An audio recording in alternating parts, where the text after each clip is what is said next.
It's help with Dr. Kipper, I believe. You were referring to getting your brother help for his drug addictions, correct? I was referring to getting him help with the medication that he was on. And if you go to page 938, please.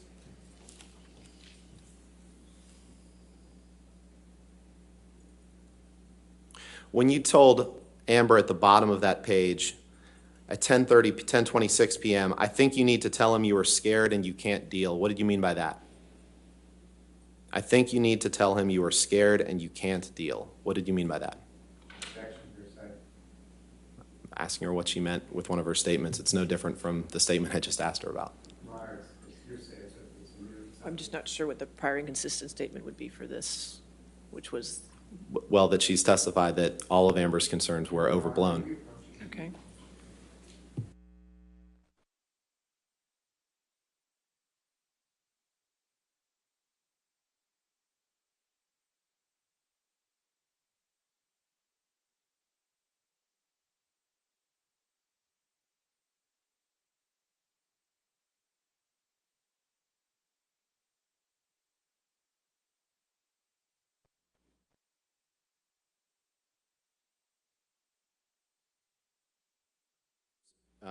Drug abuse. You were concerned for your brother and your brother only. Is that right? I was concerned for my brother, yes. And only your brother. Is that right? That my brother was my focus. Now, you, as in your capacity as his personal manager, you were often apprised of your brother's performance on movie sets, right? Did you have occasion to communicate with studios, for example, about movies that your brother was shooting? Yes, And studio executives could feel free to contact you about your brother's work? yes, they mostly contacted the agent. Okay. And who was the agent at the time? Is that Tracy Tracy. Jacobs? And that's your brother, Mr. Depp, fired Ms. Jacobs in or around 2017. Is that right? I don't recall when. How long was Ms. Jacobs his agent? 20-something years. And he fired Ms. Jacobs at some point, right? Yes. After his divorce from Amber? I don't recall exactly when he fired her. Do you recall whether it was before or after he divorced Amber? I don't recall. Sorry. But in any event, you had frequent communications with Ms. Jacobs about your brother's work, correct?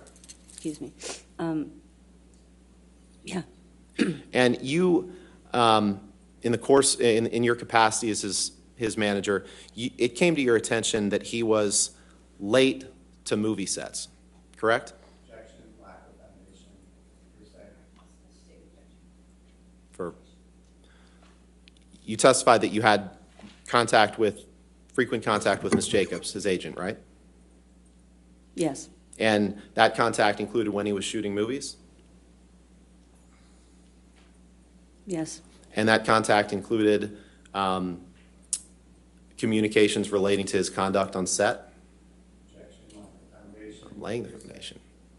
Well, it sounds like your foundation is going to be based on hearsay, which is what we're going to be getting to. Well, If you can lay a foundation Yeah. without it being based on hearsay. Did you have personal knowledge of your brother being late to a set? Movie shoots? Would that be if I was physically there? Is that what you're asking? Or, Your Honor, no, first I'd ask you to instruct Mr. Chu not to shake his head, nod his head to the witness. That's inappropriate. All right. I'm not shaking. Okay. I'm Well, he was. nodding to the witness. All right, well, I'll keep a lookout for that. Thank you. All right, thank you. Ms. Dombrowski, your brother told you himself that he was late to movie shoots, didn't he? Objection, hearsay. Party admission. I'll allow that. I don't think he came to me and said I'm late to movie shoots, no. You learned from your brother that he was late to movie shoots, correct? Objection, asked and answered.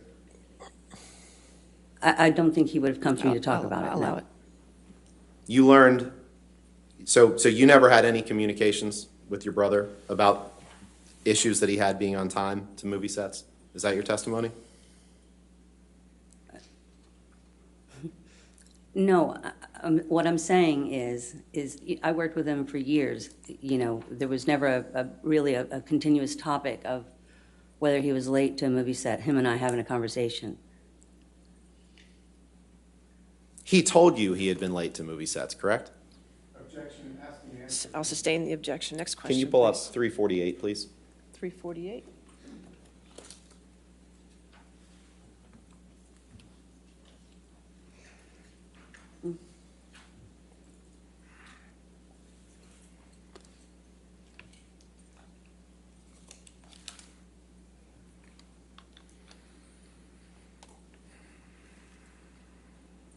If you can you blow it up so you just see the second email down, Heather?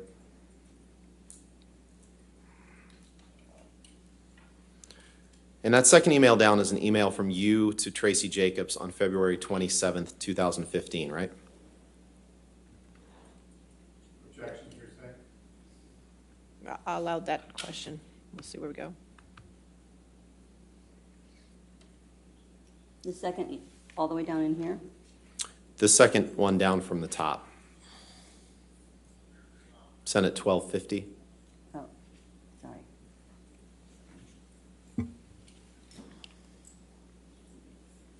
Yes, that's from me to Tracy.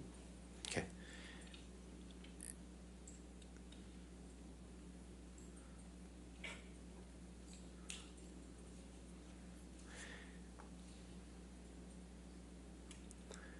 Now, in the second sentence of that email, you write, he told me 1 to 1.5 hours, but not 2. Yes, he was 2.5 hours late one day and 7 hours recently. Do you see that? I do see that. And when you said he told me, you're referring to your brother, Johnny Depp, admitting to you that he was late to movie sets, right? I don't know that I'm referring to him, no. Okay. In any event, it was a problem. As personal manager, you knew that it was a problem for the studios if he showed up late to set, right? I knew that on this particular film, there were times when he was late to set. You did know on this particular film. On this particular film. And this particular film is Pirates 5, correct? Yes, Pirates of the Caribbean 5? And he was filming that in Australia, right? yes, And this email was sent on February 27th, 2015, right? yes, So you knew that as he was filming Pirates of the Caribbean 5 in 2015, early 2015, that he had problems being late to the set, right? I wouldn't call it problems being late to set, but he was occasionally late to set. Late enough that Disney executives called you to discuss that, right? Objection, hearsay. All right. I'll sustain the objection. Next question. And you knew that this wasn't the only movie that he had been late to set for, correct? Objection, lack of foundation. She's testified about her close involvement in his personal affairs when he was shooting movies. Still lack of If you can lay a foundation, not based on hearsay. Well, have you talked to your brother when he was filming each of the movies that he filmed, right? Yes, Okay. And with respect to Pirates 5, he told you that he had been late to the set, right? no, I don't recall him telling me he was late to set. Okay, so despite the fact that you said he told me, you don't recall whether that was him or not. I don't know I don't know that the he in that refers to him. Okay. You were also, I believe you testified yesterday that you were closely involved in the financial aspects of your brother's life, right?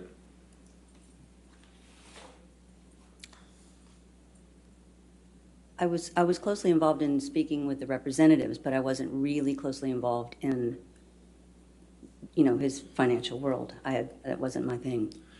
And your brother's, the income that he made from movies or other commercial opportunities that he had, that funded both him and it flowed, or it came in through his companies, right? And then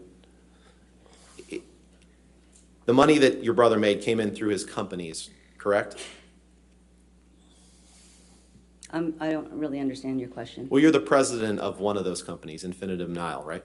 Yes. So if your brother signs a movie contract, the money, is it paid directly to him, or does it come in through a company that he's owns?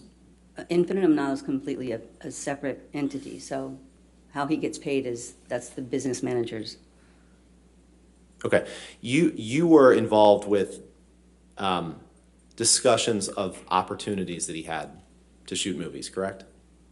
Sometimes, yes. And you were in close contact with others on Mr. Depp's team about opportunities that arose, right? Yes. Okay, including Tracy Jacobs, Yes. his agent? Yes. Including, in fact, you would be in contact with studios directly as well. It's from time to time, right? Yes. And Mr. Jacobs, well, strike that.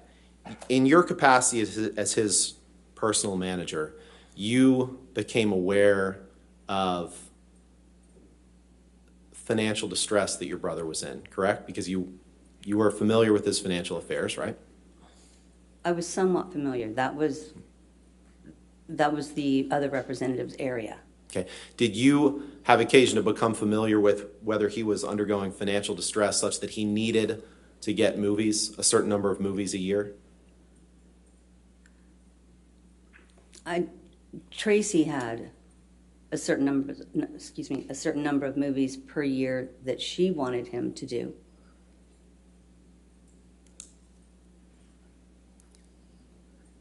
And the certain number of movies a year, to your understanding, the certain number of movies a year that your brother had to do was necessary to stave off financial distress, correct? The certain number of movies per year, Tracy would push for a certain number of movies per year because it was beneficial to her. That's the only reason she pushed for a certain number of movies a year? That's the main reason Tracy would push for a certain number of movies per year, yes. Not because it was beneficial to Mr. Depp? If it was beneficial to Mr. Depp, then it was going to be beneficial to Tracy. Okay, but just because it was beneficial to Tracy doesn't mean it wasn't beneficial to Mr. Depp or his companies, Objection correct? has been answered. I'll sustain the objection. Next question. Now, at some point, you became aware when he was filming Pirates 5 in Australia, you became aware of an injury that he suffered to his finger, right? Yes. And you were involved in trying to cover up how it happened, correct? Objection, lack of foundation. I'll allow the question. I'm not sure I understand the question. You were involved in helping to cover up how the finger injury happened, right? I don't understand cover-up. You were involved in making sure that people on Mr. Depp's team didn't say how he hurt his hand, correct? Objection, lack of foundation. Okay, I'll allow it if she can answer it. You can answer.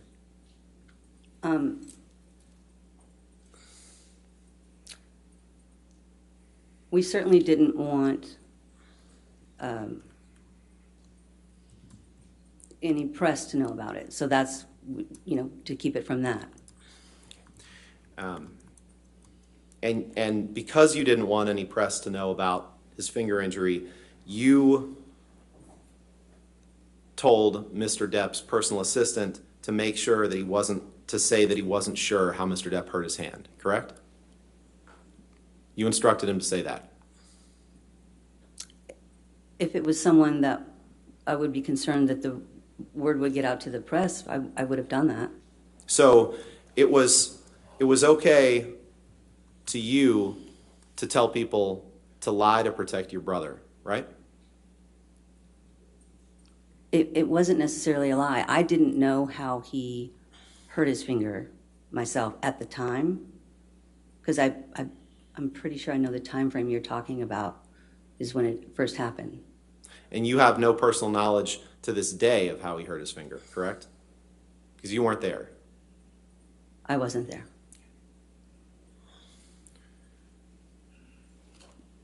Heather, can you pull up Exhibit 210 redacted, please?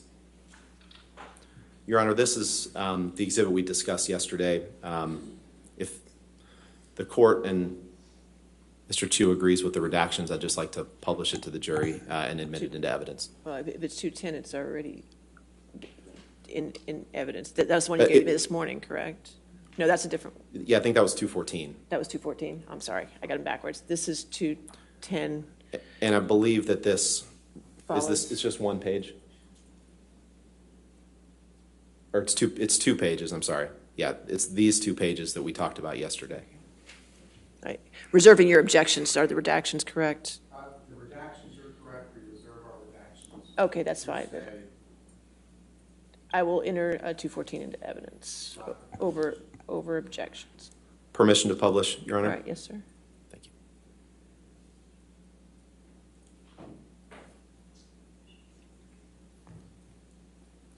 Can you blow that up, please?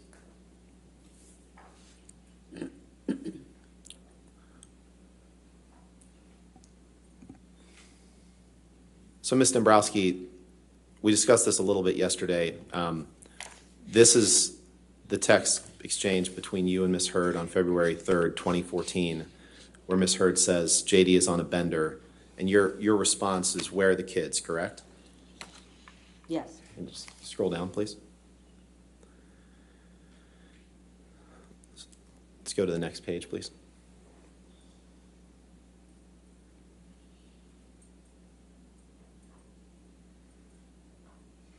Scroll down to the bottom, please. And then you text Amber, worry about everything. Is that right?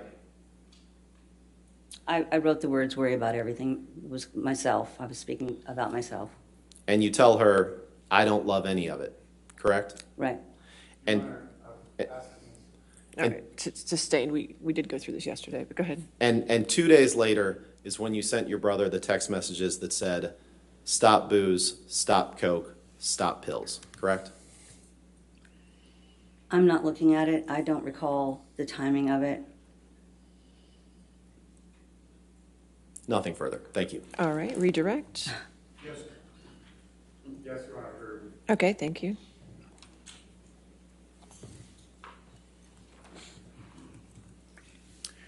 Good morning, Ms. Dombrowski. Good morning.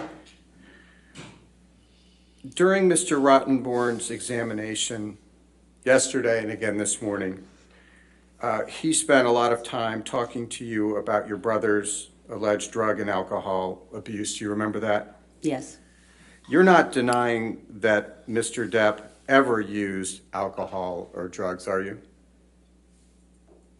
Objection leading. It's redirect, Your Honor. That's still leading. I'll sustain as to leading if you want to rephrase your question. You also testified several times in response to Mr. Rottenborn's questions that Ms. Hurd tends to say things in a more dramatic manner. Do you recall that testimony? Yes. Why did you say that? I've had my own interaction one-on-one with Ms. Hurd, so I know a bit about her personality.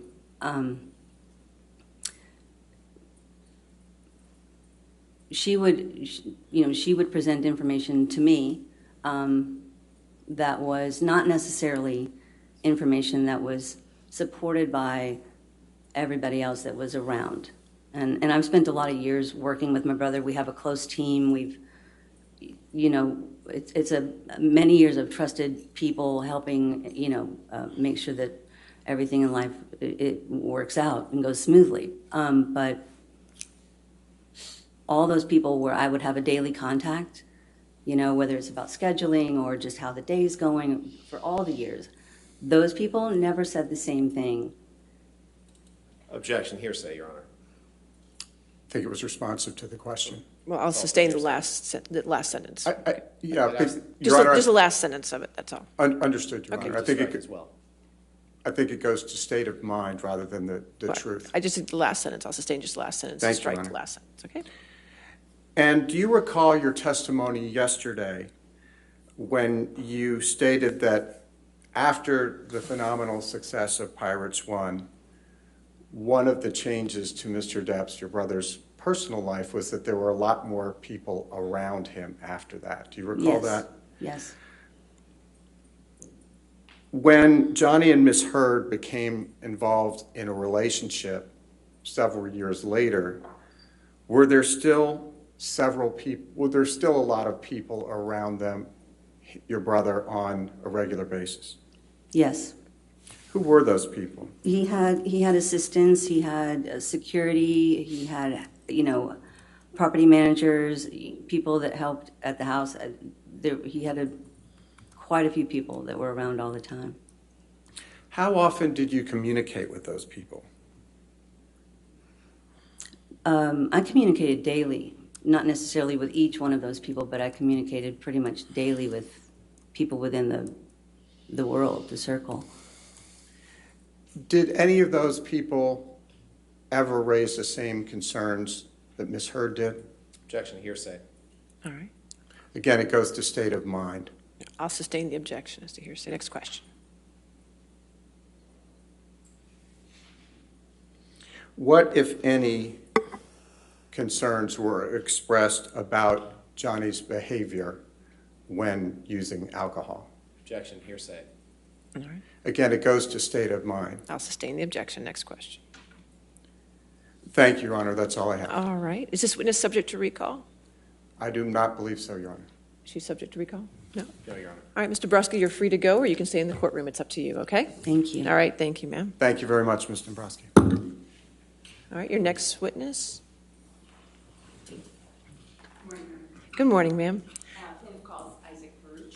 Isaac Peruch. All right. He's here. We'll get him. Okay, that's fine. Thank you. While we're waiting for him, can you spell his last name for the court reporter for me? Yes, Baruch. Thank you.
Do you solemnly swear or affirm to testify truthfully in this case under penalty of law?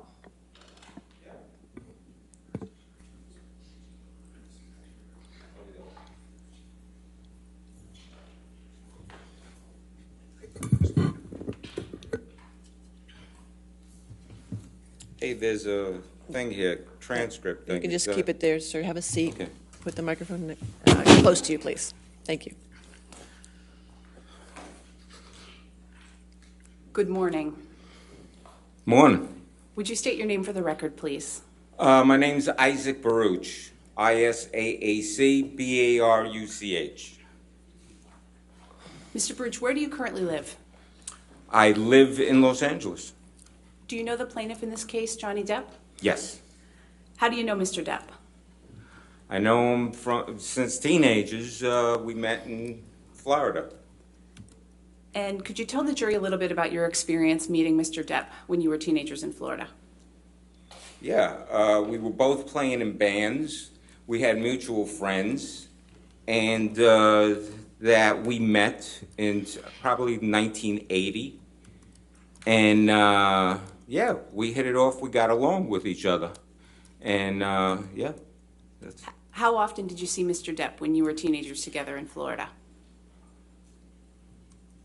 Few times a month. I'd say it could be more, a little more or whatever, because, you know, we'd see each other at parties and clubs, nightclubs where the bands played.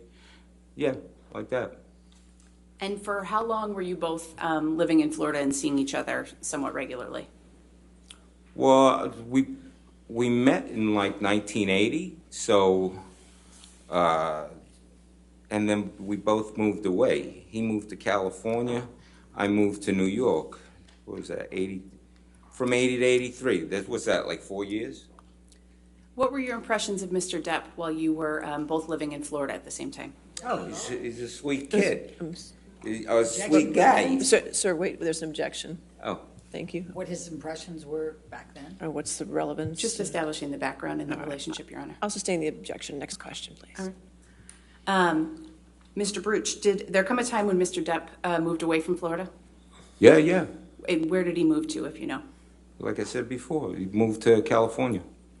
At some point in time, did you also move to California? Yeah. And did you reconnect with Mr. Depp when you got there? Yeah. Around what time was that? Sometime during the first year, and then afterwards, after the first year, more and stuff. Yeah. About what year would you say that was? Oh, I moved to California in September of '85. And did you know if Mr. Depp was working when you arrived in California in 1985?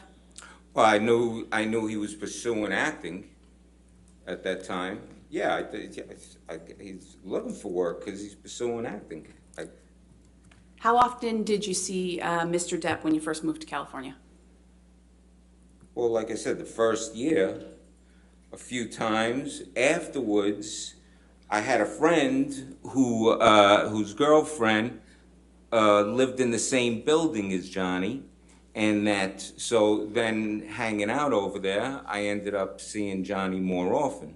And plus, my friend, who I'm talking about, whose girlfriend lived in the same building, he was playing in a band, and they needed another guitar player, and Johnny ended up joining the band, so we were hanging out a lot more often.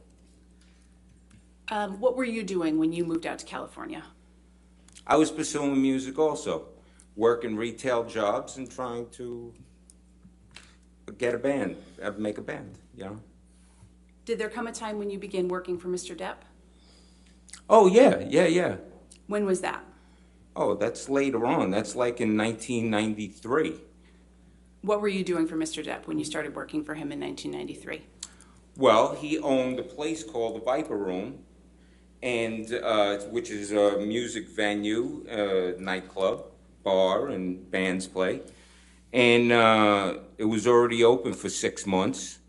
And the girl who was working, the person who was working as office manager didn't want to work there anymore.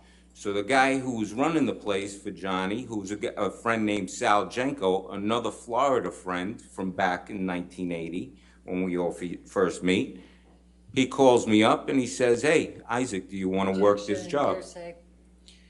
I don't think it's offered for the I don't truth think of the it's matter. relevant Sir. either. I mean, can we That's get- fine. I'll overrule the objection.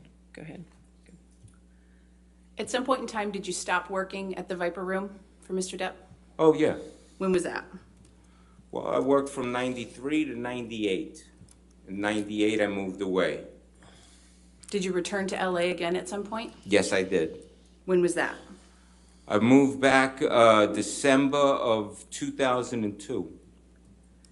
What did you do for work when you returned to LA? Well, for 2 weeks, I worked at an art gallery, and then I went back to the Viper Room on New Year's Eve. How long were you working at the Viper Room at that point in time? It was another year, and then the place changed hands. Were you working on anything else while you were working at the Viper Room in that time frame? Yeah, I was sidewise, I was teaching myself art. And what steps were you taking to teach yourself art at that time? Books, learning how to draw and paint, and taking community college classes. At some point in time, did you begin pursuing art on a full-time scale? Yeah. How did that come about? Well, I was working at the Viper Room, taking classes, and then at one point, the club changed hands completely after a year, 2004. And I was given a choice of either keep working for these new owners, or Johnny, out of his pocket, was going to give a severance pay to whoever didn't want to work there anymore. So I took the severance pay, and then it helped me continue on to finish community classes, private classes, and then be able to transfer to Cal State University. And did you get a degree from Cal State University? Yes, I did. What degree was that? BFA, What year? 2010. After you received your BFA, did you continue to pursue art full-time? Yeah, Did Mr. Depp ever express an interest in your art? yeah. When was the first time that happened? Well, first time you saw a painting in 2008, and then the next time was 2012. I had made a painting and sent it to my best friend, in an email, and he forwarded it to Johnny, and Johnny emailed back saying, hey, when Isaac wants to sell that, whenever he wants to sell that, to go ahead and get in touch with me because I want to buy it. Did Mr. Depp ever buy that painting? No. Why not? Because when I brought over paintings, I had moved back to California, and I brought over a bunch of paintings for him to look at and see if he wants any, to buy any. And he looked at me and says, I got an idea. How about I be your patron, and we put together an art show, make a body of work, and then I'll throw a party and invite people, and I'll sell the stuff for you, and you could keep all the money. So he didn't buy any paintings there. Instead, he offered me a complete patronship. So what did you understand he meant by becoming your patron? Well, it was going to financially make it possible for me to just paint every day and put together a body of work, so that way then it could be sold. How did he plan to do that? Objection to what he planned on doing. What did you understand he planned to do to make that possible for you? I could tell you that what it included was that the next day I ended up moving into I moved into a art studio Penthouse at the Eastern Columbia building. It was, listen, I got a place for you to go ahead and live and work and put this body of art together, and I'll take care of you. You don't have to worry about anything. And what was the place where you were going to live that Mr. Depp offered you? The Eastern Columbia building. Did you take him up on that offer to live at the Eastern Columbia building? Yeah, of course. And how did that make you feel? I started crying. One day you're in your mother's garage selling paintings for $100, $200, $300 on eBay. Next thing you know, it's an art show, and you don't have to worry about diddly squat. Of course. I was flipping out. When did you move into the Eastern Columbia building? The next day after we met and we talked. The next day, I get a phone call from a guy named Kevin Murphy, who is working for Johnny, and I go and he says, hey, meet me at this address. And I go and I meet him, and here I am in front of this building. This is a beautiful building. This is it's 13 floors, but it's from the 1930s, some Art Deco, beautiful building. And I'm looking, I'll go, all right, this is unreal. What, there's gonna be, all right, it's gonna be one of these apartments or whatever, one of these places here. I go in with Kevin Murphy. He takes me all the way up to the roof. We go into Penthouse 2, and I walk in and I'm crying, going, it's beautiful. This is like a mansion situation to me. Mr. Baruch, how long did you end up living at the Eastern Columbia building? 3 years and 7 months. Your Honor, I'd like to show the witness Plaintiffs Exhibit 116. All right, 116.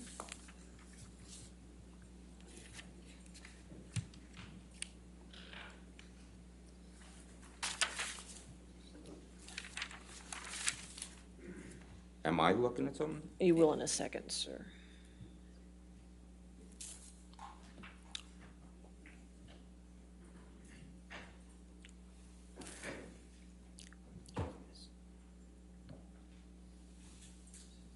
It's not on the screen.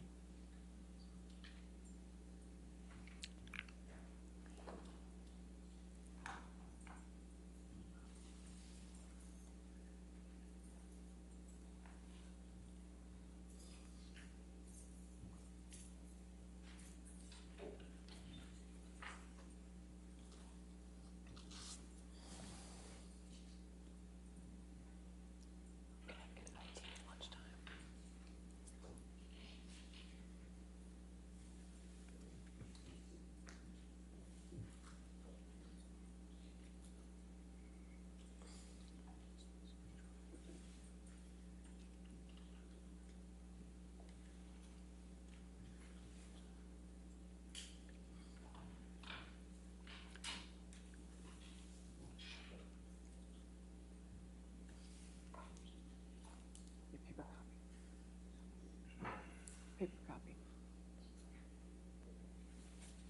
We're just going to pull up a paper copy for a moment.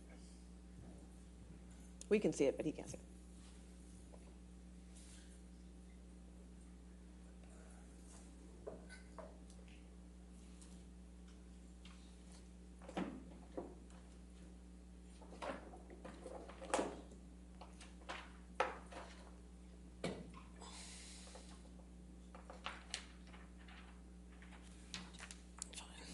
Good, sir. All right. Thank you. We'll just use the paper copy. We'll get this resolved at lunchtime, okay? Thank you, Your Honor. Mr. Baruch, do you recognize the document that you're looking at that's been marked as Plaintiffs Exhibit 116? Yeah. What is it? This is the floor plan of the roof. All the penthouses up on the roof at the Eastern Columbia. And that's the building where you lived starting in March 2013, is that right? I moved in the first week of March 2013. Yeah. Your Honor, at this time, I'd like to move into evidence, Plaintiffs Exhibit 116, please. No objection, Your Honor. All right, 116 in evidence, you can publish to the jury.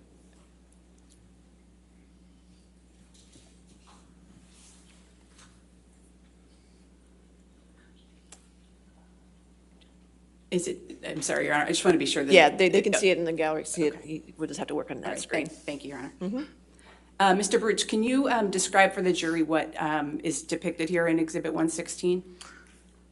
Yeah, that, so the right side of this graph is, there's a pool there, there's another, top of another apartment that actually starts on the floor below. It's a 2-story apartment. But there's a pool there, and there's a gym, workout room. And the left side, there's at the bottom, there's an X, and that's the elevator. And so you walk out of the elevator, you make a little left, and there's part of Penthouse 5 right there, straight ahead.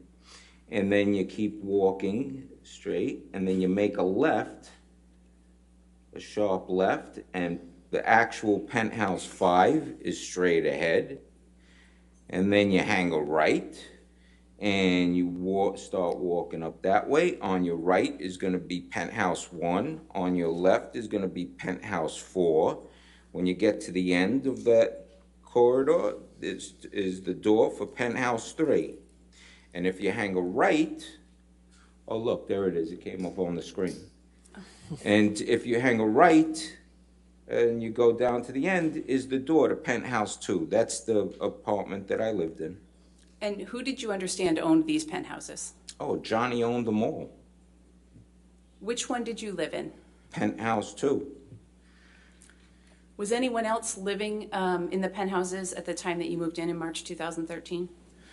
No, I was the first one to move in. I moved in the first week of March, and then a couple of weeks later, 2-3 weeks later, then Johnny and Amber moved in, and then after that, the next one to move in is Rocky, Raquel Pennington, Amber's friend, and then at some point her sister moved in, Whitney, and also at some point Rocky's boyfriend moved in with her in Penthouse 1.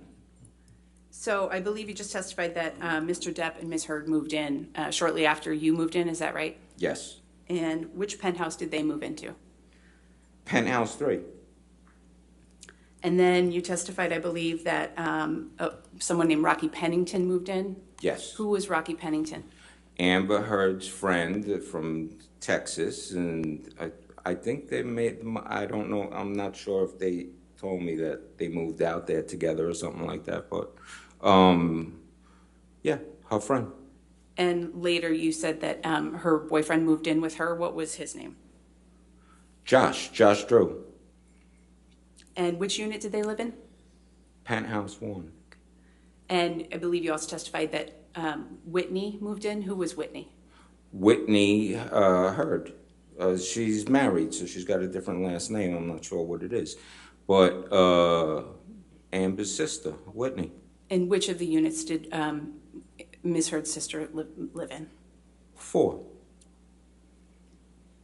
Can you tell the jury a little bit about your relationships with Ms. Heard, Ms. Pennington, Mr. Drew, and Ms. Heard, sister? Oh, yeah. I was friends with all of them. I loved them all. They all treated me with respect.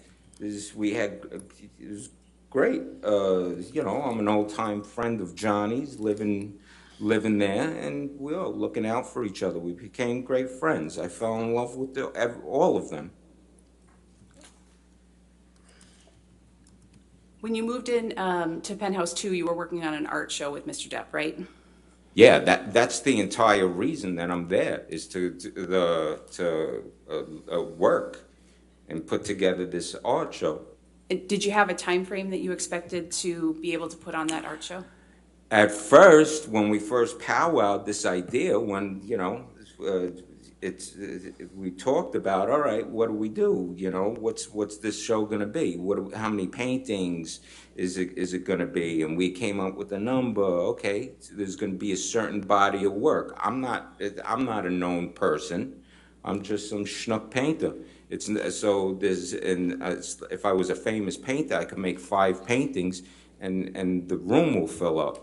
But so we decided, okay, like 25 pieces of work, large scale, and Johnny says, hey, how long you think this will take?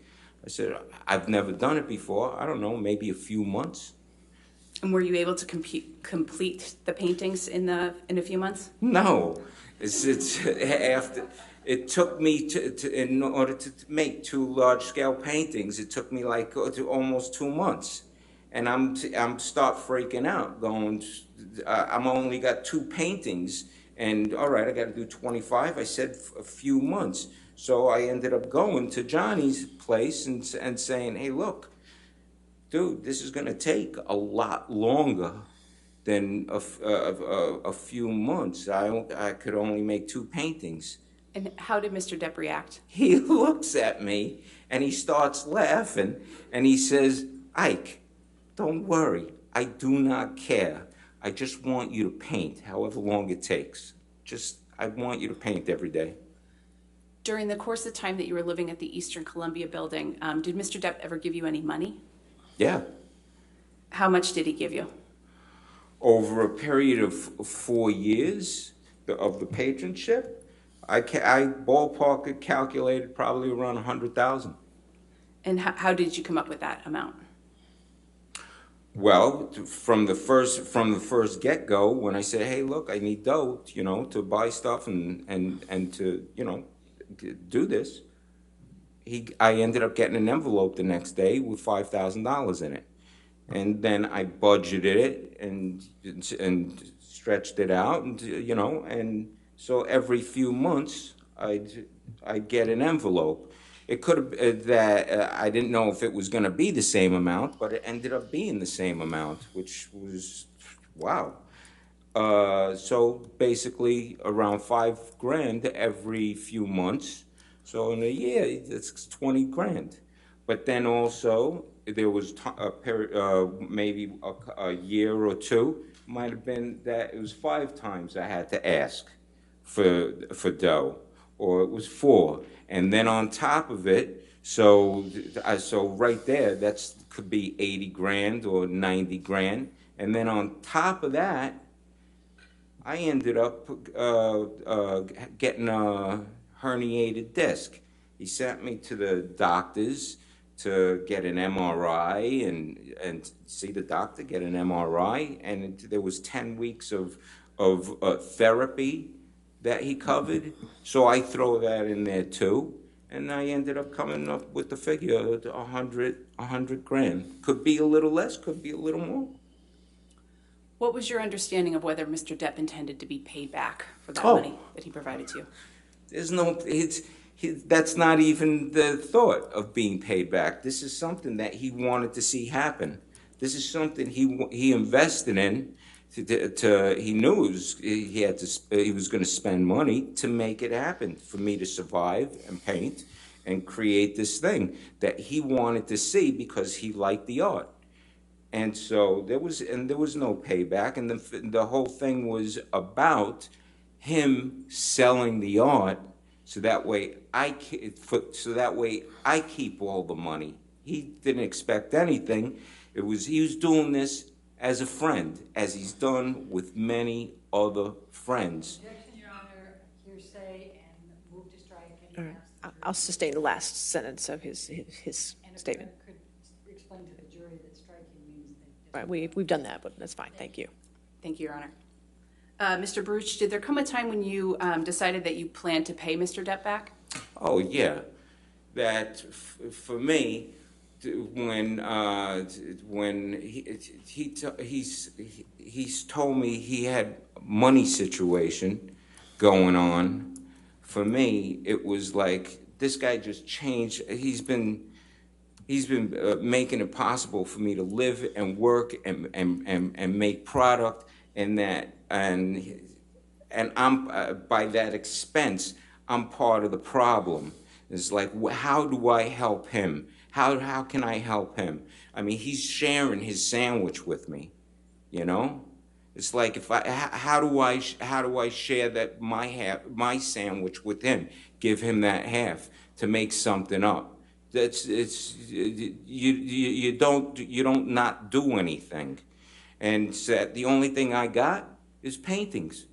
So I stood up when he's telling me what he's telling me about his money situation, and for me, I said, hey, if these things ever sell, we got to split this 50-50, and I ain't taking no for an answer. Something I got to put something into this. So for me, I looked at it like he has to get something back. Mr. Baruch, during your time living at the Eastern Columbia building, did you develop a relationship with the defendant in this case, Ms. Heard? Yeah. And did you get along with Ms. Heard? I loved her. I fell in love with her just like Johnny fell in love with her. I fell in love with her. She's totally respectful, gracious to me, that she's got great teeth, that she treated me with complete respect. Anytime I walk into the humor-wise, total locker room humor, demented humor, totally laughed at, the jokes, made the jokes, totally got along with her. Every time I walked into their place, Isaac, you want something to eat? Isaac, you want something to drink? Every time. There's only one time I remember that she didn't offer, because I walked in and she's in the kitchen at the counter and she's doing a beauty facial mask, And so she can't offer me. And I'm going, hey, is that something that can help me? And she looked at me and she goes, no. And I'm laughing, and then she laughed after because she didn't realize she was making a joke. So, yeah, I loved her. Mr. Baruch, did Ms. Heard ever visit you in your penthouse? Yeah, Do you recall the first time that she visited you there? yes. When was that? The first time is that it's in March when they moved in, and they were there for a couple of days, and I didn't even know. And Johnny had called me, says, "Hey, come over, meet my girl," and so I did. And then the next day, they came over to my place for the first time to see how I had set up the art studio, lights, and just what's my painting set up and stuff, and to look at other paintings. And they walked in, and I remember the first thing she said was, "I hope we didn't keep you up last night because of all the yelling." And I looked at her and I says, "No, these walls are like 3 feet thick. I don't hear diddly squat." How did she seem when she said that to you? Well, she's semi-joking and inquisitive, like they did, to find out. In your 3.5 years living at the Eastern Columbia building, did you have opportunities to observe Mr. Depp's and Ms. Heard's relationship? Yeah. Can you describe what you observed about their relationship? They were always loving with each other. They treated each other like gold, kissing and what can I get you type of thing, just being kind with each other. Always loving, always a loving situation. How often would you say you interacted with Mr. Depp and Ms. Heard? If they were there, because they're traveling, they're working and doing stuff. If they were there, I saw them maybe 2-3 times a week. Maybe there might be one time a week that I see them, that I go over to hang out or, see them. Or they might come, or Johnny might come over to visit, or, like that. Since you've known them, did you ever see them get physically violent with each other? Never. Did you ever see them argue? Yes. How many times? Probably like twice. Okay. Can you describe the arguments that you witnessed? The first argument that I remember was walking in.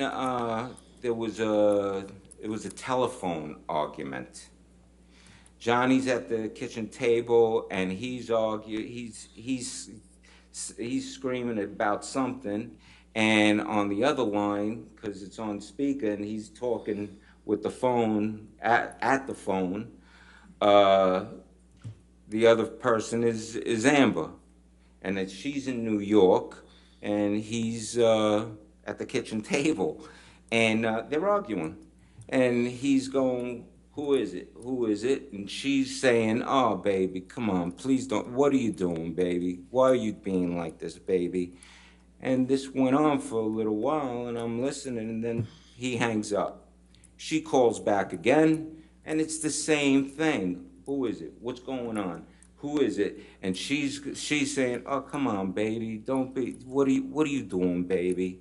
And then hang up the phone again. The third time it happens, I'm saying there's no solution in this conversation. I grabbed the phone from him and I says, "Hey, Amber, this is Isaac. Listen, this conversation is now over." And I hung up the phone.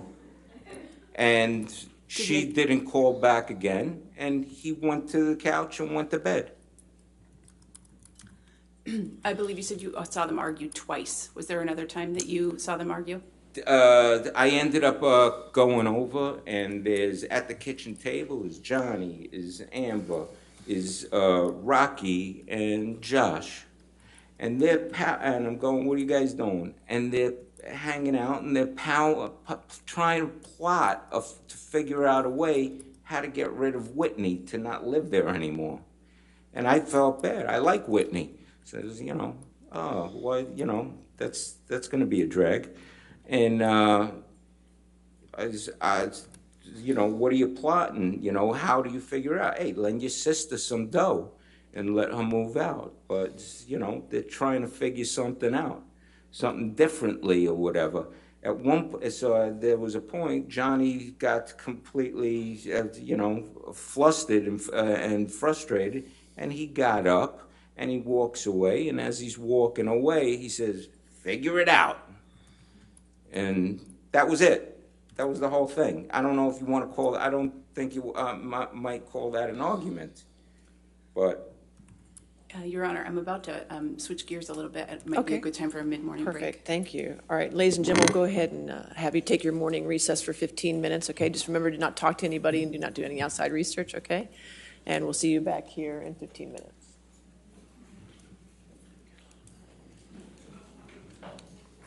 Do I You can stand? stay right here, that's fine, you don't have to stand. Thank you.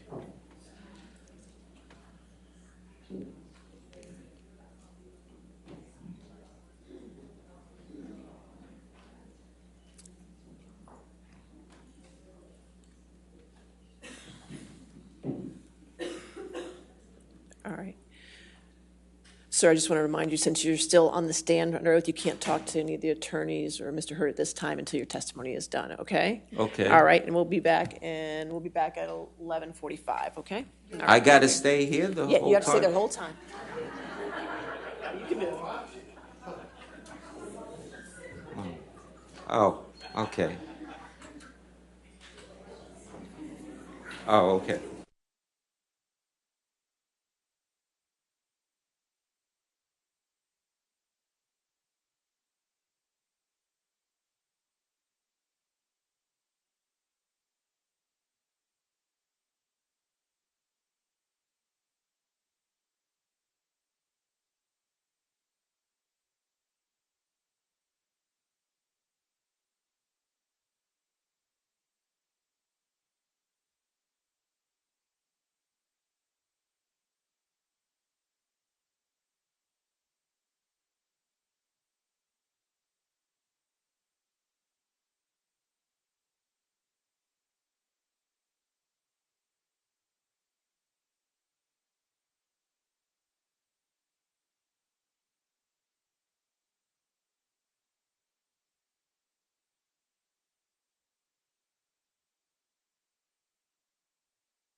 You can stay, that's fine.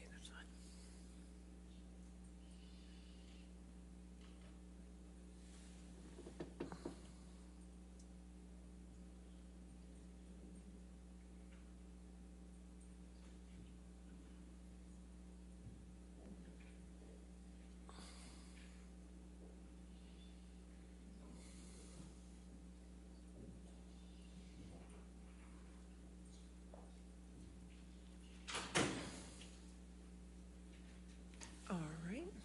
Okay. Yes, ma'am. Your next question? Mr. Baruch, were We're you still? back. Yeah. Okay. Thank you for coming back. Yes.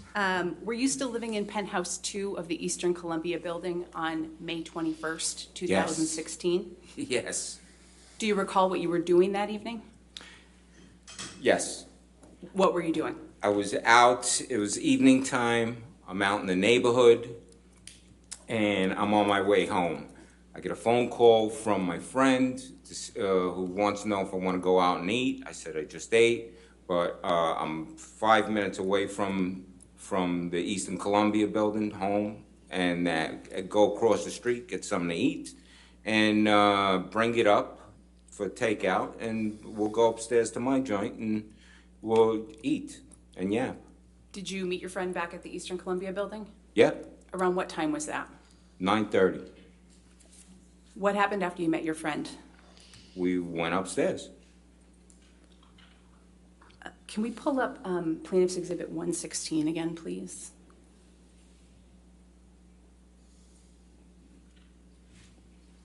And Your Honor, given that this has already been admitted, I'd ask that it be published. All right, that's fine. You can publish it. He just can't see it. It's not on his. Okay, he still has it. Mr. Baruch, is it on the screen in front of you? Yeah, Okay, great. yes. Mr. Baruch, I'm going to ask you a couple of questions about what happened after you went upstairs that evening. And it may be helpful for you, there are controls on that screen that you can use to sort of mark the exhibit to show the jury the spots that you're talking about and identifying. So if you just touch it, it'll make a mark, so you don't have to touch the top. That's fine. Do I touch No. something on menu here? Nope, you don't. Nope, just wait, and you can Oh. touch it whenever she needs you to mark it. Just wherever I touch it, it's gonna make a mark. It will. Okay. Thank you. Mr. Baruch, when you got upstairs that evening with your friend around 9:30, Yeah. what did you see? We got out of the elevator and, you know, just like in the graph, you make a left and then you turn the corner. When we walked out, I noticed on the floor, there's shards of glass, there's pieces of glass. And so, you know, I was just looking, going, oh, something busted. Could be one of the sconces or something like that. And kept walking. Can you mark on the exhibit where you saw the broken glass that evening? Yeah. Boom. Right there. Right where you could go left or you could go right. And if you wanted to go to the pool area, there's an exit that way. So you could either go right or you go left. You go left, you're in the apartment, going in the hallway through the apartment, or you go right there in that spot. And did you continue on to your penthouse after you saw the broken glass? Oh, yeah. So we walk around, and then we make the turn. We hang the right past Penthouse 5, and we stop right in front of, right here. Why did you stop right there?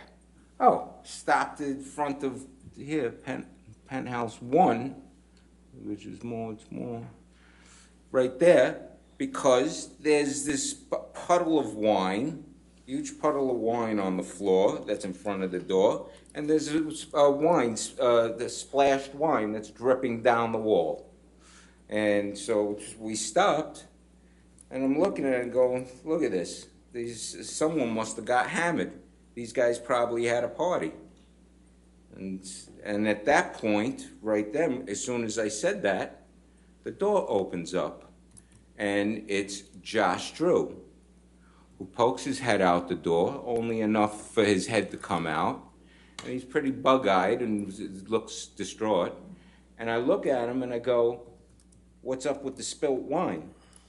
And I'm figuring I'd get an explanation or whatever. And he says, he looked at me and just said, rough day, had a rough day.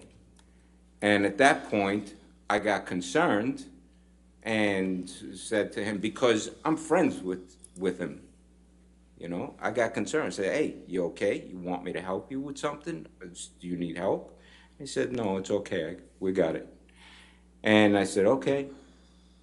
And me and my buddy took off and went into my place. And what did you do after that?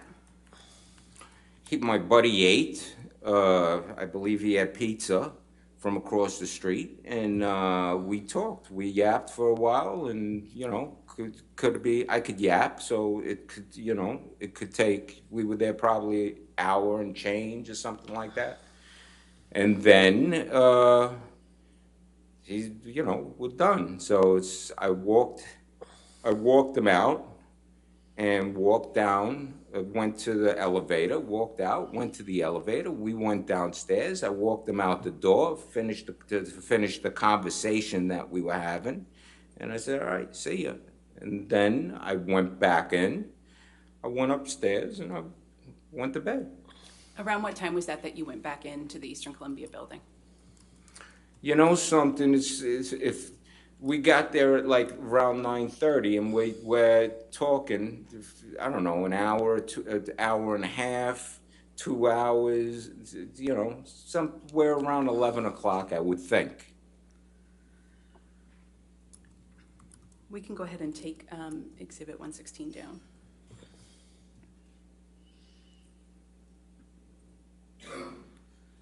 Mr. Baruch, can you describe for the jury the events of the next day, May 22nd, 2016? Yes. It's my birthday. May 22nd is my birthday.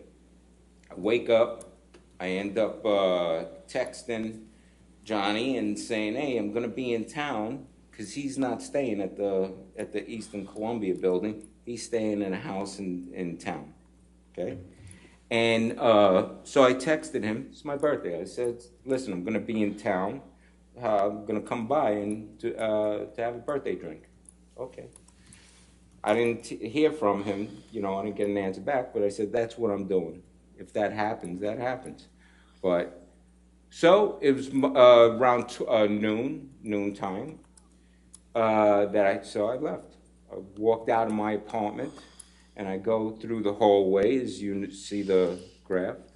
I go through the hallway, and I turn the corner from Penthouse 3, and as I'm walking down, who do I see? I see a group of people. It's a guy in black clothes, a black shirt, black pants, Amber Heard, and I see Josh Drew, who's leaning up against the door, and the door is open. This door is open. Something's going on, and as I'm walking up, I'm saying, hey, what's up? What are you guys doing? And then Amber turns to me as I'm walking up. Amber turns to me, and she says, Johnny came by last night. He got violent, so I'm changing the locks on 1, 3, and 5. And I'm looking at her, and she goes, oh, and don't worry about 2. You're okay. And at this point, I'm now walking past, so now we're all in front of the open door of the apartment, and I see there's 2 guys, 2 locksmiths, working on the door. So now I'm standing on one side, and you have Josh Drew on one side of the door. You got the 2 locksmiths with the door open, working on it. The sun's coming through the door, sunlight from windows, and then Amber is in front of me, and there's the security guy, and that we're 2 feet away from each other, talking, and she introduces me as she's finishing saying, "Oh, don't worry about your apartment." She says, "Oh, and this is a security guard that I got who's going to be hanging around," and I got introduced. She introduced me to him, and I shook his hand. He gave me a card, which I lost, and I'm kind of taking this in and going, and I said, wait, what happened? What's going on? And at that point, Josh Drew looks at me and gives me the high sign to like, hey, follow me. I'll tell you in private. And Mr. Rich, when you were speaking with Ms. Heard, how close were you standing to her? like I said, I'm 2 feet, a foot and a half, 2 feet away. We're all 2 feet. And how was the lighting in that area? There's lights in the hallway, but we're standing in an open doorway that the wall is all windows. Sunlight's coming through, and you could operate in this light. There's that much light. Did you notice any marks on her face when you were speaking with her? No, Did you see any bruises? no, Did you see any redness? no, Did you notice any swelling? no, Did it look like Ms. Heard was wearing any makeup? no. Had you seen her wearing makeup before? Yeah, And you had seen her not wearing makeup before? yeah. I seen, like I said, with the face mask, doing a face mask, no makeup, hanging around, waking up in the morning, no with makeup, glammed out to go out. And it's 3.5 years of seeing her in different forms. Did you speak with Mr. Drew about anything at that point? Well, yeah, after I said that, hey, what's going on? And he gave me the high sign to like, hey, follow him. We went into my apartment and had a conversation. And what happened after you had that conversation with Mr. Drew? We left the apartment and we go walking back towards Penthouse 1. And as I'm walking back, I say to Amber, as I'm walking up, he hit you? And she goes, yeah, he threw a phone at me and hit me. And I'm looking, because I had just seen her 2 feet away, and I'm going, where? And she puts her head out. She puts her face out like that for me to look at her, the right side of her face. And I'm looking, but at that point also, I'm looking, and I turn around, get on the other side. We're in the doorway. So I'm on this side with the light shining this way from the doorway with the lights above, but the sunshine. And she's got her face out like this, looking, to show me. And I'm looking, and I inspect her face. I'm looking at her forehead. I'm looking at the side of her eye. I'm looking at her cheek. I'm looking at her chin. I'm looking at the other side of the face. I'm looking at the whole thing. And I don't see anything. I don't see anything I don't see a cut, a bruise, swelling, redness. It's just Amber's face that she's going like this and showing me. So I'm not seeing anything. I back up and I'm making a joke. I make a joke going, well, I don't see anything, but maybe all the beauty from one side of your face to the other side of the face is outshining everything, so I can't see anything. And she's laughed and she, smiled. And I just looked at everybody and said, hey, it sounds nuts. And I went and I said, I gotta go. And I gave her a hug and kissed her on that side of the face. And then I left. Said goodbye. What was her reaction when you kissed her on that side of the face? Nothing. Did she flinch? No. Did you see Ms. Heard again the next day? Yeah. When was that? So that's Monday. That was May 22nd, my birthday. So then the next day is Monday, the 23rd. I had woken up with a chest cold, and I heard a knock on the door, and it's Amber. So I opened up the door. Around what time was that? That's, I want to say, maybe around noontime, maybe a little bit before. Maybe it could have been a little bit, I think around noontime again. And I went downstairs and I opened up the door.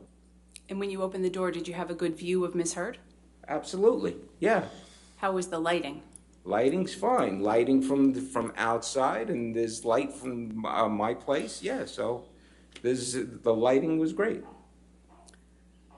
Did you see any marks on Ms. Heard's face at that time? No, same thing like the day before. There's no redness. There's no swelling. There's no bruises. There's no cuts. There's no nothing. Just Amber, looking like Amber. Did you notice if she was wearing any makeup at that point? She didn't look like she was wearing makeup then either.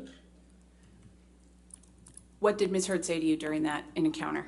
She was knocking on my door to see if I would take the house key, her house key, to let the cleaning lady in, because she had to go somewhere.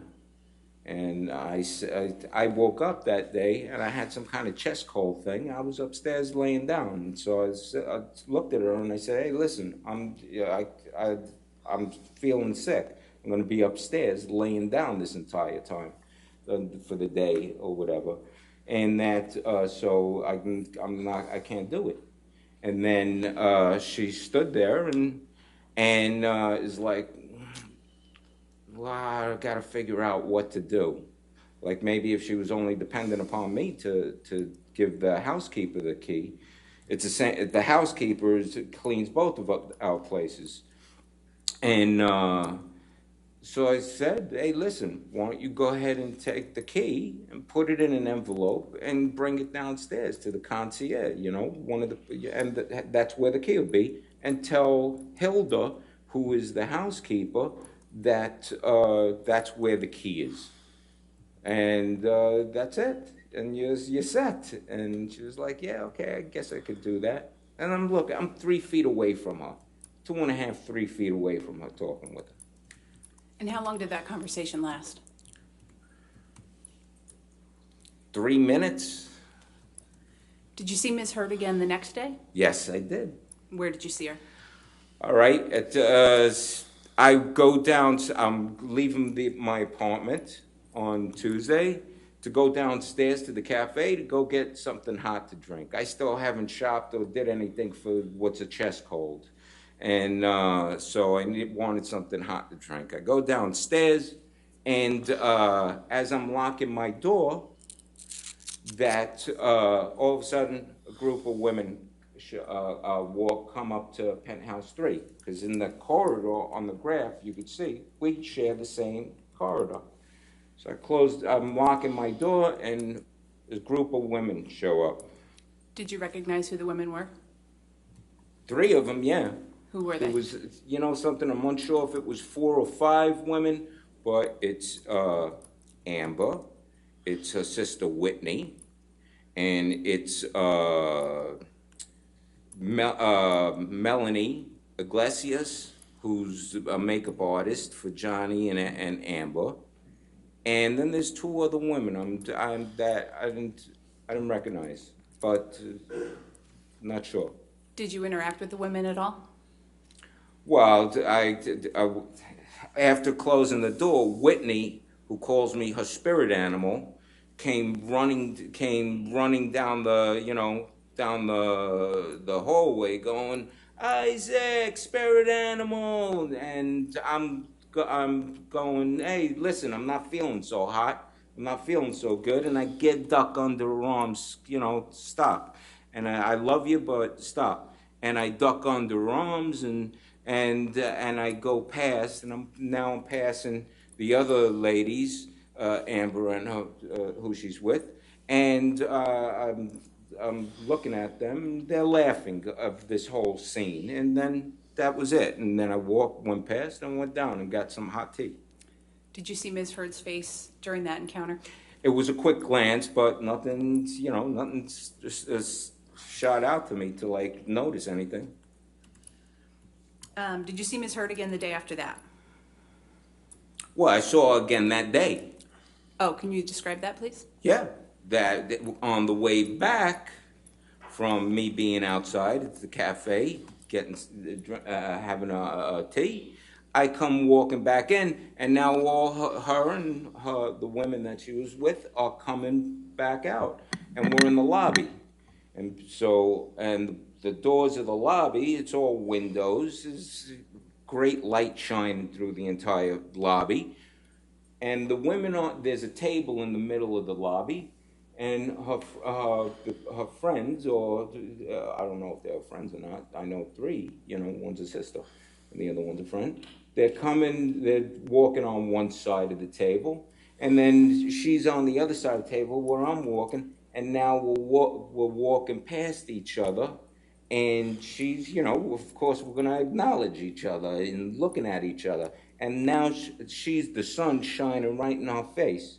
It's to my back because I'm walking in, and so that's like this, and saying, all right, hey, all right, enjoy yourself, have a good time, or whatever you're doing, and go by. And I went up, and that was it. That was the second time that I saw her, and that's on Tuesday. And did you get a good look at her face during Oh, that second encounter? Absolutely, the sun shining right on her face. Did you notice anything unusual about her face? Nothing, no cuts, no bruises, no swelling, no redness, no, it's Amber. It's Amber's face. And then did you see Ms. Heard again the day after that? Yes, I did. And that's Wednesday, May 25th? That's right. Where did you see her? At that point, I was like, okay, I got to shop for something because otherwise I'm not going to get rid of this chest cold. I'm going to go to the store, and on the way back, in between the garage and the building, there's this room with like vestibule, that's you have to walk through. And I'm coming in to go into the building, and Amber and Whitney, her sister, are coming out of the building to go into the garage. And we met there. How long did you speak with them, if at all? Yeah, we spoke. So we're facing each other. Amber and Whitney are across from me. We're 2.5 feet, 2 feet away from each other, talking. Of course, and so we stop, of course, to say, hey, what's up? What are you doing? Where you going? Where you coming from? I have bags of food in my hand, of stuff that I went and I bought. And so I said, hey, I'm coming from shopping. I finally bought myself some stuff to get rid of this chest cold thing. And they go, and they're going to the CVS. And they look at me, and so what's yapping, everyone's smiling and stuff. And she says, you sure we can't get you anything? How about we get you some aspirin or some cold stuff? I said, no, I think I got everything. And and they said, you sure? And I said, yeah, of course, I got it. Don't sweat it. And a kiss or whatever. I got my hands. I can't hug or whatever. So, and then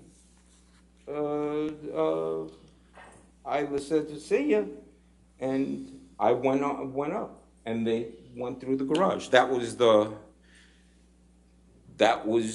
it that day. Did you have a good look at her face during that conversation? Yes, this room. Yes, yeah, this room. It's completely lit. That it's a spot, and there's a camera taking. Cameras always on, a security camera, and always, and so it's got good lighting and stuff.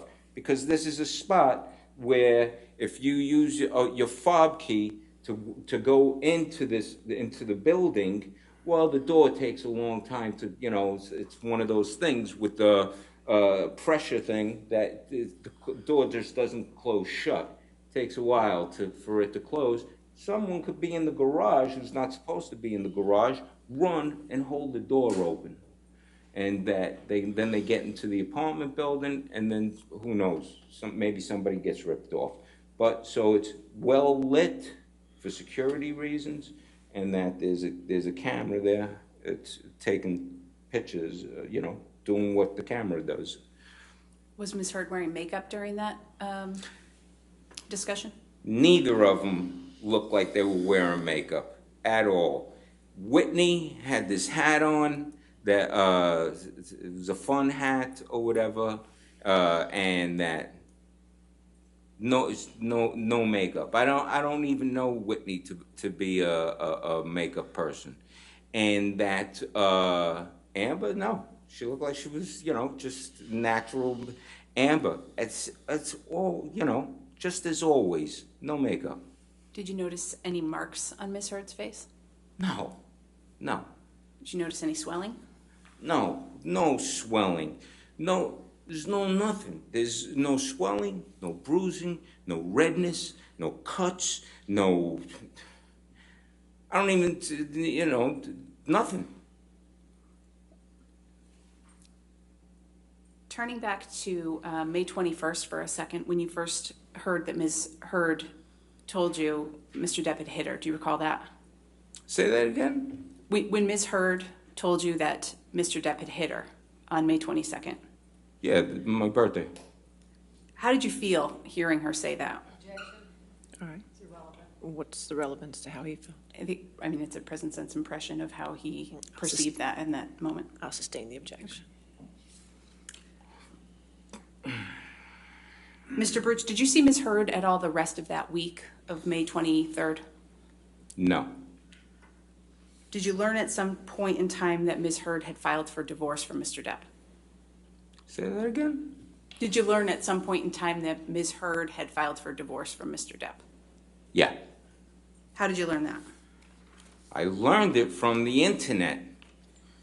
After the weekend, around at probably Monday, either Sunday or Monday, I'm on the internet and I end up seeing a picture of, it was the Friday of that week, the past week, and there's a picture of Amber wearing a black morning dress and with this brown mark on her cheek, and that she's been to a divorce. She went to go file for divorce.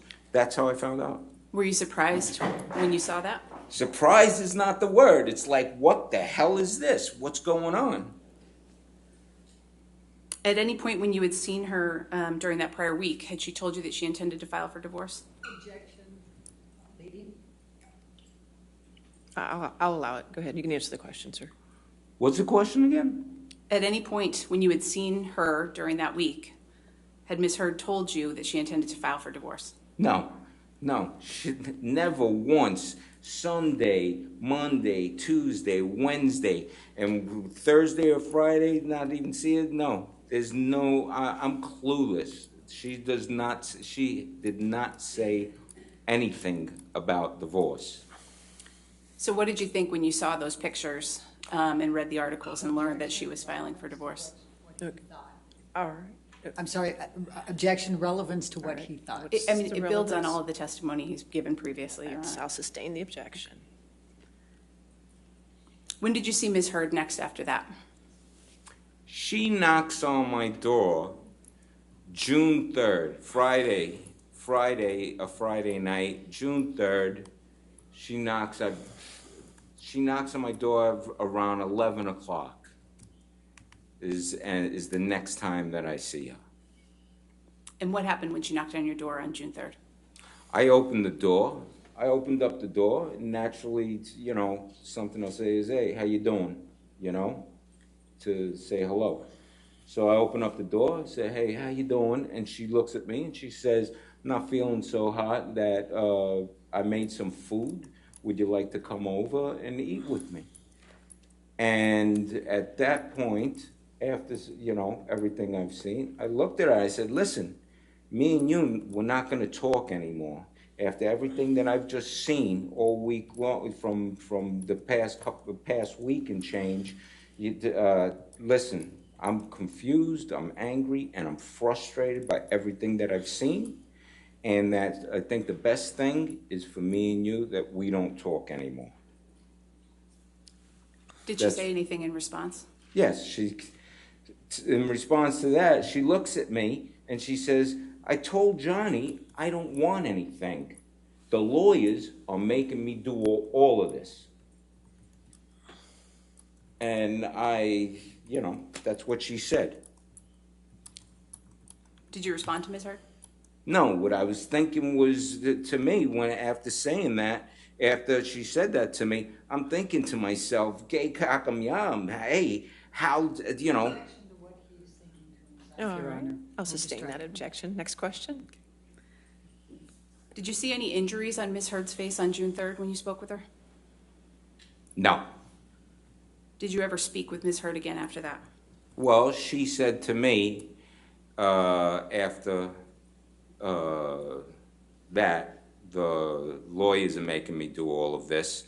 Then I was just looking at her, and then she ended what she was saying by saying, well, I'm sorry you feel that way. And I closed the door and would never talk to her ever again. Did you have any interactions with the staff at the Eastern Columbia building about Ms. Heard's allegations against Mr. Depp? Objection, Your Honor, may we approach? Okay.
Mr. Baruch, did you have any interactions with the staff of the Eastern Columbia building about Ms. Heard's allegations against Mr. Depp? Yes. And at some point, did you see a security video taken in the Eastern Columbia building? Yes. When was that?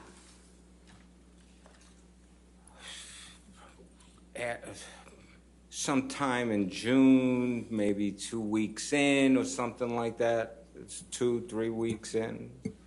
Can you describe what you saw in that video? Yes, I can. It was a video of Amber and Whitney waiting at the elevator, a mezzanine level, coming from the garage, obviously, and waiting for the elevator. And Whitney does this to Amber. Pow! And hits her, like faking hitting her in the face, going pow! And then they start laughing. Did Ms. Heard react at all in that video to the fake punch that you observed Whitney throw?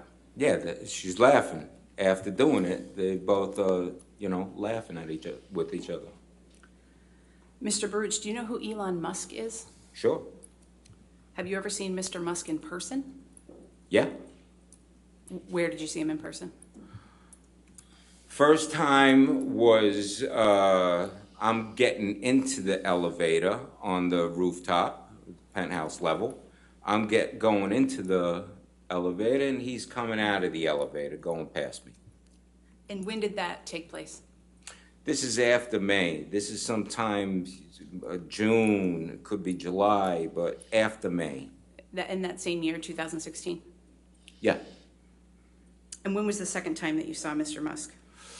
One morning waking up and going and opening up the shades to the bedroom, and it's on the second floor, and it overlooks the balconies, our adjoining balconies, because my balcony joins with John and Amber's balcony, and that opening up the shades, I see Elon Musk going through the balcony door on their side to then walk down a common corridor that then at the end leads to a door that you walk out to the rest of the rooftop. And you go to the pool, you go to the gym and stuff. So I'm looking out, and the view out the window is of both of our balconies. So that's where I saw him. And when was that? Oh, sometimes it's either June, July, but it's after May. Mr. Bruce, how long have you known Mr. Depp? Met him, I believe, in 1980, and what's 42 years? Well, it's going to be 42 years. Have you ever seen Mr. Depp be violent when angry with Ms. Heard? Objection leading. I'll allow the question. Good. I'm allowed to answer? Yes, yes, sir. What's the question again? Have you ever seen Mr. Depp be violent when angry with Ms. Heard? No. Well, from what I said from before, there was an argument that I walked in, so there's that, but have I ever seen him be violent to her with physicality? No. Did you ever Never. see him hit her? Never. In your 3.5 years living at the Eastern Columbia building next to Mr. Depp and Ms. Heard, did you ever observe any injuries or marks on Ms. Heard? Objection leading, Your Honor. All right, I'll sustain as to leading. Sorry. Good. Did you ever notice anything unusual about Ms. Heard when you were living at the Eastern Columbia building with her? Objection leading, Your Honor. I'll allow it. I can answer? Yes, sir. What's the question again? Did you ever notice anything unusual about Ms. Heard during the time that you were living next door to her at the Eastern Columbia building? Besides having great teeth? No. Mr. Baruch, are you appreciative of everything that Mr. Depp has done for you? Objection, Your Honor. Leading and relevant. All right, I'll sustain as to leading. All right. Mr. Baruch, how do you feel about what Mr. Depp has done for you? Objection. Well, you know what? No, I'll go ahead. Okay, go ahead. I think that's withdrawn. Go ahead. You can answer the question. Oh. Could just answer the question, sir. And the question is, How do you feel about everything that Mr. Depp has done for you? oh, come on, it's unreal. Yeah, you think too much about it, you're gonna cry. That I appreciate everything that he's done for me.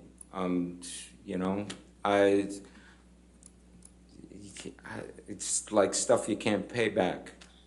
Would you lie for him under oath? Oh, no. Leading. All right, I'll sustain the objection. Next question. Have you given truthful testimony today, sir? Objection, Your Honor. Leading. It's still leading. I'll sustain the objection.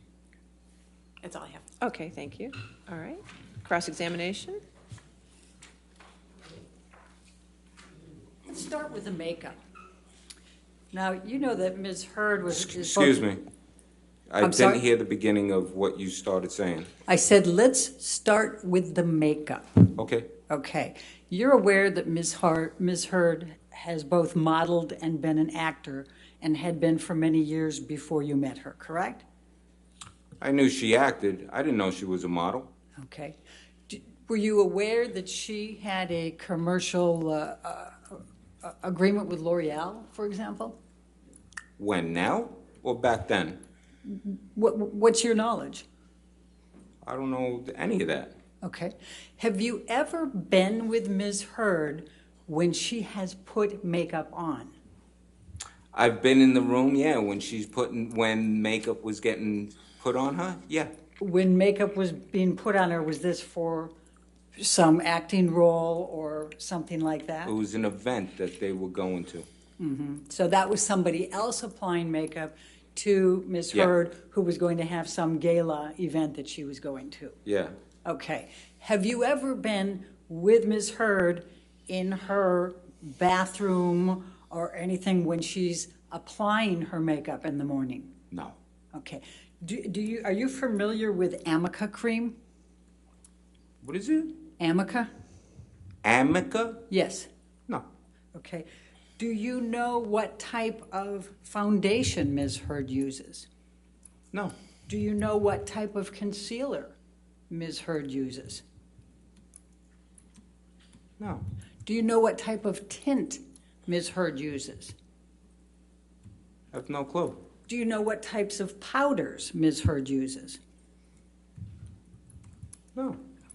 So when you're saying that you didn't notice any makeup, would it be fair to say that you yourself are not familiar with what type of makeup Amber Heard uses on a daily basis?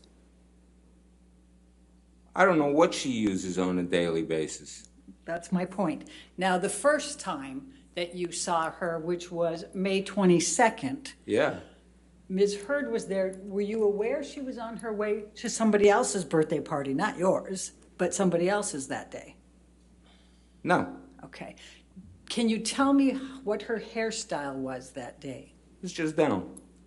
Down as in, Just regular. How she has it up now. She's got some kind of hairstyle, but no, she was no hair down, regular, no makeup, just hanging. well, when you say no makeup, you don't know she was not wearing makeup, correct? For a fact, Correct. no. And you don't know whether she had applied Amica cream, correct? No. And I you- didn't even know what Amica cream is. And you don't know whether she had applied concealer or foundation or powder or tint, correct? That's correct. Okay. Now, if she's going out to a party, Yeah. do you think she would want to have her bruise exposed? Objection, Your Honor. What's the objection? Calls for speculation. All right, I'll sustain the objection. Okay. Next question. So, do you recall what Ms. Heard was wearing that day? You know something? I could have sworn she had on a schmata dress, hippie dress at that particular time, but I could be confusing it with June 3rd. She's got this Victorian type of long hippie dress that has embroidery, and she definitely was wearing that night. All right, but let's go back to May 22nd. Do you Yeah. recall what she was wearing? I could have swore she was wearing another schmata dress that I've seen her hanging around the apartment with. And do you recall what color? No. Okay. Do you recall what jewelry Ms. No. Heard was wearing that day? No. Okay. Now, you indicated that there was a security guard there, and there Yes. was Josh Drew, Yeah. correct? And was there anyone else there? Yeah, the two locksmiths. Okay, so. And also in the apartment, for a fleeting second, a person went walking by and who seemed to me looked like it was Raquel Pennington, but it could have been another friend that was supposedly staying with them. Okay, so you saw somebody come by. So how many? No, go through the living room and then they're out of the picture because they went upstairs. So that's somebody that else was in that room but walking by. Okay. Yeah. So, and you talked to Josh. What did Josh tell you? Josh When? Drew, he took you to the side. What did he tell you? Objection, Your Honor, hearsay. All right, I'll sustain the objection to hearsay. All right. Before you spoke with Josh Drew in the other room, what, if anything, had been said about what Mr. Depp did the night before? Objection to the extent it calls for hearsay, Your Honor. All right, be a hearsay objection. I'll sustain that objection. Next I'm asking what, if anything. That was still solicit hearsay. But he already testified about what Amber said. I'll go back to that. Okay. So what exactly did Amber Heard tell you happened the night before? As I was walking up the first time, she turned to me and said, Johnny came by last night and got violent. So I'm changing the locks on Penthouse 1, 3, and 5. Don't worry about your place. Okay. Did you ask her for any more specifics on what she About meant by changing getting locks? violent? Huh? Did you ask her for any specifics about what she meant by he came by and got violent? No. Okay. Okay. Well, I'm going to jump you to the next day for a few, and then I'm going to come back. But let's go to the next day. So the next day, you testified that you saw her twice, correct? From Sunday? No, Monday I saw her once in the morning. I want to That's when say she came around by 12. to ask if you could have the key, or that you could leave the key for the house key, Right, right? for Hilda. And you weren't feeling well, right? That's right. Okay, so you wouldn't have been standing very close to Amber, right? Because you were sick? Well, I opened up the door and I'm holding the door. We're like 3 feet away from each other. Yeah. Okay, and you told her you were sick, right? Yeah. Okay. Do you know where, she was going out someplace, correct? She was going somewhere. All Yeah. right. She wasn't going to be there. All right. Do you know whether she had applied any Amica cream that morning to her face? No. Do you know whether she had applied any concealer to her face that morning? No. Do you know whether she had applied any foundation that morning? No. Do you know whether she had applied any tint that morning? No. Do you know whether she had applied any powder that morning? No. Now, the next day. I can tell you, she looked like she wasn't wearing any makeup. Right, and would you agree that people who are models and actors can be pretty darn good with putting makeup on so that you can't tell they're wearing makeup? Objection, Your Honor. Foundation calls for speculation. I think that's a fair question to ask you. I'll sustain as a speculation. All right. Next question. Do you have any knowledge of the skills of Amber Heard with respect to putting on makeup? Well, it can't be that good because she's got a friend who is a makeup artist who came over to do makeup, but I don't really know. Right, and that makeup artist that comes over does it when she's going to be on some show or in some big public event or gala, right? Yeah. Yeah, that makeup person, and you're talking about Melanie Iglesias, right? That Right, makeup- yeah, exactly. Okay, and that Exactly. makeup person doesn't put Amber's makeup on every day for her, does she? I wouldn't know. How many times did you see Melanie Iglesias put makeup on Amber? One time. Okay, It's just one time. okay. So she wasn't living at Amber's house, right? No. I hung out with her and her husband and Johnny and Amber and over there one time eating and then another time was when I met her that seeing her do makeup for these guys.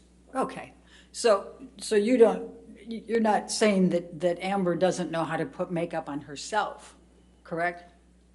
Oh no, I'm sure she does. Okay, but again, I would you've think she does, But for the most, I'll tell you what, over 3.5 years, living around each other, for the most part, she's not a makeup wearing person, completely natural. Her, Rocky, total great complexion, Texas natural girl next door, no makeup wearing, hanging out. Did Amber ever tell you she was not wearing makeup? Did she ever tell me? In any of those 3.5 When? years that you're saying she wasn't wearing it around the house, did she ever say, I don't have a stitch of makeup on? As many times as she's told me, I am wearing makeup, which is, I can't remember. So I don't know. Yeah, no. There's not one time I remember that or saying that. Okay, so now let's go to the next day. I think that's the day you've got the 2 times that you saw her. She's with other people. Yeah. And she's either going out or coming in, correct? Well, first time they're coming in, and the second time they're going out. So they've been out someplace before they're coming in, correct? Objection, Your Honor. Foundation. I'll allow it. You can answer the question, sir. Oh, I have no clue. Okay, but they're physically entering the house. In other words, they haven't been in the house, they're coming to the house from someplace, right? Oh, I would have no idea. When I walked out, who knows? They might have been out and in twice before that, but I don't know. They Okay. could be coming from another apartment, coming, to go there. And I'm seeing them, it could be the second time that they're entering this apartment, or the first time, or the third time. Yeah, I don't know. Okay. I have no idea. And do you know, so you don't know where they were? No, And of so you course have not. no idea whether they were out in public someplace, correct? No, of course not. I All right. wouldn't know that. All right. And then the later time that you saw them that day, they were going out, is that correct? Yeah. Okay, okay. And do you know whether Amber had any Amica cream on that day? No, I don't know. And I'll try to make this faster. Do you know whether Amber was wearing concealer, foundation, powder, or tint that day? I don't know. Okay. Now, the next day, I think you said it was she and Whitney, is that correct? On Wednesday, yeah. Okay, Yeah. okay. And again, do you know whether she was wearing any Amica cream? Sir, if you could just answer I'm the sorry. question. I'm totally sorry. I'm Thank you, sorry. sir. That, no, And do you know whether she was wearing concealer, foundation, powder, or tint? no. Okay. Can you tell me what Amber's hairstyle was on the 23rd? That's Monday. Like I said, when she knocks on my door, hands down. Okay. Can you tell me what she was wearing that day?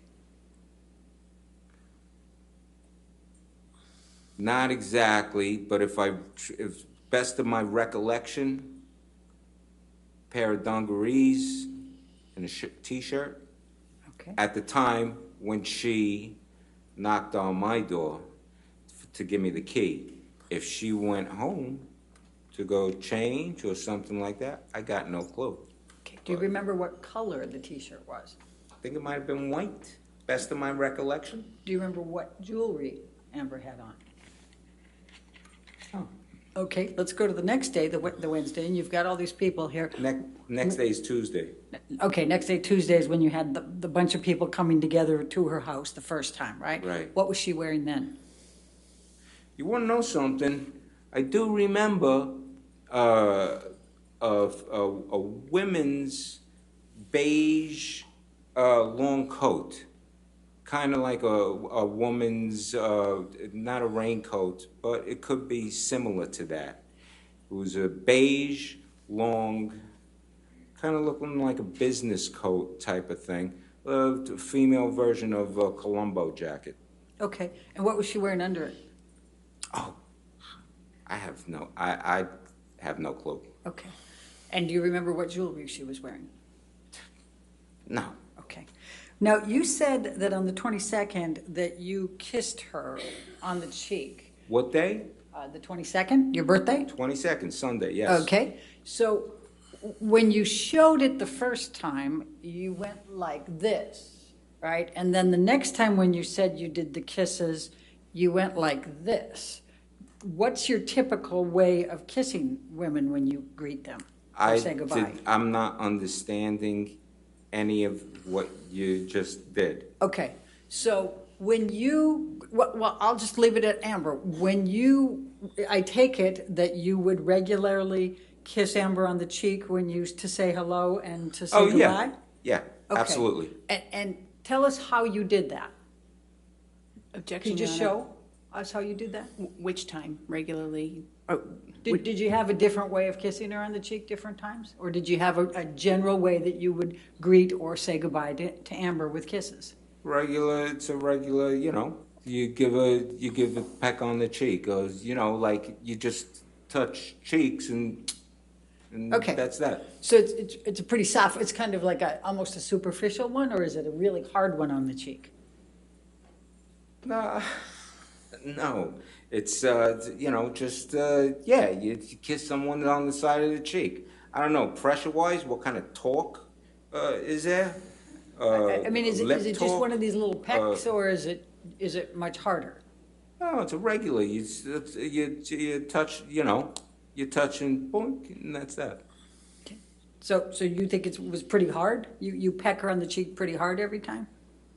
objection, Your Honor. No, I'll sustain objection if you want the next question. Okay. How's it? You also showed that you did one like this. Did you ever do a two kiss when you greeted Amber? Two cheeks? No, I'm not European. I'm from Brooklyn. No. No, you give, Europeans do the, All right. both sides. Sometimes even three. Bam, bam, bam, bam, But you so, never did no. that. No, no. All right, let's go to the fake punch. I want to make sure that I understand exactly what you remember seeing. Yeah. You said that it was 2 to 3 weeks into June. Is that correct? That you saw it? It's gotta be somewhere in that period. Okay. To somewhere in the first three, I would say the first 3 weeks of June. All right. Yeah, somewhere like that. Can you recall which week? No, Okay. So you saw Whitney and Amber. Was there anyone with them? no. Okay. Do you recall what either of them was wearing? Long jackets. Yes, actually I do. Okay. Long jackets. Overcoats. And how was Amber's hair styled that day? Down, pulled back. Pulled back or Well, down? it's when I say pull, it's like hair's down, maybe because of something around the neck or whatever, the hair is, flipped back or whatever. Not tied back. I don't remember if it was tied back, but just where it's full. Full. Okay. That I remember. Okay. So now where were they standing when you watched this? This is where would they stand? Yes. They're standing, waiting for one of the elevators on the mezzanine floor where there's, I guess you could see, there's cameras that, has that view of the elevators So on the they're on the- mezzanine floor. So they're on the mezzanine level. Yeah, this is the same level. This is the same level. There's apartments on that level. And that's how the exit, how you get out to go to the garage. And so were they coming back from the garage? Well, if they're standing at the elevator outside, that it could be, and waiting to get into the elevator on that floor. So it could be that maybe they came from outside, maybe they know somebody who lives on that floor, because there's apartments there. I got no clue where they're coming from. That's not even in the thought process. When I see this, it's not like, well, I wonder where they're coming from. Okay. No, it's Okay. just So now what I saw. tell me where they were each standing. As I'm watching the video, this tape, Amber's on the left and Whitney's on the right. Okay. And then tell me, just take us through. Tell me what you saw. Amber's on the left, Whitney's on the right. They're hanging out. Can I stand up? Yes, sir. And so here's Amber, here's Whitney, and they're hanging, waiting for the elevator. And Whitney they're looking at each other, yapping or whatever they're doing, and Whitney goes like this. Pow. Just a fake pow. And then they both start laughing, and then they're just standing there, yapping, doing what they're doing. And how close does Whitney's fist get to Amber? Oh, I'm watching this. It's a fake thing. It's not. It's Right, not right. like she went and she hit her own No. sister. No, but I'm She asking didn't go how and hit close. her. She just going pow. If here's my face, if here's my face, it's just coming by. Fake punch going by. This, that far. Okay. Just making believe. It's a Okay. believe punch. Okay. And then they both laugh, you say. Yeah, they both, they just start, Did you watch them get on the elevator? no. Okay, so the part that you saw, the elevator never opened during that time. That's right. Okay. That is correct. And how many seconds would you say, or minutes would you say this little clip was? Oh, what I saw was 10 seconds, 15 seconds. Okay. And do you recall what day that was? That I saw this? No, no, no. Was there a date on the video? Oh, if there was, it wasn't something that I acknowledged. Okay, great, good, thank you. All right, now let's go back to the argument that you witnessed between Mr. Depp and actually Ms. Heard, who was on the phone or the speakerphone. Do you recall testifying about that? Say this again, start again. Yes, let's go back to, you testified that you observed an argument between Mr. Depp and Ms. Heard. Do you recall that? You came into the room, Mr. Depp had Amber on speakerphone. Do you recall that? Yeah. Okay, Mr. Depp was drunk. Would you agree? Yeah. Okay. And do you recall that Amber was actually in London, not New York? No. You don't recall that? No, I thought I thought it was she was in New York. Okay. And you recall that Mr. Depp was accusing Amber of sleeping with somebody, right? There was somebody else in the room with her, and that's what they were arguing about. Are you sure that Mr. Depp wasn't thinking there was someone in the room and she was trying to tell him there wasn't somebody in the room? He, say that again? Are you sure he wasn't saying someone was in the room and she was trying to convince him there wasn't anybody in the room? Well, he said that he heard the other voice. Okay, and did you hear the voice? Oh, no. I Okay. walked in there already, this is already in motion. Right, and Amber's saying, why are you saying that, right? Amber was saying, come on, baby, why are you being like this? What are you doing? Come on, Johnny. There's no need. Why are you being like this? Right. And it was taunting. How is it taunting to say, why are you accusing me of having somebody in my room? Because they were in the midst of no solution. At that point, it would be, instead of taunting, saying, listen, John, let's talk tomorrow and let's end this conversation right now and we'll talk tomorrow and we'll get to an understanding, because there's not going to be any solution right now. But there was none of that. It was just continuous, oh, baby, So and that kept it going. if Mr. Depp, in his drunken state, was suffering from delusions and thought he heard a voice and wasn't, do you think it would have been reasonable for Amber to be saying, what's going on? Why are you saying this? What's going on? Objection, Your Honor. Speculation. I'll allow the question, if you can answer it. You can answer the question, sir, if you... Would I think it would be what? If Mr. Depp was suffering from delusions and there wasn't anybody in the room and he hadn't heard a voice but thinks he's hearing a voice, would it be reasonable for Amber to be trying to figure out what's going on? Objection, Your Honor. Hypothetical speculation. I'll sustain as a speculation to that question. And the bottom line is, you came in on the call, so you don't know what he said first or whether there was any voices, correct? Whether he heard voices? Yes. Besides hers? Yes. No, I didn't hear the beginning of the Okay. conversation. And then after the hang-up, he went straight to bed, right? No, after the first hang-up, Right. she calls back again, which was it necessary? I don't know. Do you know whether she knew? Do you know whether she knew whether he accidentally hung up or not?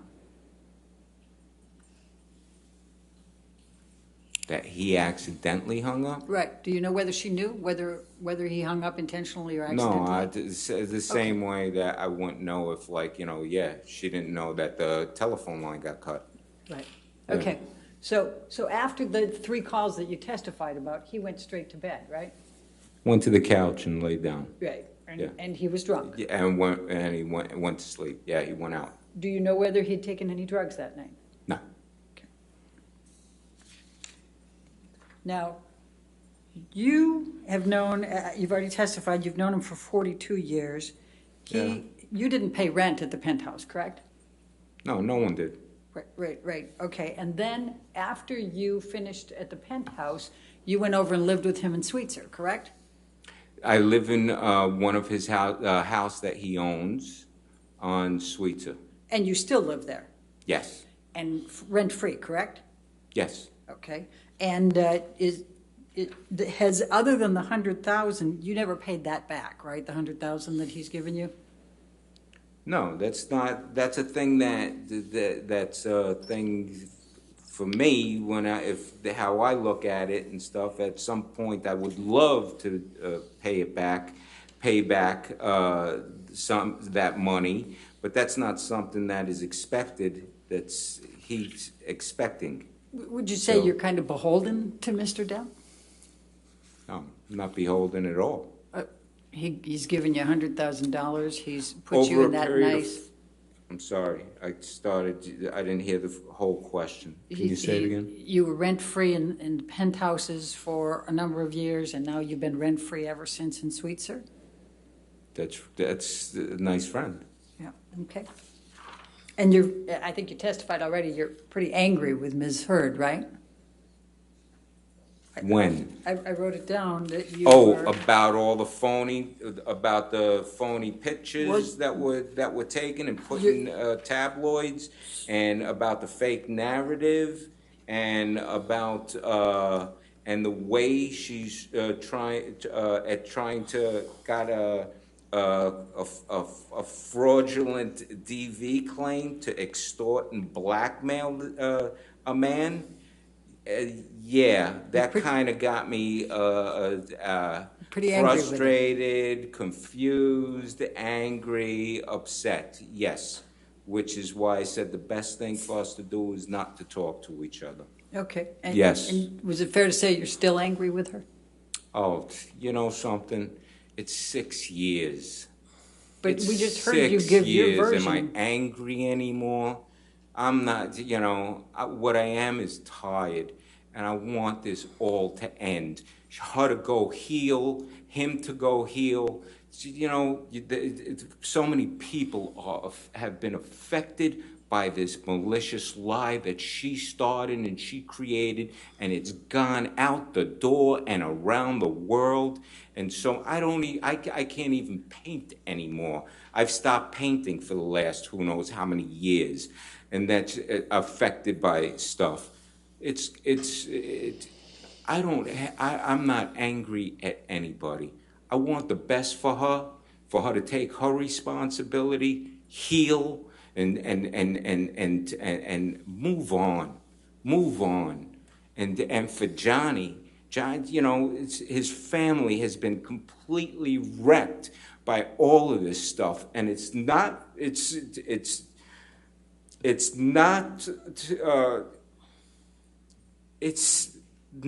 fair. It's not right what she did and what happened for so many people to get affected from this. It's insane. And Mr. Baruch? How this happened.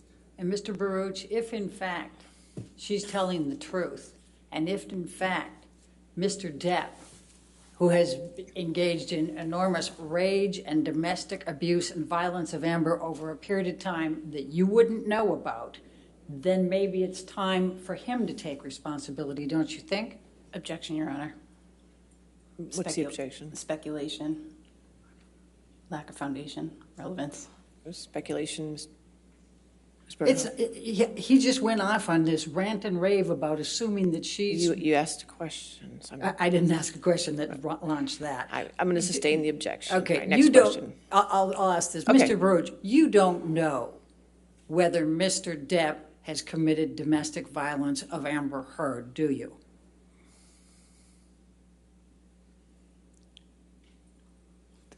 I'd never witnessed I never saw or witnessed whatever type of claim that is being said, ever. I've Okay. never seen him be violent since teenagers from first I didn't meeting. ask you that. I said you don't know whether he has committed domestic violence or abuse on Amber Heard. Isn't that correct? That's correct. I did Okay. not witness any physical Right. violence. But you have seen Mr. Depp use drugs as well as drink and be drunk, correct? Oh, yeah. Okay.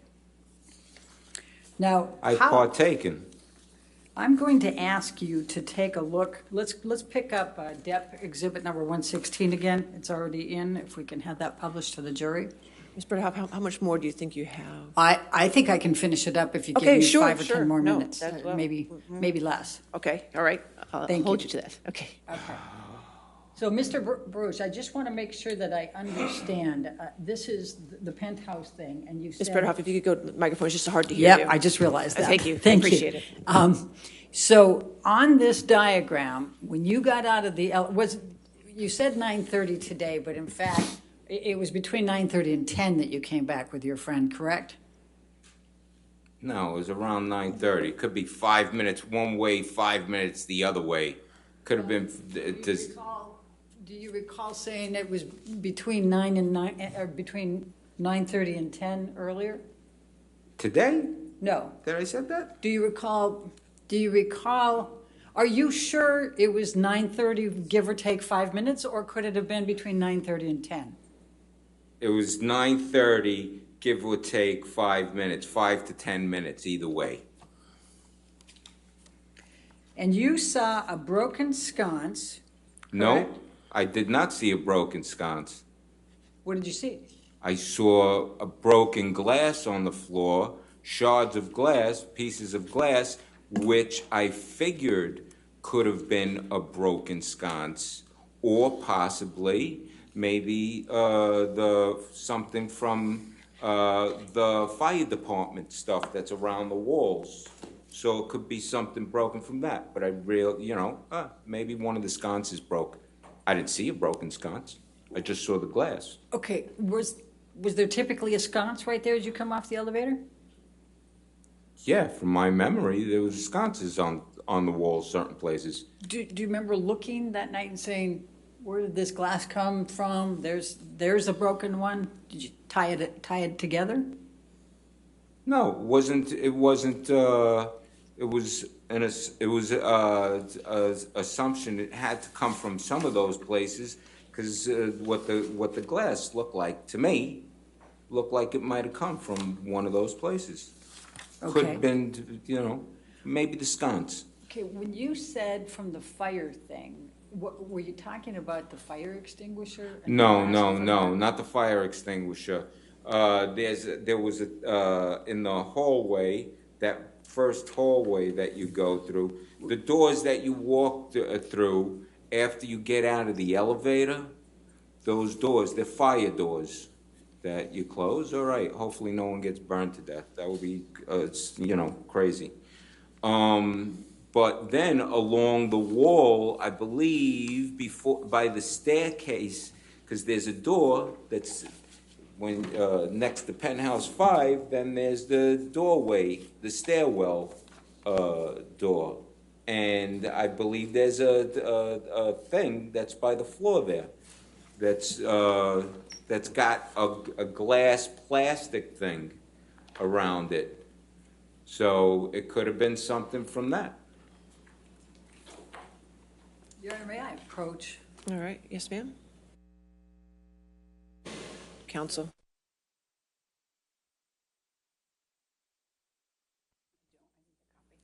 Do you have another copy of the deposition? Is this something for me to look at? Just wait for a question, sir. I asked you a few minutes ago whether you were sure that it was 9:30, give or take 5 minutes, or if it could have been somewhere between 9:30 and 10. Do you recall me asking that question? Yeah. Okay. And I'm going to ask you to take a look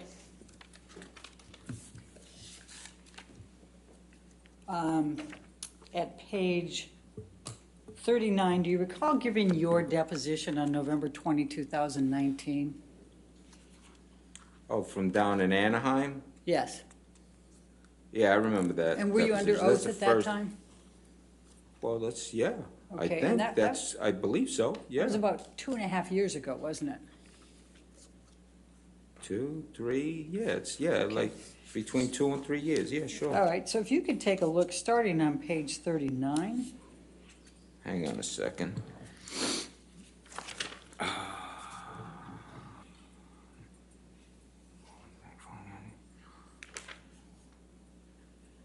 And if you go to the line 21, where were you on the evening of May 21, 2016? And your answer was, all right. So I was out in the street. I was with a buddy of mine, calls me. He asked if I wanted to go out and eat. And I says, I just ate, just meet me. Let's meet at the apartment. Let's go hang out. So I met him at my apartment, probably, I want to say around 9:30 or a little bit later. I don't know, yeah, between 9:30 and 10. Do you see that?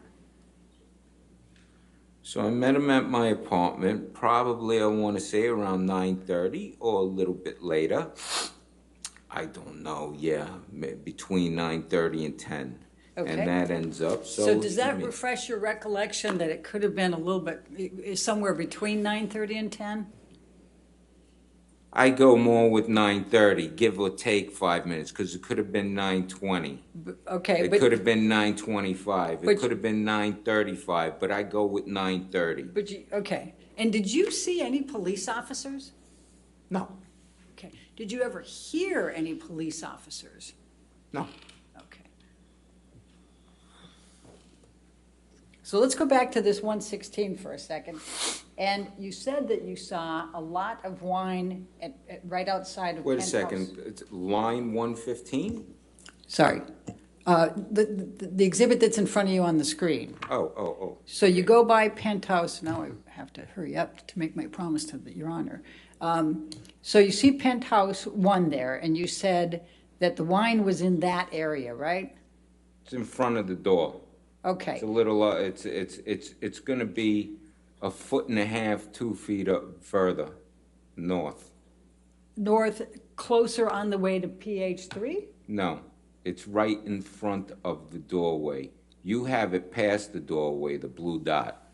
Yeah, It's, that wasn't intentional. it's just I can in make it front of that doorway. There we go. Okay. Can you put the dot exactly where it was?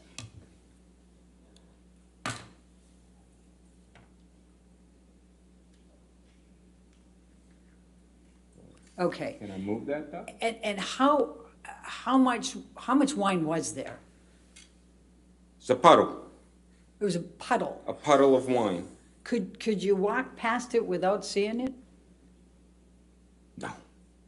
It was, and could you tell a little bit about how much probably had been spilled of the wine? I mean, were we talking like a half a bottle, a bottle?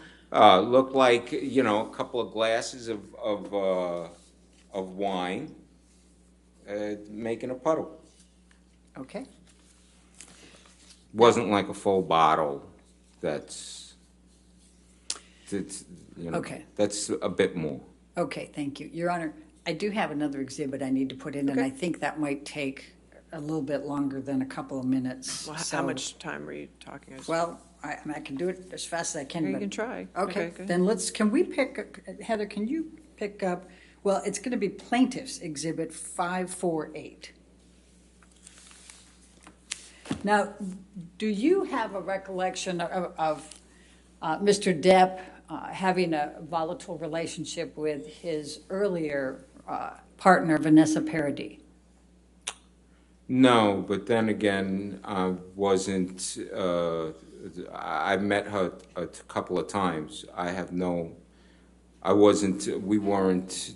Our paths weren't crossing at that particular time when they were together. All right, do you recall Mr. Depp ever referring to a circumstance with her as carnage? What's the relevance? Or? We're talking, he's trying to give character testimony here, and I'll tell you what, I'll move to a different Okay, one. all right. Now, you said that Mr. Depp and Ms. Heard were You said that they were always nice to each other? Yeah. Do you ever remember Mr. Depp referring to Amber with the term cunt? Like to her face? No, no, to you, calling her a cunt to you. Maybe in a text. All right, did he do it more than once in a Oh, text? I would have no recollection of that. I mean, he's called me a cunt in a text. So, I mean, it could be, I don't know how many texts. If there's something specific, if you could show me a text, that would be a different story. But I don't, you know. We've had many texts together, many you know. Okay, let's go to line 57 then, it would be section 57 of the exhibit that I have in front of me.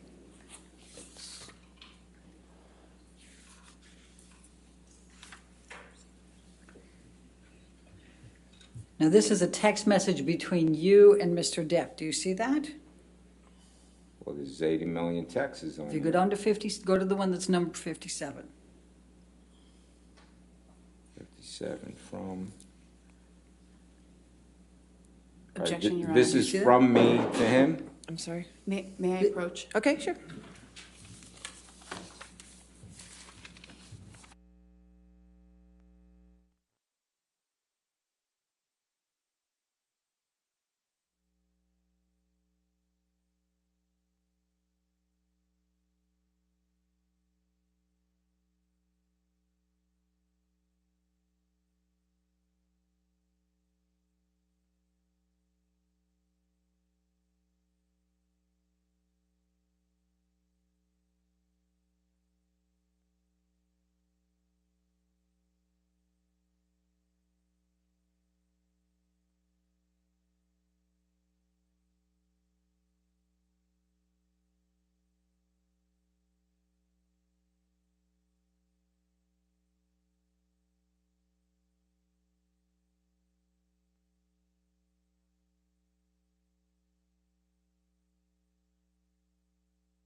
Are you on 57 yet? 57. Right. And this is to you, correct, from Mr. Depp? Is that how it's, it says from to 323-445-2400. That used to be my telephone number, so. That's to, correct? Oh, okay, I understand, right. Yes. All right. And That's to me. all right, and the message he's sending to you, and this is October 18, 2016, is hopefully that Objection, Your Honor. Exhibit's not in evidence, and she's reading directly from it into the record. All right.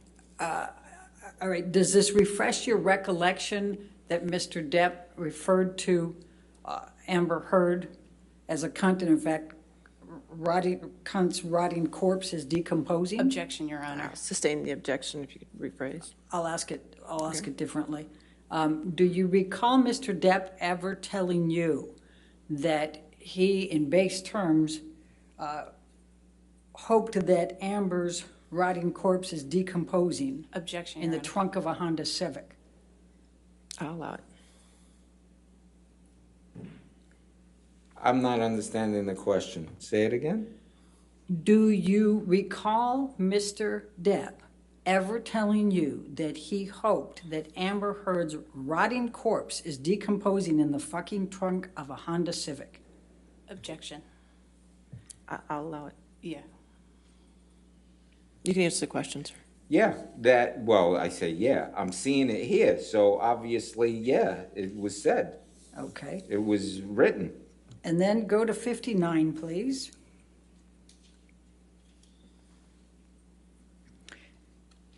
And when you had to move out of the penthouse to go to Sweetser, do you recall Mr. Depp telling you that this was Amber's fault and referring to her as a cunt? Can I read this Yes, thing please. first, so that Yes, way I please. see what's going on?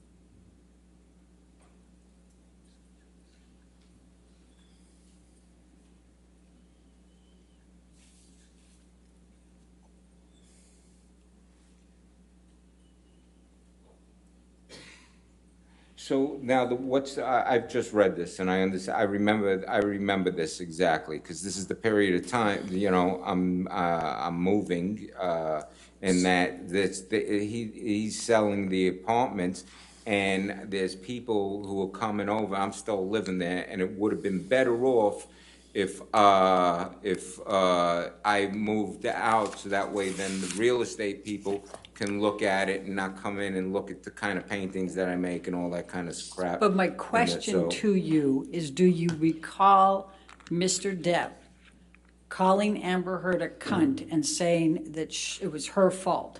Well, it's written there, so, yeah, I could see that. Okay.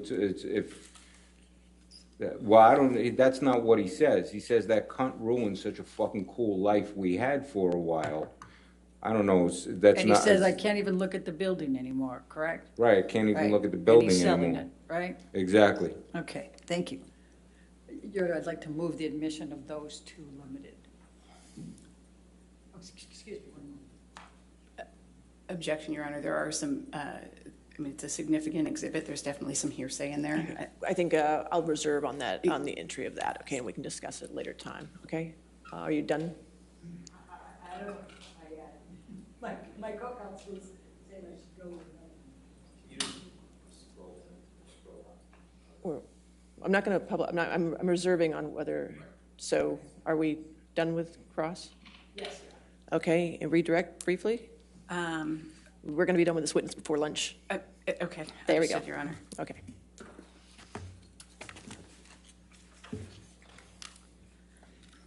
Mr. Baruch, do you recall that Ms. Bredehoff was just asking you some questions about some text messages you received from Mr. Depp? Yeah. Do you recall when those text messages were sent? No, I'd have to look at them again and look at the date. Could you display it to the witness again, please?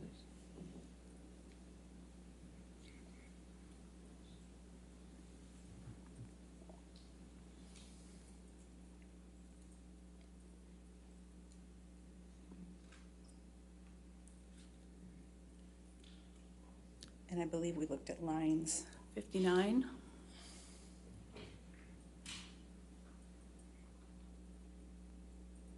Excuse me, 57. Do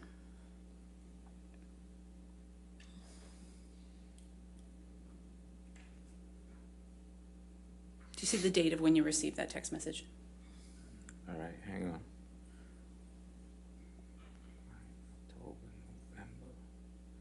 It was the month before, it was the month before I moved out. Okay, When was that text message sent? it says 10/18/2016, that's October. I moved out the next month, so in November. So this is from October. So was that message sent several months after Ms. Heard made claims against Mr. Depp of domestic violence? Oh, yeah, yeah. Objection, Your Honor. I'll allow it.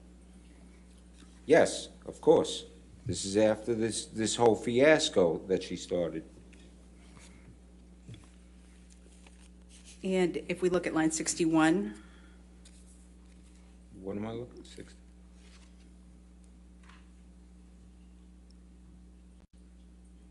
what's the date on that message?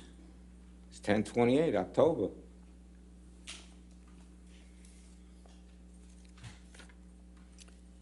We can take that down. Mr. Baruch, Ms. Bredehoff asked you a series of questions about the security video from the Eastern Columbia building that you observed. Do you recall that? Yeah, the PAL. When did you understand that footage was from? Objection, Your Honor. I already asked and answered. You said you didn't recall. I'll sustain it, asked and answered.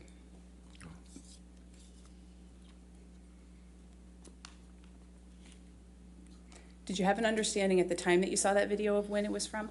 Objection, Your Honor. Same question. I'll sustain the objection. Ms. Bredehoff also asked you a series of questions about the argument that you overheard between Ms. Heard and Mr. Depp on the phone. Do you recall that? Yes. And you could hear Ms. Heard's voice on that phone, right? Yeah. Do you recall if that was a FaceTime call or if it was just regular speakerphone? It's just speakerphone.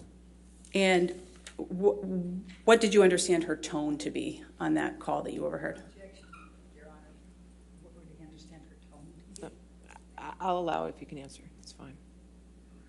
Taunting, egging on, almost demeanoring, the baby talk. I would object, Your Honor, and move to strike. Yeah, I'll sustain the objection as to his answer, and I'll strike it. The whole answer, Your Honor? The answer, yes. I believe you testified that Mr. Depp hung up the phone during that conversation. Do you recall that? Yes. Did you understand that Mr. Depp was trying to end the argument by hanging up the phone? Objection to what his understanding of what Mr. Depp was trying to do. All right, I'll sustain as to past speculation. Your Honor, he heard the phone call and he was there to directly But observe. what Johnny Depp's intention was, I'll sustain his objection. I know what my intent. Sir, Oh, I'm sorry. okay, thank you. Wait for the question. Thank you, sir. What was your understanding of your intent with respect to hanging up the phone on that Objection, Your Honor. conversation? He already asked and answered when he said he hung it up, and so. It was asked and answered. I'll sustain the objection. Next question. Nothing further, Your Honor. All right, is this witness subject to recall? Possibly, Your Honor. There's a silence. Okay, so yes or no, or not for you, not from you? Yes, All yes, right, for us. all right, sir, since you're subject to recall, that means that you may be called again to testify at some point. So that means until that time, the rule on witnesses still is in place for you, so you cannot have any outside information or talk to anybody about your testimony here today, and don't look at any information about this on the news, okay? Okay. All right, thank you, sir, you're free to go at this time. Thank you. Thank you. All right, so.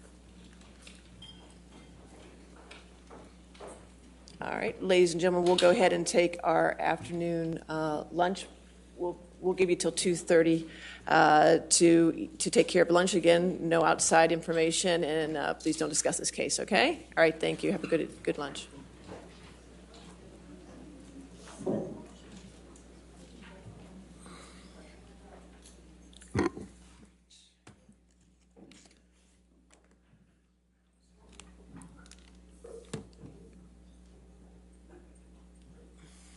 All right, so we'll come back at 2:30 then? Is that correct? All right, thank you.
Johnny won't even look at us. You're sitting in the audience? They don't. But the jury? Oh, and the judge is allowing the curses. I had to get out of it.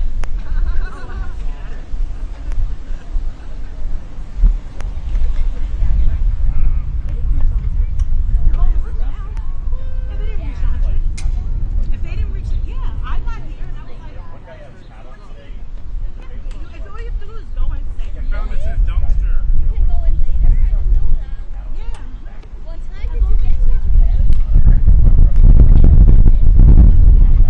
You still get it? I thought you had Kelly to be on at 7. That's what I heard outside. I don't know, I was here at 7 outside.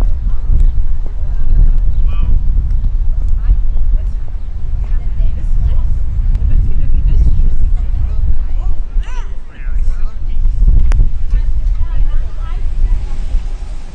I think it'll be. In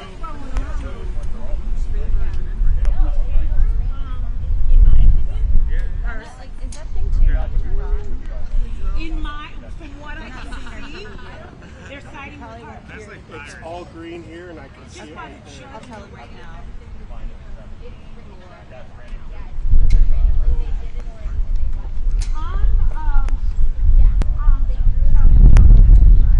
I live in Hershey. Come on. He was great. Check 1, 2. OMG. Check 1, 2. I need to get your audio going. Let me tell you something. I learned something about Johnny Depp that I never thought I would learn. He's very important. I didn't realize that his words were so.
Yeah.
parties, we are going to be calling Brandon Patterson by video deposition designations at this point. Okay. And I just wanted to alert the court how we've handled the exhibits amongst the parties we've met and conferred. The parties have agreed that we have no objections to the Eastern Columbia Building surveillance videos that have been authenticated by Mr. Brandon Patterson Okay. in What his do you- deposition. Okay, what exhibit numbers are they? Or whose exhibits are they and what? Well, so we have no objection to all, I think there's 87 Okay. currently. So in the interest of time for the jury and the court and everyone here, because there are 87, we've agreed to show a selected smaller set, which have been identified by both parties. And both parties are taking on the responsibility of introducing and playing each exhibit for the jury, Okay. with your honor's permission.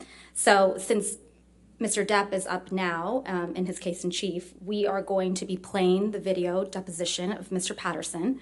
We will pause the video.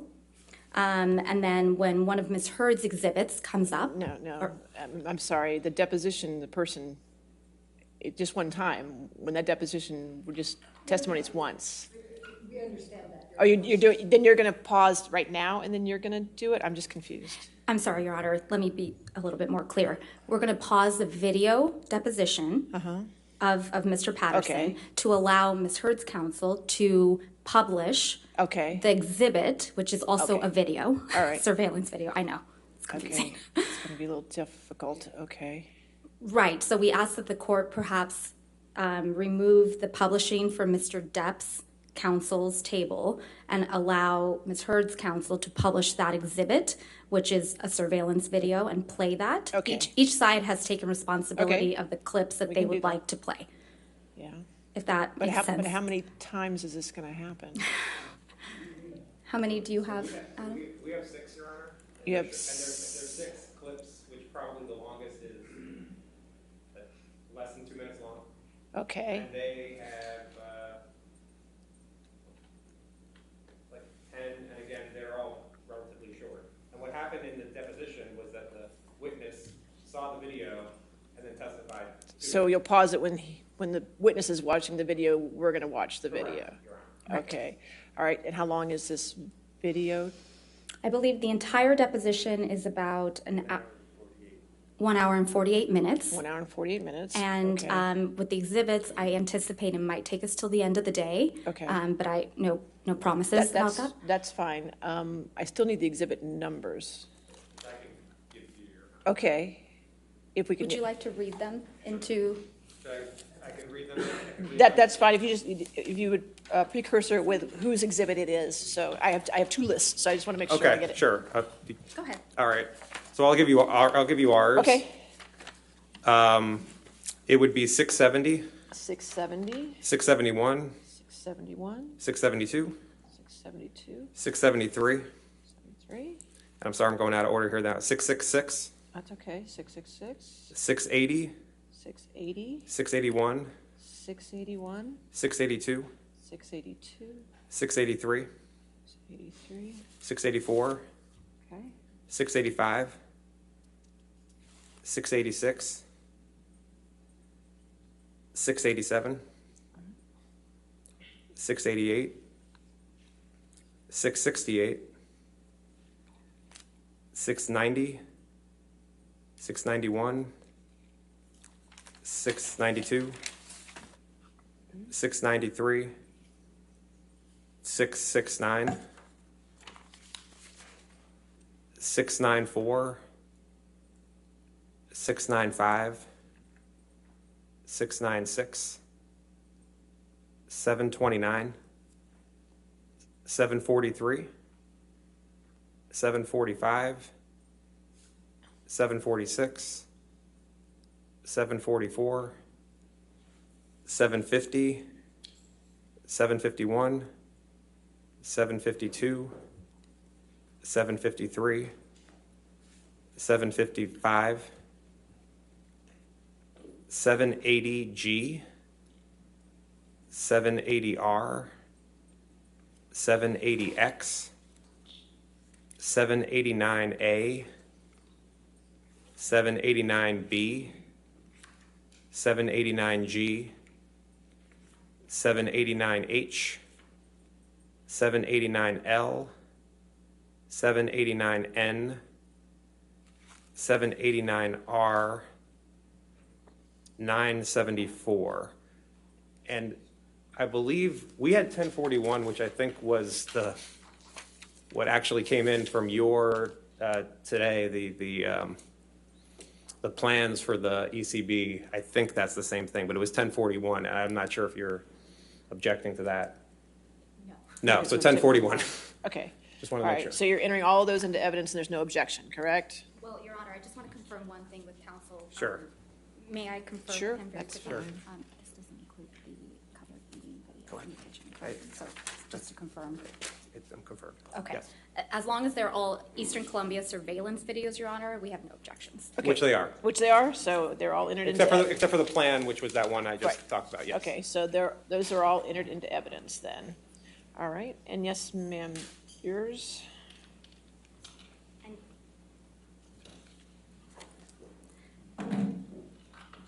And Your Honor, just short circuit this for the court. Our Eastern Columbia building surveillance videos are exhibit numbers 250 through 336. All right, so exhibits 250 through 336. That's No correct. objection to those exhibits, correct? Assuming that they are all the Eastern building, then no objection. Yes. Okay, so plaintiffs' exhibits 250 through 336 are entered into evidence. Thank you, Your Honor. Would Your Honor like to know the 10 exhibits that we were going to be playing for the jury? No, that's okay. They're all in evidence, that's all I needed to know. We don't Thank need to you. pull them up, so you're going to handle that. Yes. All right. The only thing about this is there's going to be duplicates. I don't know whether we want to try to sort that through. They're in evidence, so Okay. that's. It's been I'm not going to sorted. ring that bell. That's right. Okay, could you put the big TV up, though, before we get the jury back in? Just since it's going to be a deposition with testimony, we're going to go ahead and put the big TV up, so. If it works.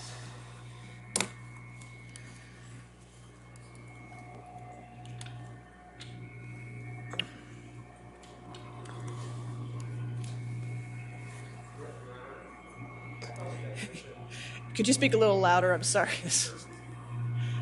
I thought the deposition video came through the other screen. I was just, I think it comes through here, too.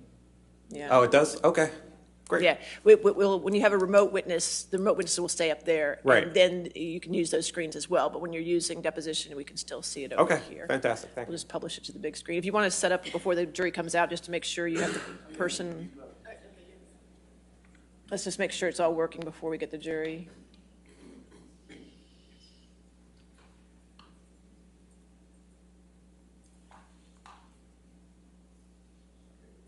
And this, oh, you didn't put it on there. All right, seems like it's all working. Okay?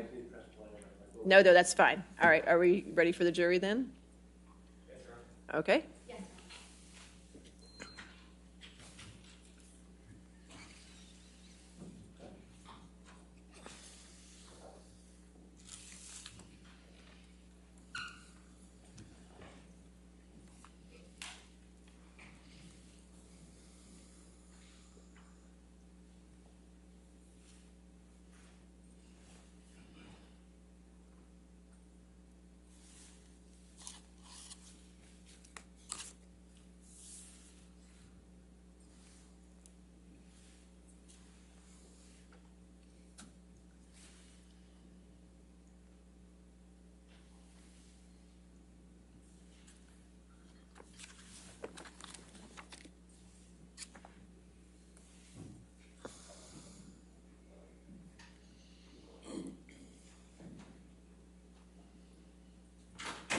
All right. Thank you, ladies and gentlemen. All right, your next witness. Thank you, Your Honor. Plaintiffs call Brandon Patterson. He is the corporate designee of the Eastern Columbia building by deposition designations. All right. Patterson. All right, ladies and gentlemen, this is the first one that we have of a few where they already have been deposed, and so you're going to see them on a recording, okay?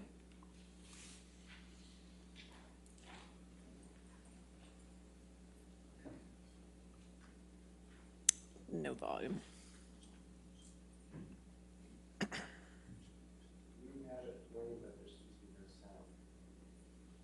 Do you have an audio connection attached to?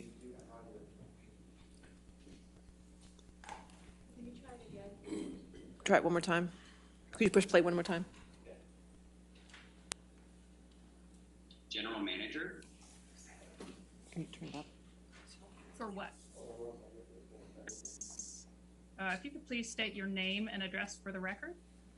Sure, Brandon Patterson, 849 South Broadway, Los Angeles, California, 90014. And if you could please state your occupation. General manager. For what? I'm the general manager for the Eastern Columbia HOA in Los Angeles. And how long have you been in that position?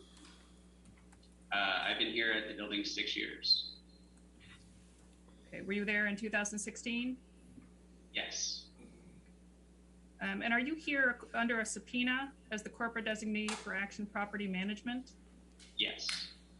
Okay, and if you could please pull up Exhibit 1 and just scroll to page 15 of the PDF, please. Does this look like a copy of the subpoena that you received?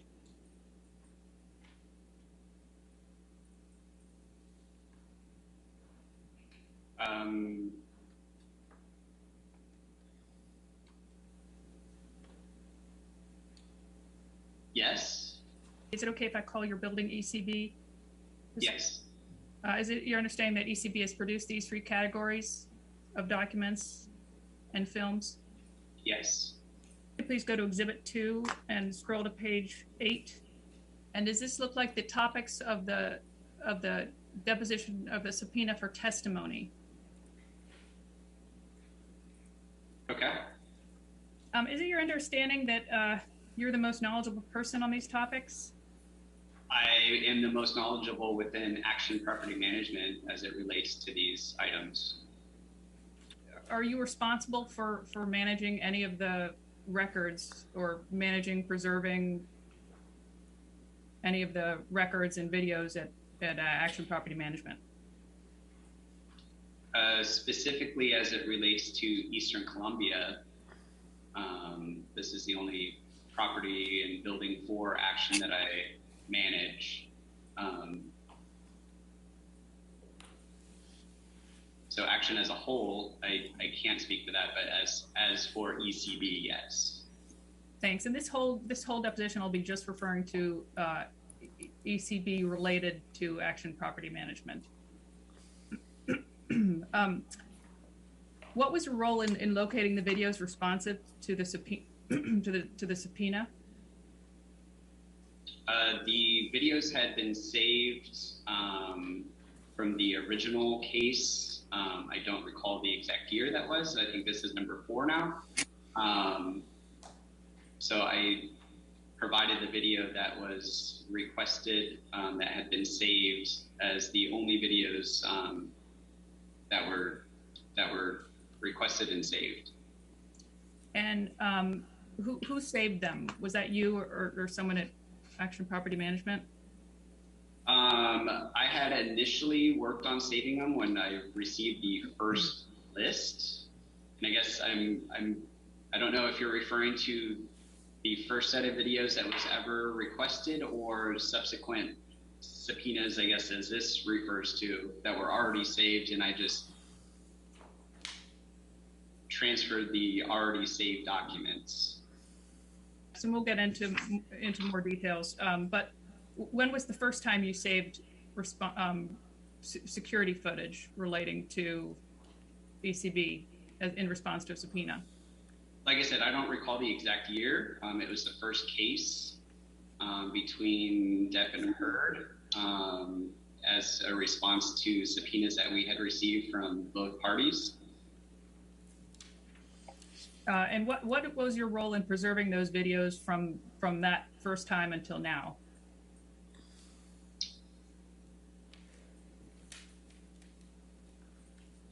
Can you expand on what you mean by preserving? Sure. Did you, Were these videos kept securely in the same format at Yes. ECB? And were you responsible for making sure that they were kept securely and in the same format at ECB?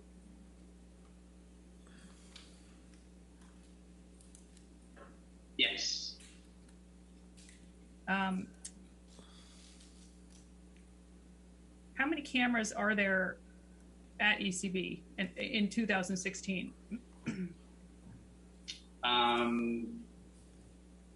I don't recall the exact number. We've since switched out the entire system and expanded on it. I believe we doubled the cameras, which we currently have 44. So I would be speculating, but I think it's probably around 22 or so.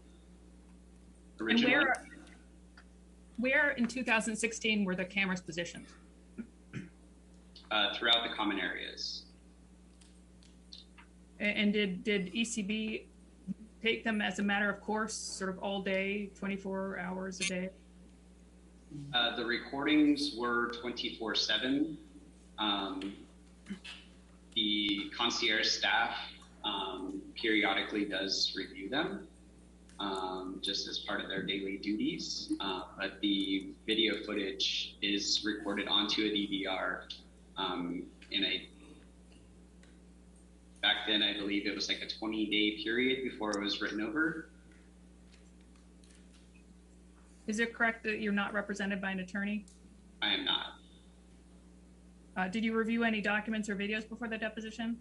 I did not. Have you ever communicated with Mr. Depp's former attorney, Mr. Waldman? Yes. And did Mr. Waldman, do you know if he drafted a declaration for you in 2016? Yes. Is Action Property Management, I believe you said this earlier, is it the property management company for ECB? Yes. Is it your understanding that in 2016, Depp owned the top floor penthouses in ECB, penthouses 1 through 5? Yes. And are you aware of whether Amber Heard was a resident at ECB in 2016? Yes. How many times have you seen Amber Heard? Personally? Maybe, I would be guessing, my best guess would be maybe half a dozen to a dozen times. Do you remember when those times were? Like what year? I don't recall the exact year, but likely 2016.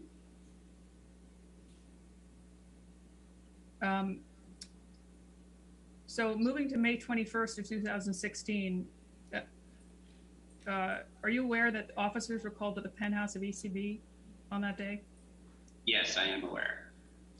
Were you there the day that the officers were called to ECB in May of 2016? I was not at the building when officers were called. Do you have any firsthand knowledge of why the officers were called on May 21st, 2016? Firsthand, no, I do not. Did you see Amber at all on May 21st? Not that I recall. Did you see Amber on May 22nd, 2016?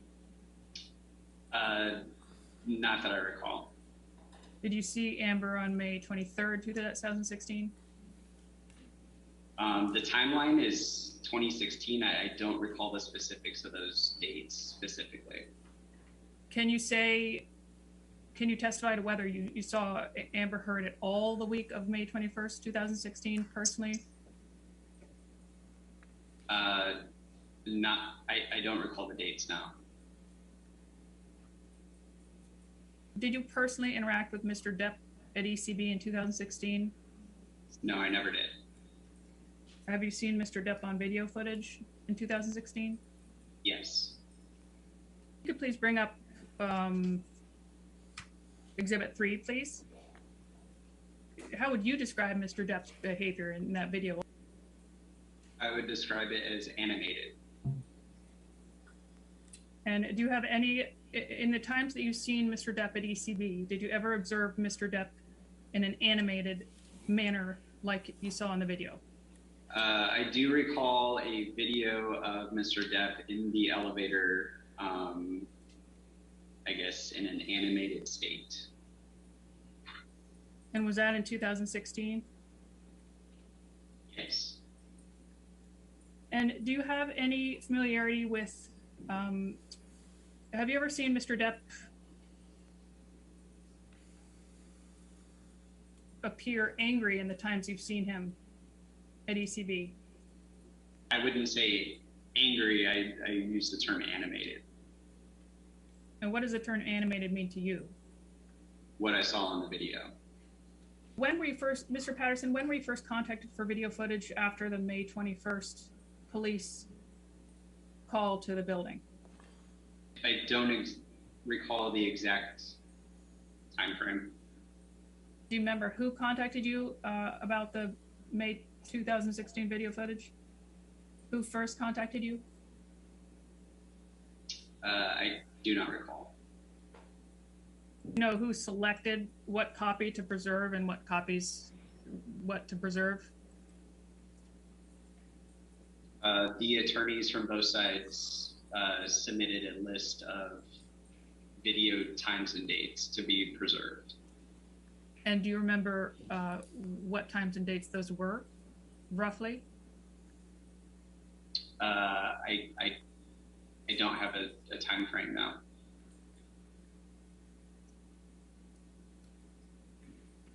Do you have a rough time frame of what the videos that were preserved, what times those covered?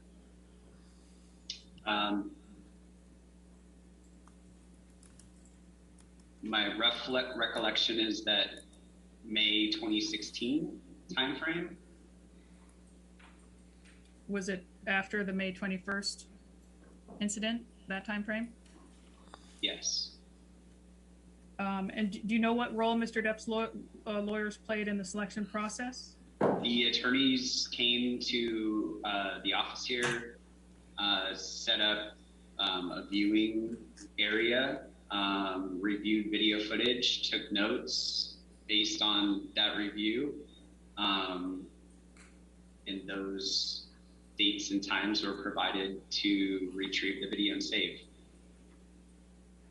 And do you remember which attorneys came, either their names or who they were, came to review the footage? I don't recall. There's attorneys from both sides that came very close together, and I don't recall who or what side they were on.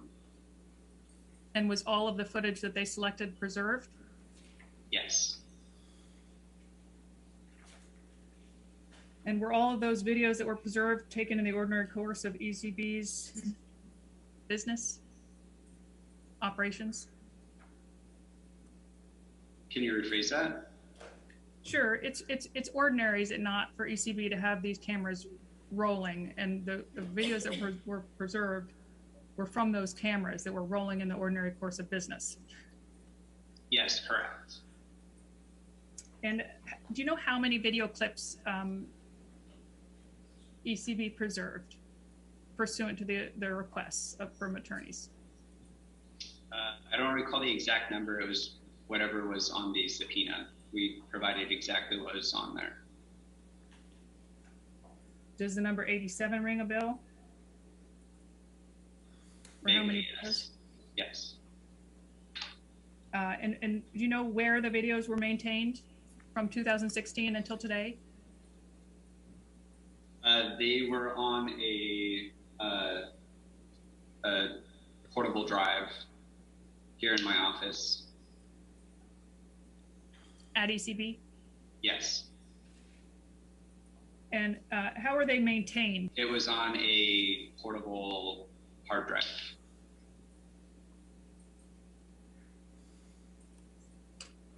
And as far as you know, is that in the same condition that it was in 2016? To my knowledge, yes. And were the 87 videos preserved on 3 DVD discs or in some other format? So through the subpoenas, the videos were provided to the different teams. I vaguely remember CDs. They weren't stored on CDs for purposes here. I just have the portable hard drive. Any more video footage other than those 87 clips that has been preserved? No. And what happened to any other video footage that was not preserved? Like I had mentioned earlier, the DVR has a capacity of so many days and it rewrites over itself.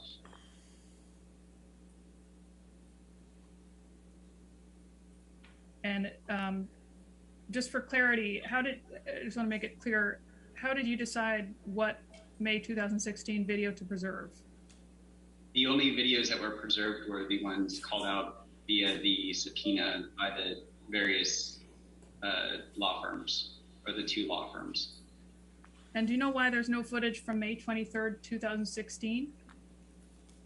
I do not.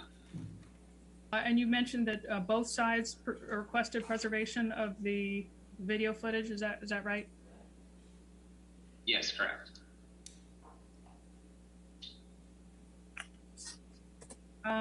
Is it your understanding that the press at some point became interested in getting statements from ECB relating to the May 21st incident? Yes. Did the press ask ECB or its employees for statements? Yes. And what's the policy of APM or ECB with respect to press statements about residents? The policy is that we do not give statements to press. And did Amber ever ask you about that? Yes, she did. In 2016, do you know if Rocky Pennington and Josh Drew lived in one of the penthouses at ECB? Yes. And did you ever see Rocky with Amber? Yes. If we could pull up Exhibit 4, please. Mr. Patterson, does this refresh your recollection about which penthouse Rocky Pennington lived in? Yes. Mr. Patterson, I'd like to go to the video footage now and go through some video footage. And let's start with Exhibit 5, please. In particular, around timestamp 18:55:19.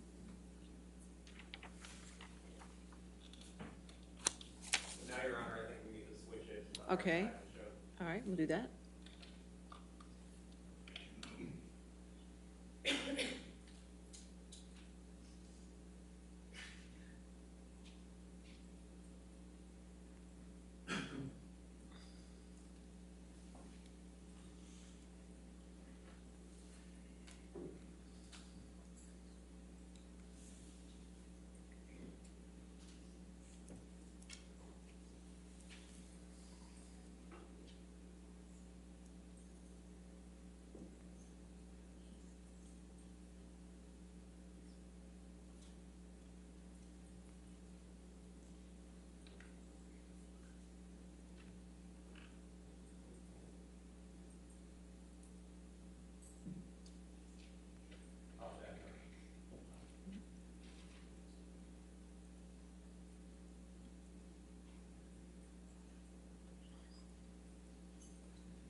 Okay.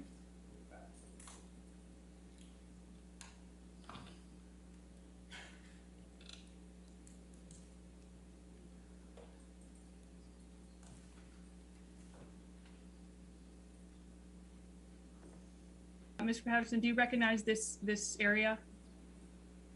Yes. And where is it? This is the mezzanine vestibule between the building and the parking garage. And do you know if you or someone else at ECB was responsible for pulling this security footage and keeping it at ECB? I did pull some video early on. However, the task was very overwhelming and took away from my daily duties.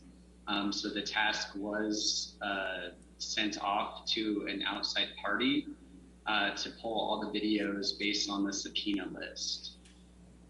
And what was the outside party's name? I don't recall offhand.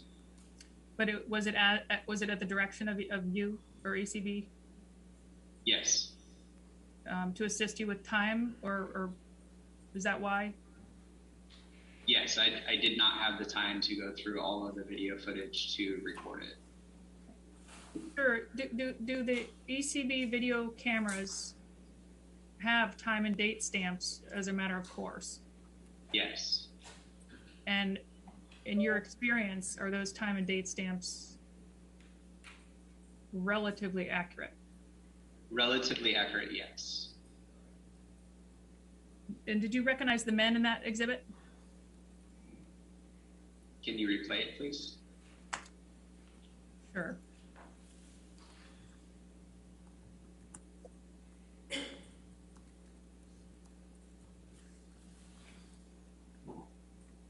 And while we're waiting for the men to appear, how would you describe the quality of these videos? Compared to our new updated cameras, not as clear.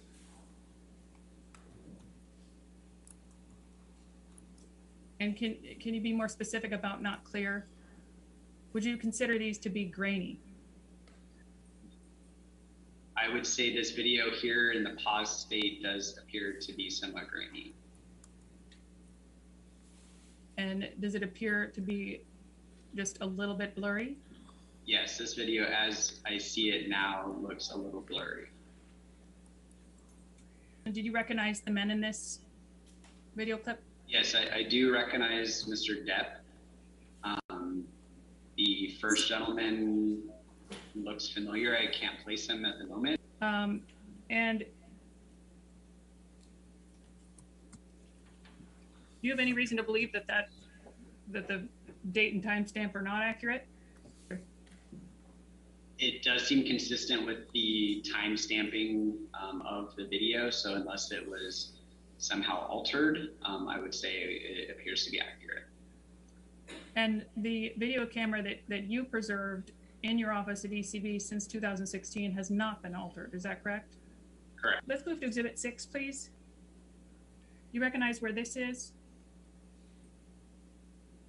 Yes. And where is it?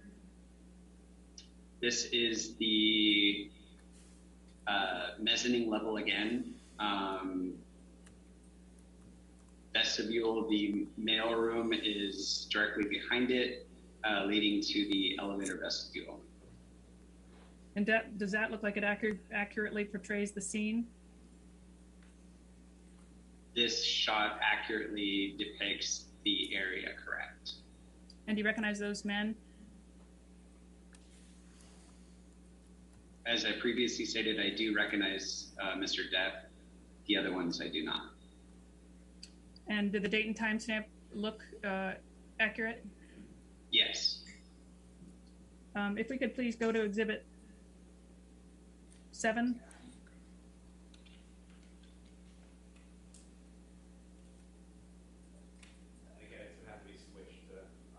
All right. Thank you. Thank you, Your Honor. Yes, sir.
Ready to switch back? Okay.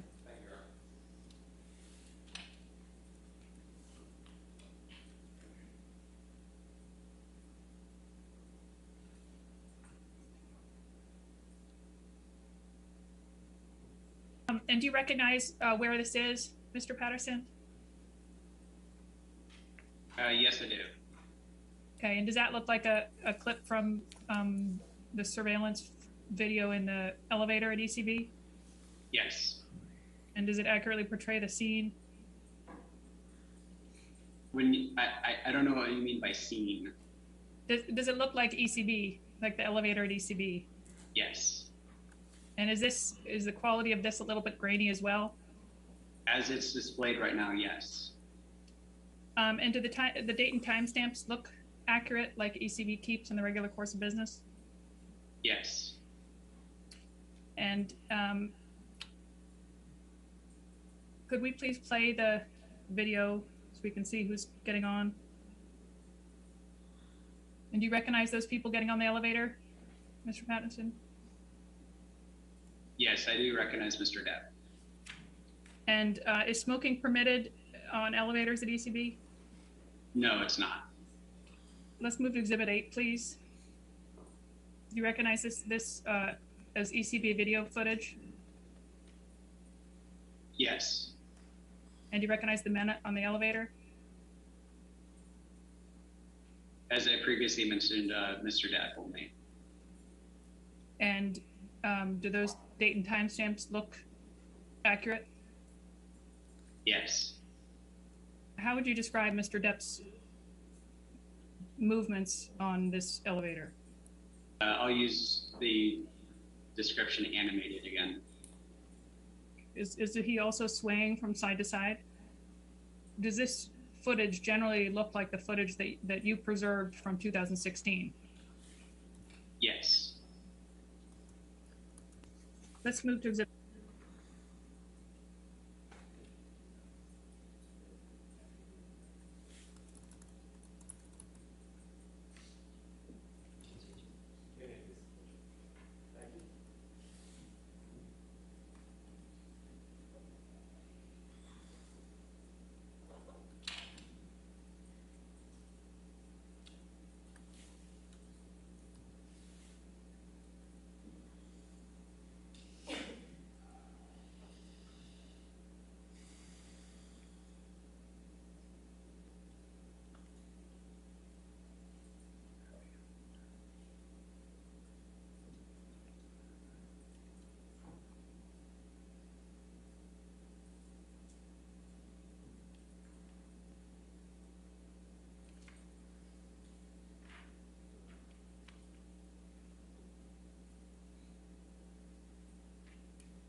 Okay. Switch it. Mhm.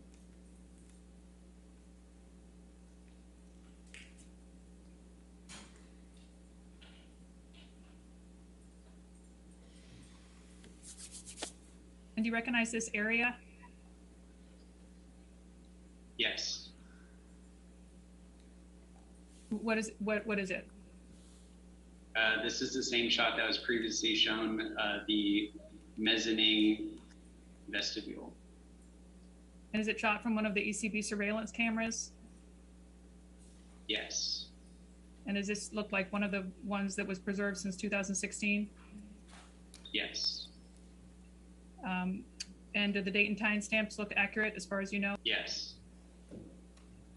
And were you responsible for pulling this security footage generally? Generally, yes. And do you recognize the people in that video? Excuse me. I do recognize Mr. Depp. And what's Mr. Depp holding? It appears to be a jacket. And how would you describe how he's holding it? with his left hand. And if we could please move to Exhibit 11. And do you recognize this as ECB surveillance footage? Yes. And where was that footage taken? This is back in the mezzanine vestibule between the building and the garage. Say the last part. Vestibule what? Between the building and the garage. And was this one of the videos that was preserved since 2016 by ECB? I don't recall this specific clip, but yes, this is video that was preserved. And did the date and time stamps look accurate, like they would be on ECB footage? Action calls for an Do you recognize those people? I recognize Mr. Depp. And does Mr. Depp appear to be leaving the building? That would be the pathway from the building into the garage. And does this look like true and accurate footage from the ECB video surveillance preserved since 2016? Yes. Moving right along to Exhibit 12, please. And where is this video, Mr. Patterson? This video is the call box at the lobby entrance on Broadway. And do you recognize that as security footage from one of the ECB surveillance cameras that's been preserved since 2016? Yes. And does the date and time stamp look accurate to you? Yes. And move to Exhibit 13, please. And do you recognize?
Where this is? Yes. Where? This is in the main lobby of the building. And does that look like a surveillance clip from one of the ECB surveillance cameras that's been preserved since 2016? Yes. And it says May 21st, 2016 at 20:53. Does that look like an accurate date and time stamp from the ECB footage? Yes. And that looks like a true and accurate copy of the surveillance has been preserved? Yes. Moving to Exhibit 14, please.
You recognize this clip?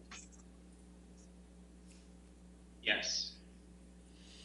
And And does it look like it's from one of ECB's security footage cameras that's been preserved since 2016? Yes. And where was this footage taken? This is the shot of the front desk. And would you agree that the footage is also a little bit grainy? As it is displayed now, yes. And do the date and timestamps look accurate to you? Yes. And do you recognize this as surveillance footage from one of the ECB cameras that's been preserved since 2016? Yes. Do you recognize either of the officers? I recognize them as officers. And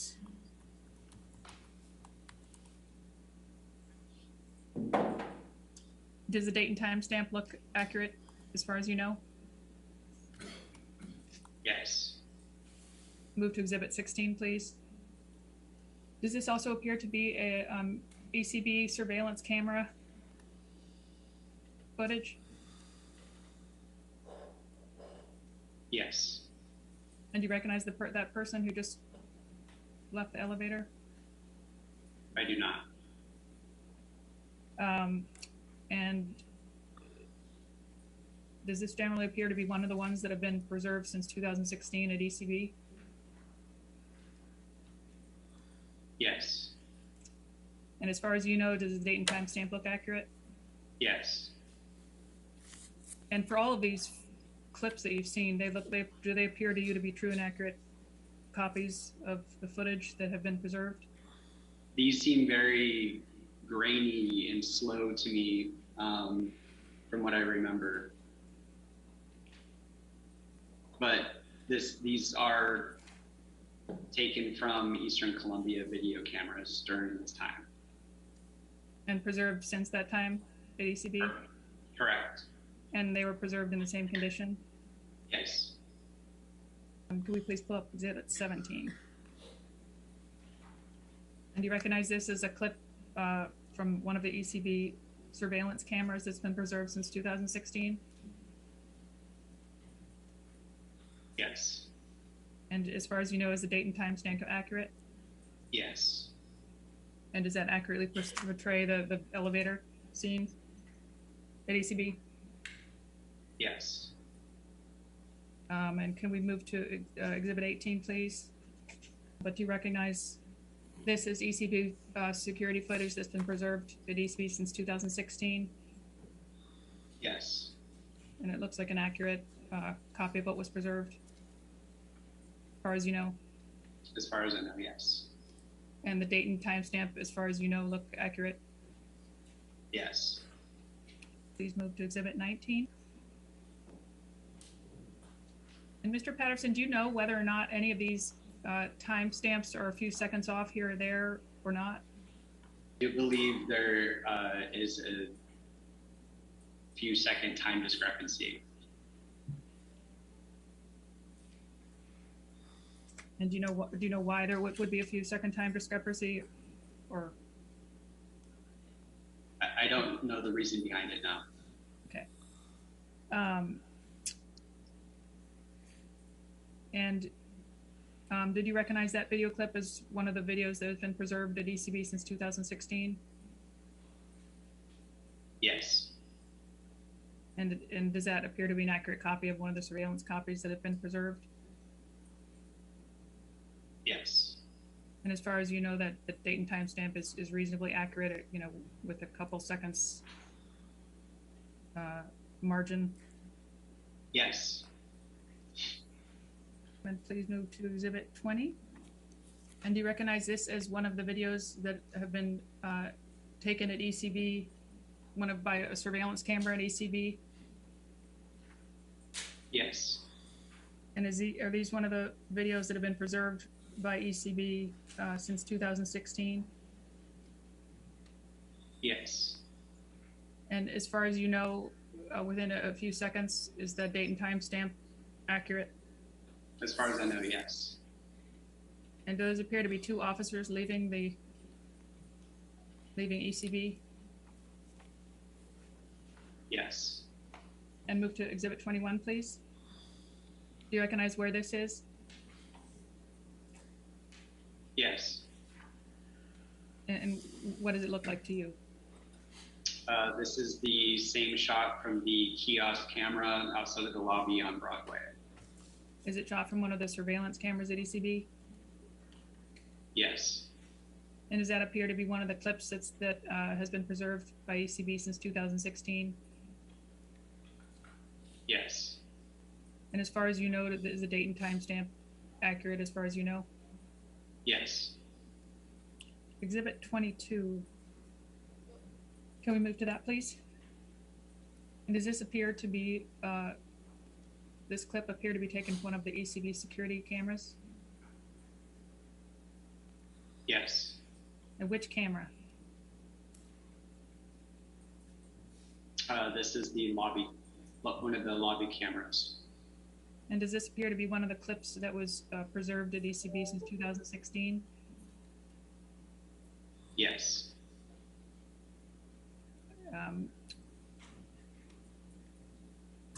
And as far as you know, is the date and time stamp accurate? Yes, within a few seconds. And were those two officers walking in this video? Yes, those appear to be two officers. Or does this look like how the lobby? Does this look like how the lobby looks in the video's surveillance preserved by ECB? Yes. Let's move to Exhibit 23. Do you recognize this as video footage taken from one of the ECB security cameras?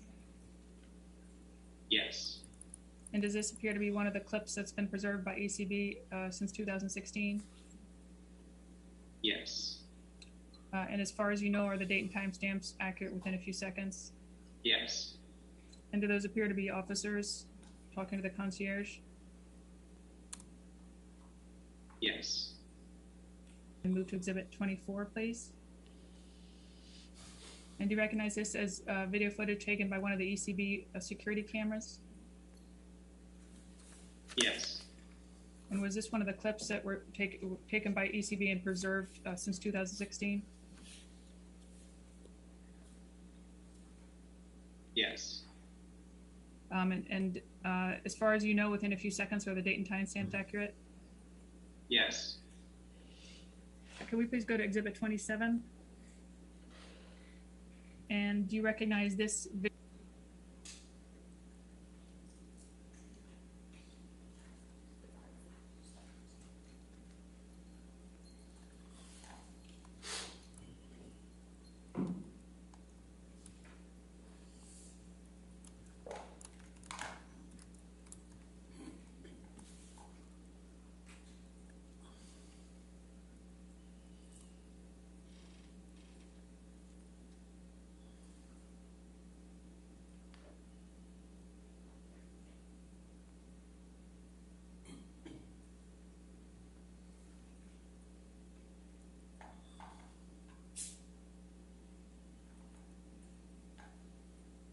Is one of the videos from the ECB security footage that have been preserved since 2016 by ECB? Yes. As far as you know, is the date and time stamp accurate within a few seconds? Calls for expert. And move to Exhibit 28, please. Do you recognize this video as one of the ECB surveillance videos? Yes. And which surveillance video? Which part of the building? This is the lobby. Okay. And does this appear to be one of the clips that has been taken and preserved by ECB since 2016? Yes. And as far as you know, are the date and time stamps accurate within a few seconds? Yes. And do those look like two officers in the lobby to you? Yes. Move to 29. And do you recognize this video is taken from one of the ECB security cameras? Yes. And was this one of the clips that have been taken and preserved by ECB since 2016? Yes. And as far as you know, is the date and time stamp accurate within a few seconds? Yes. And this appears to be an accurate copy of what was preserved. Yes. And move to Exhibit 30, please. And do you recognize this as footage taken from one of the ECB security cameras? Yes. And does this appear to be one of the clips that has been taken and preserved by ECB since 2016? Yes. And that appears to be an accurate copy of what was preserved? Yes. And as far as you know, is the date and time stamp accurate within a few seconds? Yes. May we please go to Exhibit 30?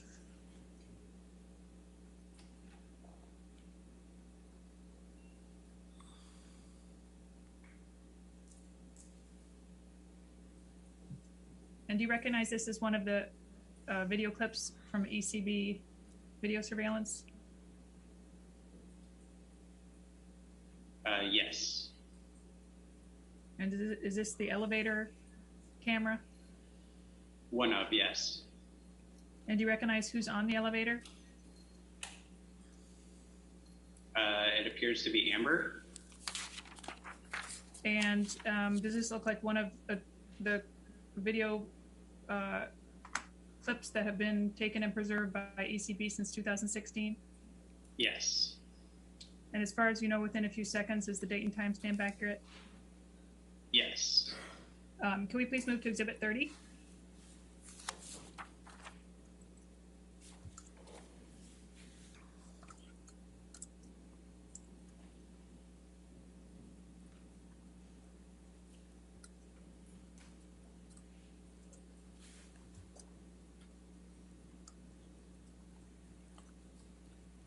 $31.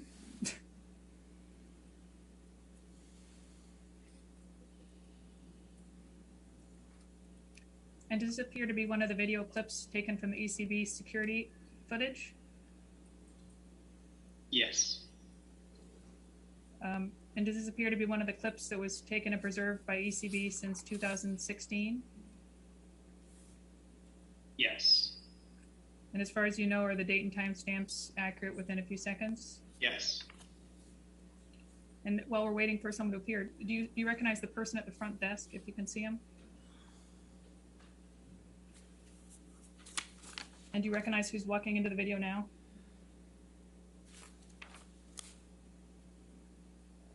I do recognize that as Amber. I'm trying to get a facial recognition of the person at the desk.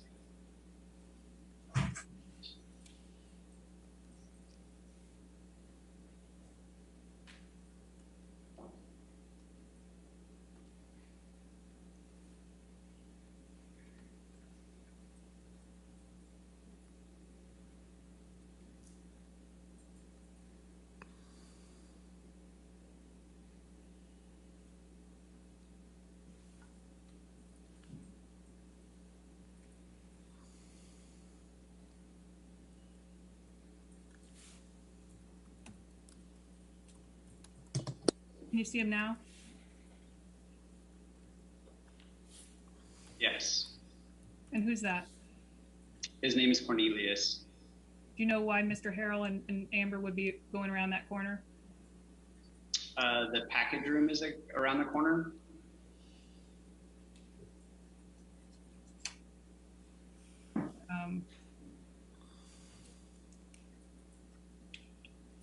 And does this look like one of the video clips that's been preserved and taken by ECB since 2016? Yes. And does the date and time stamp look accurate as within a few seconds as far as you know? Yes. And does this look like an accurate clip from the ECB footage? Yes. I'd like to move this in as Exhibit 31 and move to Exhibit 32, please? And do you recognize who's walking through the picture in this video? Yes. Who is it? Amber Heard. And does this look like a video clip taken from one of the ECB surveillance cameras? Yes. And does this look like one of the videos that was taken and preserved by ECB since 2016? Yes. And as far as you know, are the date and time stamps accurate within a few seconds? Yes. I'd like to move to Exhibit 33, please.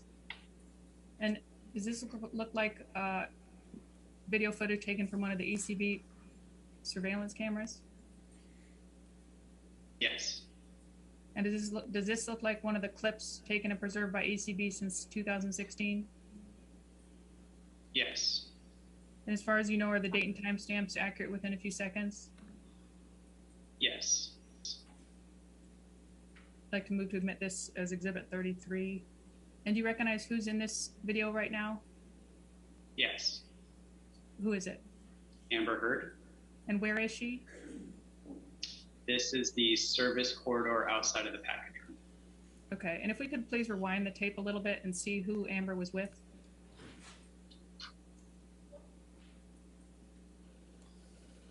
Do you recognize that person?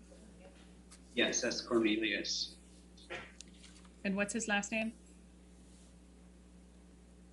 Powell? And, Errol? and was he walking out? Where was he walking out from? The package room. Where is this in ECB? This is on the main level service corridor.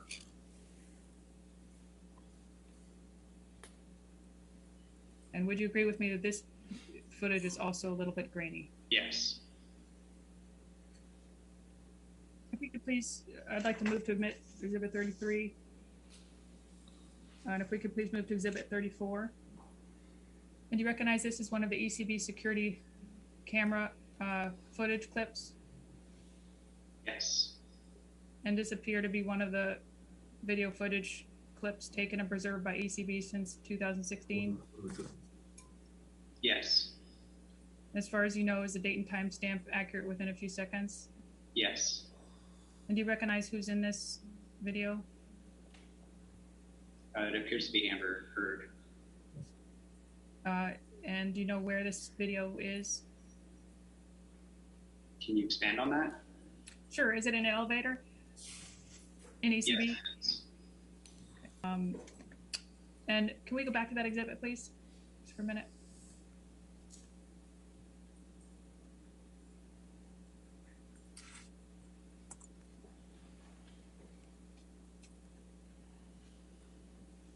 And can we go to roughly timestamp 18/22/26?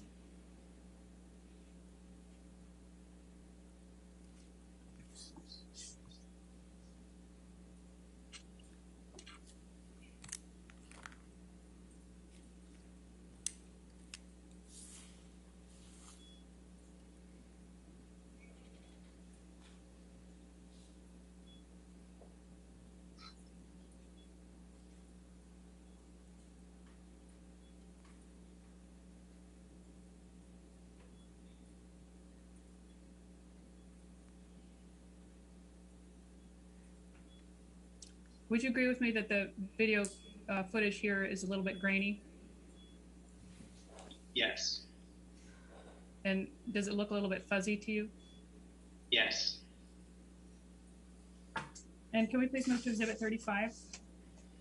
And does this look like video footage from one of the ECB security cameras? Yes. And does this appear to be one of the clips that was taken and preserved by ECB since 2016? Yes. And as far as you know, did the date and time stamps look accurate within a few seconds? Yes. If we could please move to timestamp, see, 18/41/29. And do you recognize who just walked in the elevator? It appears to be Amber. I'm not sure who the gentleman is. Does that video appear a little bit grainy to you? As it's displayed now. And if we could please move to exhibit I think we're on 36. And does this appear to be footage from one of the security cameras at ECB? Yes. And who just walked through the footage? Amber Heard and a gentleman. And does this appear to be one of the clips that was taken and preserved by ECB since 2016? Yes. As far as you know, is the date, stamp, and time reasonably accurate within a few seconds? Yes. And would you agree with me that that also is a little bit grainy in that footage? Yes, as it's displayed now. And if we could please move to Exhibit 37. And does this appear to be a video camera from one of ECB's video cameras? Yes. And does this appear to be one of the clips that was taken and preserved by ECB since 2016? Yes. And as far as you know, is the date and time stamp accurate within a few seconds? Yes. And did you recognize who walked through that video? Amber Heard and an unknown gentleman. And is this video also a little bit grainy as it appears? As it appears now, yes. I'd like to move in Exhibit 37. And please move to Exhibit 38. And does this appear to be a video taken from one of the security cameras at ECB? Yes. And does this appear to be one of the clips that was taken and preserved by ECB since 2016? Yes. And as far as you know, is the date and time stamp accurate within a few seconds? Yes. And if we could, let's see, go to 2256, please, a timestamp wise. And do you recognize who's getting on the elevator?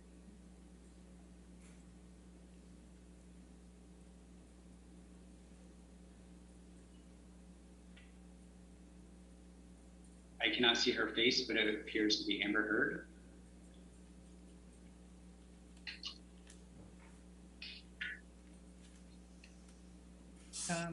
Move to admit this is 38, and then we can move to 39, please.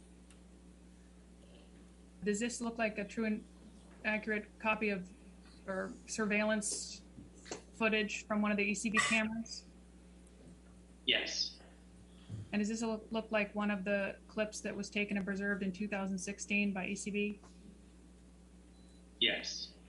And when I say by ECB, I mean either you or someone under your direction, like the contractor you spoke of. Is that your understanding? Yes. And I'd like to move this in as Exhibit 39, please. And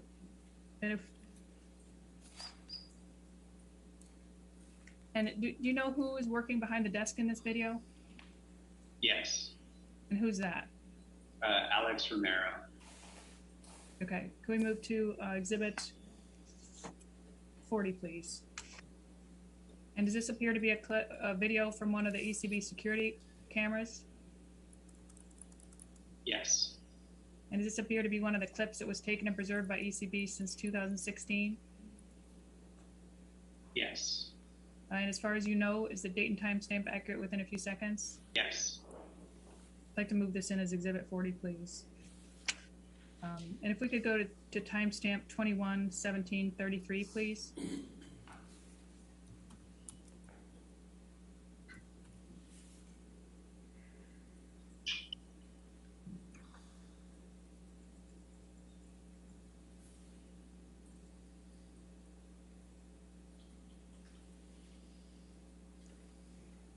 And if we could move, oh yeah, thanks.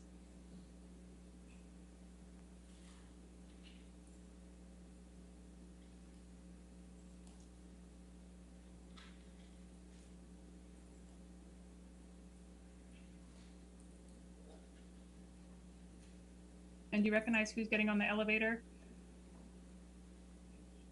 Yes. And who is it? Amber, Rocky, and her sister Whitney. And would you agree with me that the video footage is a little bit grainy in this clip? Yes, as is displayed at the moment. And does that date and time stamp look accurate within a few seconds as far as you know? Yes. And does that appear to be one of the clips that was taken and preserved by ACB since 2016? Yes. I'd like to move to admit that as Exhibit 40, please. And move to 41, please. All right, Counsel, could you pause it for a moment? Let's just go ahead and, all right. Ladies and gentlemen, let's go ahead and take a 15-minute break till 4 o'clock, okay? All right, thank you. Go ahead.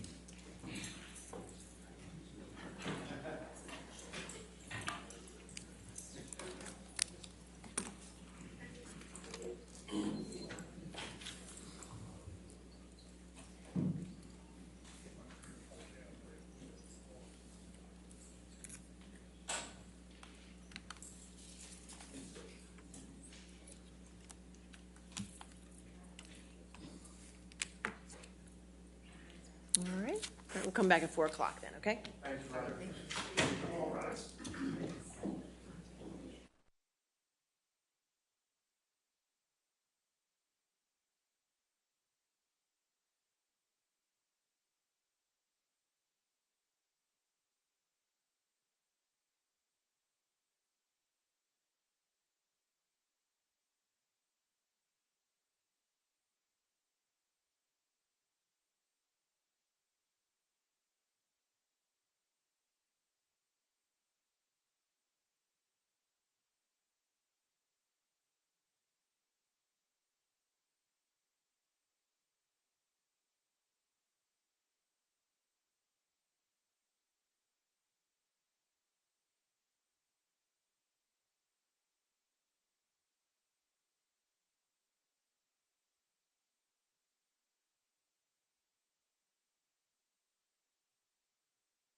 We ready for the jury then? Okay.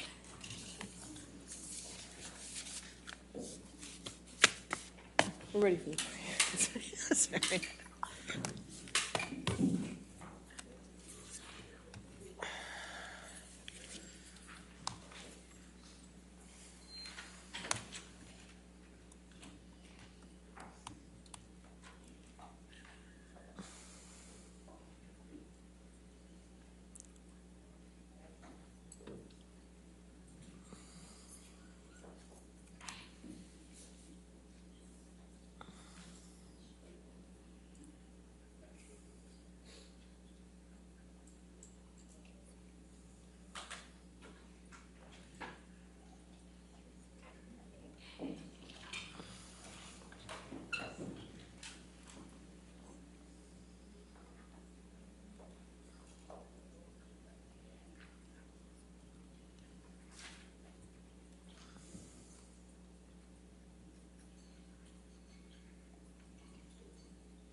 All right.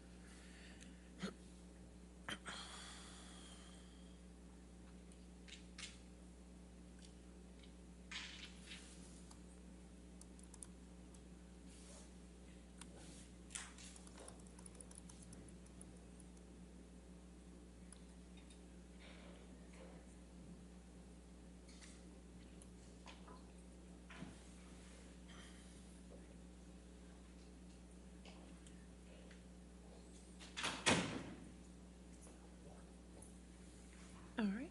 All right, you may continue. Thank you.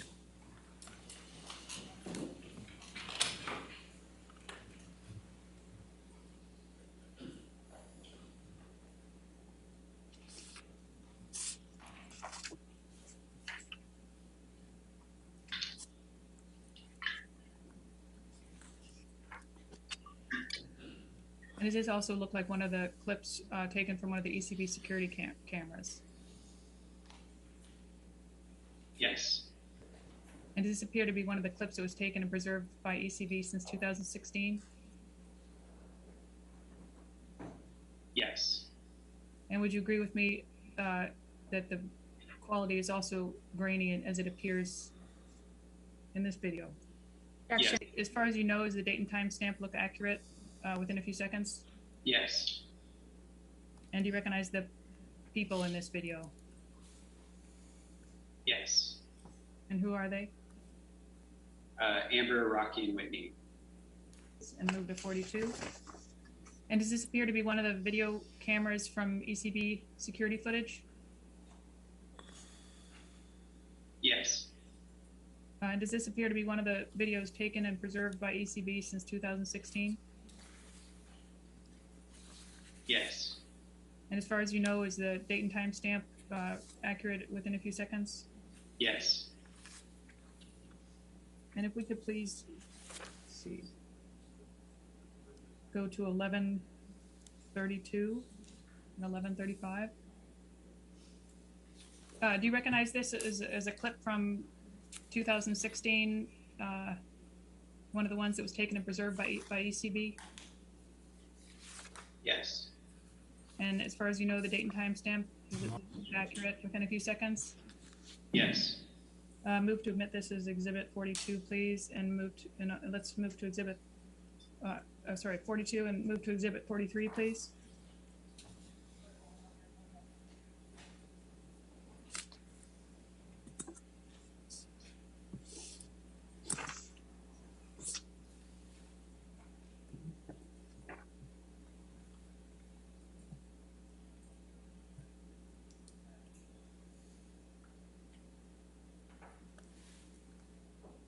Does this look like footage from one of the ECB security cameras?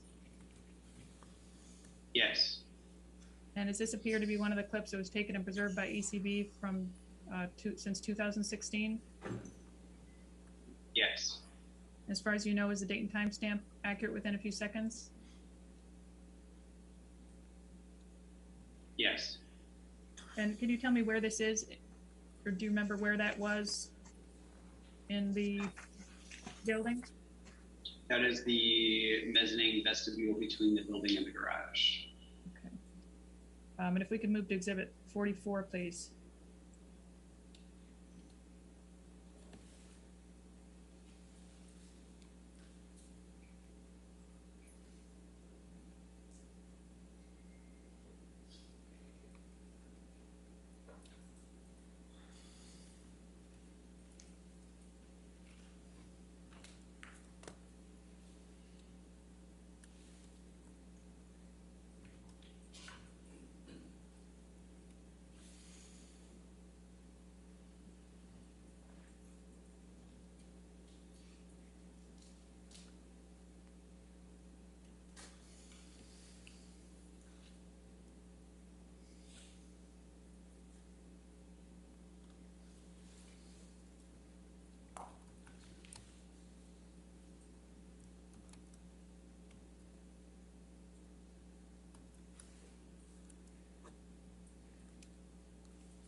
And does this look like one of the videos taken from one of the ECB security cameras? Yes. And does this look like one of the clips that was taken and preserved by ECB since 2016?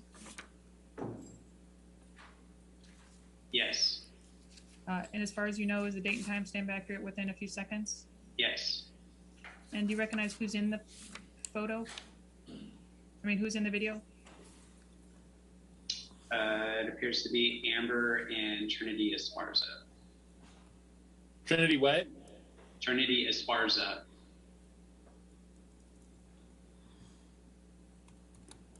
And can you rewind that footage, please?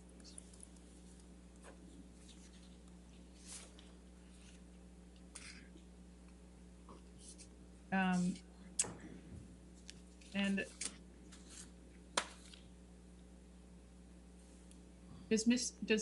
does Amber Heard have a sister?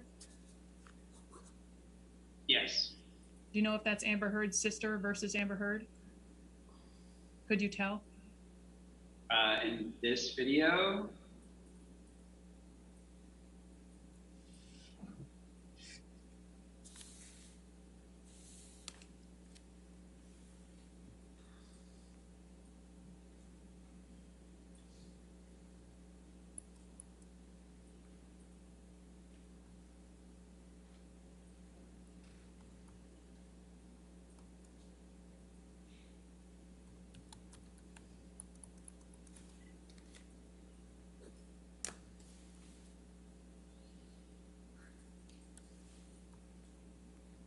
not 100% no.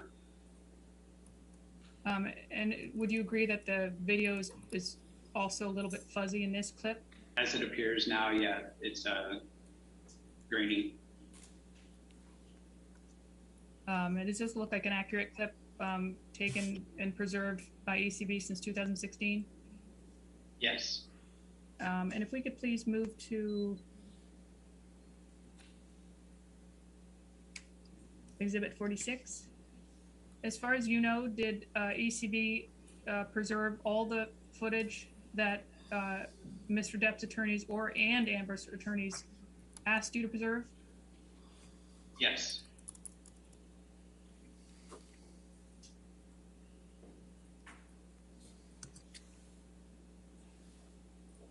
And did you, from your understanding, do you understand that the attorneys, some attorneys came and actually were involved in the selection process of videos, ECB in May of 2016? Yes. And moving to this exhibit 45, does this appear to be a video clip from one of the elevator surveillance cameras in ECB?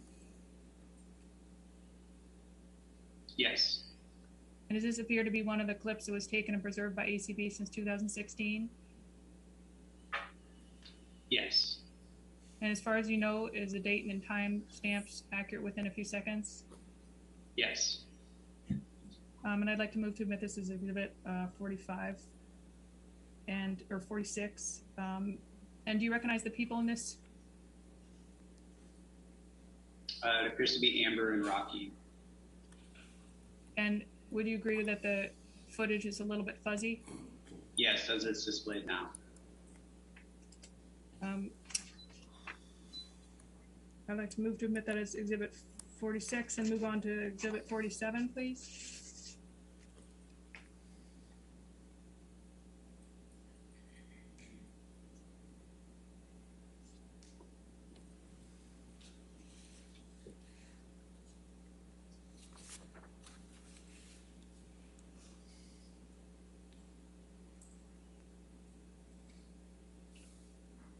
And does this appear to be a video clip from one of the ECB security cameras? Yes. And does this appear to be one of the clips taken and preserved by ECB since 2016? Yes. And as far as you know, is the time and date stamp accurate within a few seconds? Yes. Would you agree that the video footage is a little bit fuzzy in this clip as well? Yes, as it's displayed. And let's see.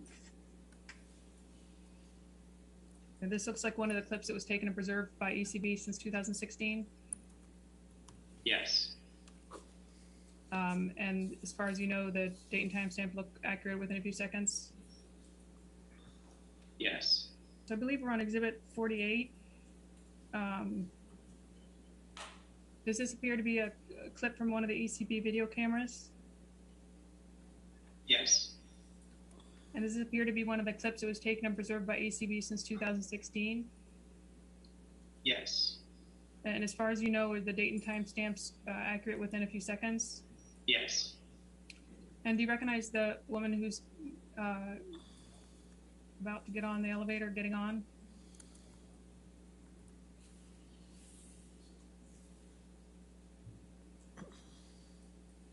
Which it looks like Amber's waiting to get on. Rocky just came in, and Whitney's over in the corner. I don't know the other two. Okay. And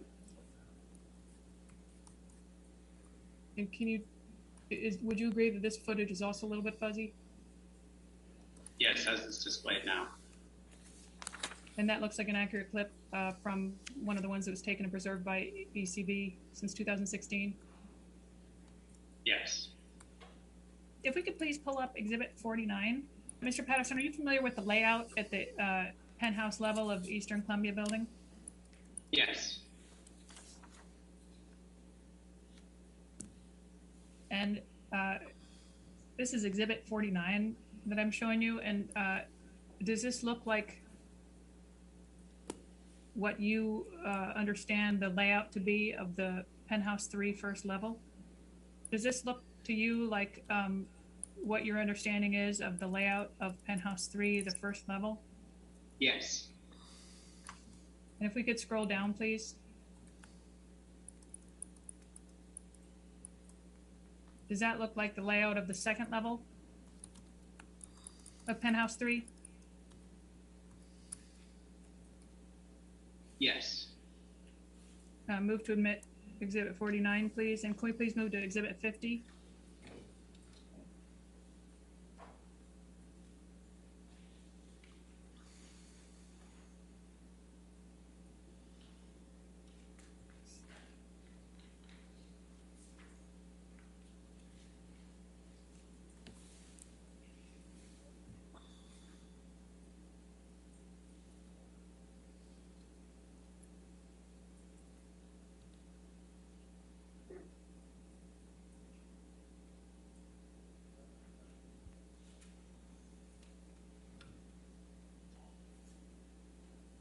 And could we zoom in a little bit, please? Mr. Patterson, do you recognize this as the layout of the penthouse level?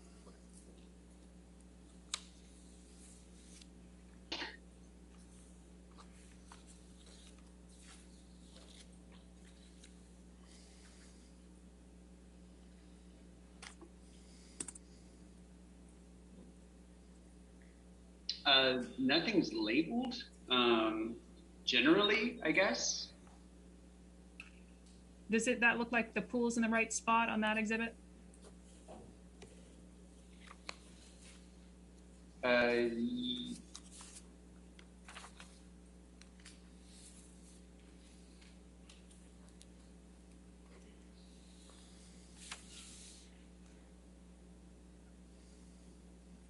Yes.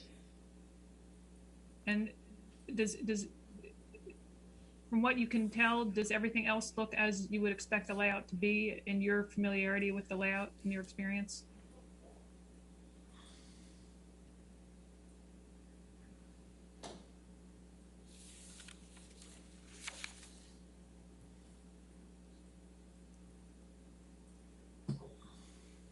Yes, generally. Going back to the video clips, and we can walk. There's a couple I'm saving to the end to see if there's time. But for the ones that I've showed you, is your understanding that those are all accurate copies of ECB footage that were taken and preserved by ECB since 2015? Yes. And again, by taken by ECB, I mean by you or someone under your direction in the regular course of business. Is that your understanding? Yes. And is it correct that ECB has produced all of video footage that had been subpoenaed by attorneys? Yes, that's correct. So to the extent that footage has not been produced, is it fair to say that footage no longer exists, or do you have another explanation? Can you expand on that, please? Sure. So my understanding is that you testified that there's 87 clips that have been preserved. Is that right? Yes. And that the date and timestamps are reasonably accurate to your knowledge on those? Yes, to my knowledge. To the extent that there are any missing days or times, is it fair to say that footage no longer exists? Or is there any other footage that could be produced? Outside of the videos that were requested, that's correct. No, everything else would have been written over at this point. Okay, so there's no other videos other than those that have been produced to your knowledge? Yes, correct. Okay. And I believe you testified that ECB currently has a new and improved video system. Is that right? Am I remembering that correctly? Yes. And back in 2016, would you agree with me that the video quality was somewhat grainy, as I believe that we've talked about in some of the clips? Yes, compared to today's, yes. And was it also a little bit fuzzy in the clips that we reviewed today? Yes, as they were displayed on the screen. And is it correct that you did not see Amber in person yourself May 21st or the several days after? I don't recall which day or days she came into the office, but I did see her on those two occasions. Outside of that, no, I didn't see her in person. Okay, with that last answer, you don't recall which days you saw her, is that correct? I don't remember the specific date of those interactions.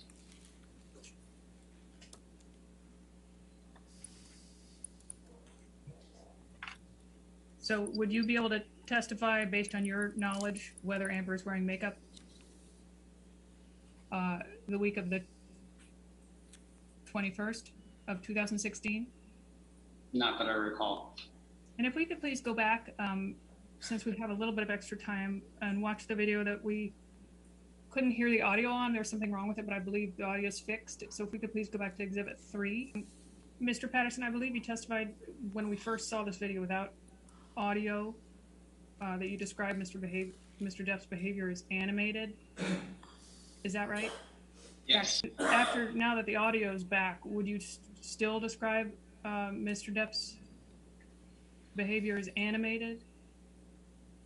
Yeah, I think he's still animated, but with the audio, I would say upset about something. And based on your the times we've seen Mr. Depp at ECB, have you seen him similarly upset in the building? There was one video of Mr. Depp in the elevator, seemed, like I said earlier, animated. With the one you were referring to, is that the one where you said Mr. Depp was swaying side to side, or are you thinking of a different one? Yes, when he was swaying side to side. Do you know who Mr. Waldman is? Yes. Who is he? Johnny Depp's attorney. Did Mr. Waldman contact you about this case? Yes. What did Mr. Waldman want when he called you? Can you clarify, just because there's been several cases. I don't recall which case Mr. Waldman was involved in. So I don't believe he's reached out regarding this particular one, to my knowledge. Which are the other cases that you've been contacted by Mr. Waldman about? I don't recall the specific one, but he did reach out to whichever one he was representing at that time, and I believe there's a subpoena that had followed. And did you say that Mr. Waldman contacted you in 2 prior cases? I don't recall which case it was in regard to. And did you talk to Mr. Waldman on the phone? I don't recall. And did you communicate with Mr. Waldman by email? Yes. Did Mr. Waldman prepare a draft declaration for you? Yes. Is it fair to say that you cannot testify one way or another about whether Mr. Depp committed domestic violence against Amber? I cannot. If we could please turn to Exhibit 9.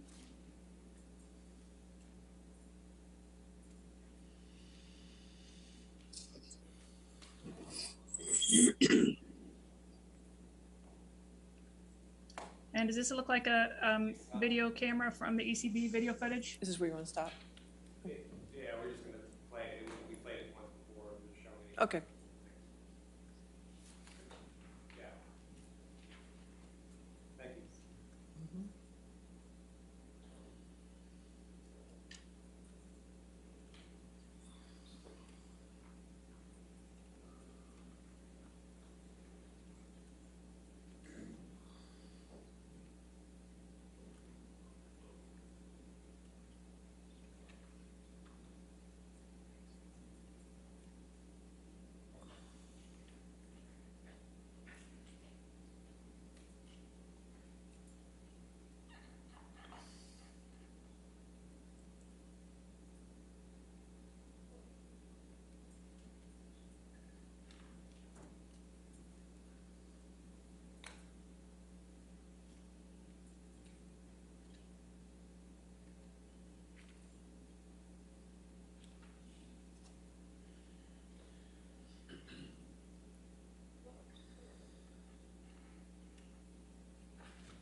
Yes.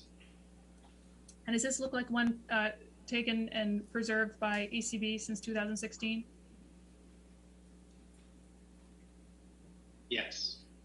And as far as you know, is the date and timestamp accurate within a few seconds? Yes. And can we please take that down and bring up 10?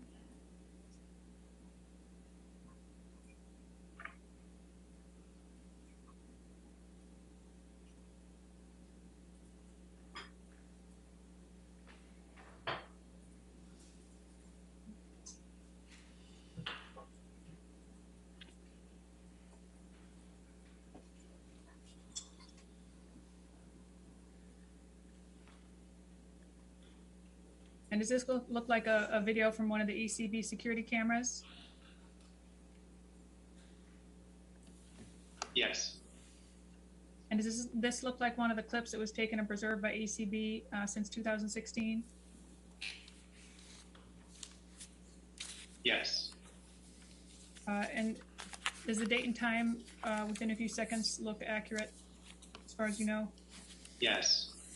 And can we please take that down and bring up 16?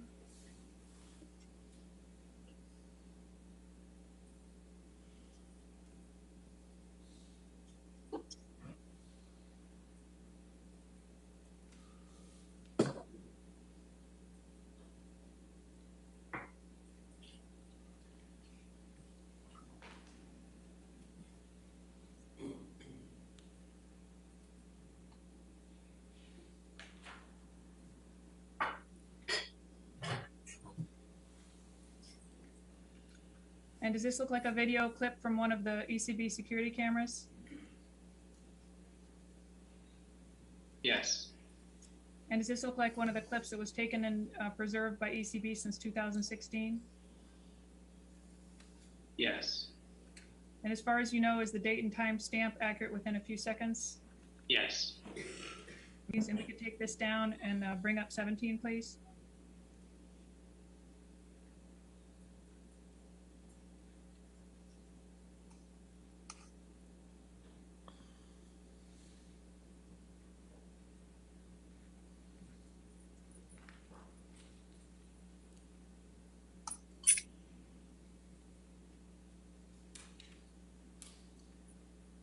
Does this look like one of the video clips from the ECB security cameras?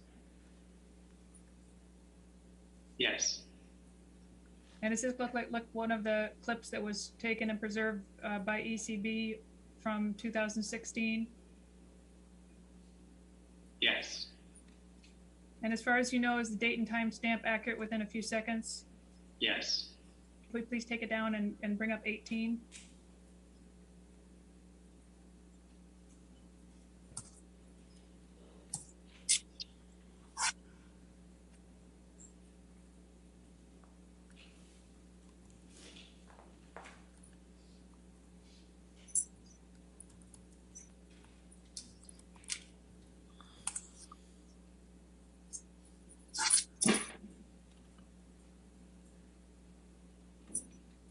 Does this look like a video clip from one of the ECB security cameras? Yes. And does this look like one of the clips that was taken and preserved by ECB from 2016? Yes. And as far as you know, is the date and time stamp accurate within a few seconds? Yes. Could you please take it down and bring up 25?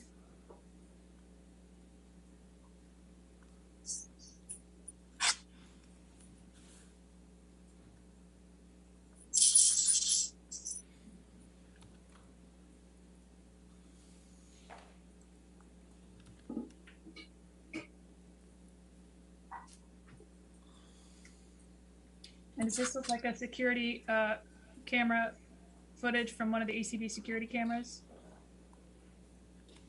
Yes. And does this look like one of the clips that was taken and preserved by ECB since 2016? Yes. And as far as you know, are the date and time stamps accurate within a few seconds? Yes. If we could pull up 26.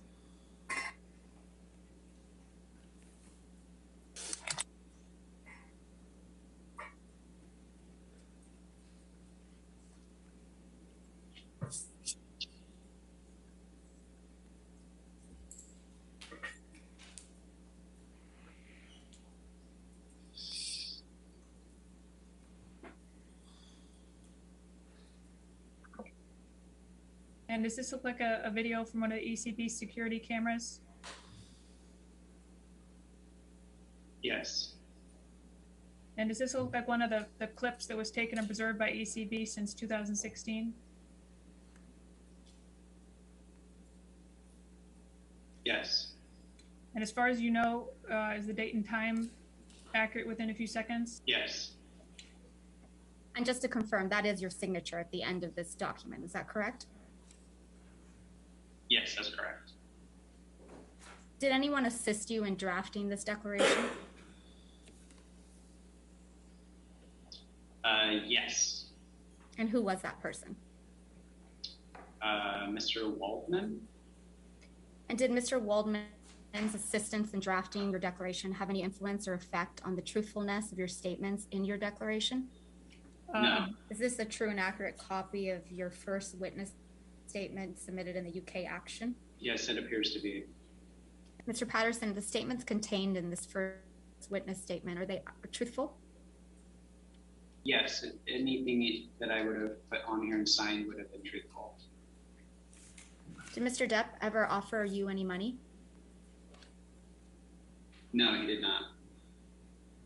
Between May 21st, 2016, which I'll represent to you, was a Saturday, and May 27th, 2016, which I will represent to you, was a Friday, did you work on site at the Eastern Columbia building? I don't recall if I was there those days. I'm typically there Monday through Friday, but I do not recall if I was there those days. Sitting here today, do you have any recollection of interacting in person with Ms. Heard at any point between May 21st, 2016 and May 27th, 2016? As I had previously mentioned, I don't recall specific dates of when Ms. Heard stopped by the office. I don't recall the specific dates. Alejandro Romero was another person that spoke to you about his interactions with Ms. Heard? That I'm not 100%. I don't recall exactly. Was Cornelius Harrell one of the people that spoke to you about his interactions with Ms. Heard? I also don't recall a specific interaction with Cornelius. Do you recall when Ms. Esparza first came to you about her observations of Ms. Heard? I don't recall a specific interaction. I have a recollection of, I guess, Trinity stopping by, but I don't remember the exact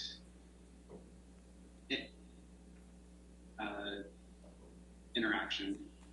And are the statements contained in paragraphs 15 through 18 truthful? As I review it, yes, that is my recollection of the occurrences. What footage do you recall Ms. Esparza showing you?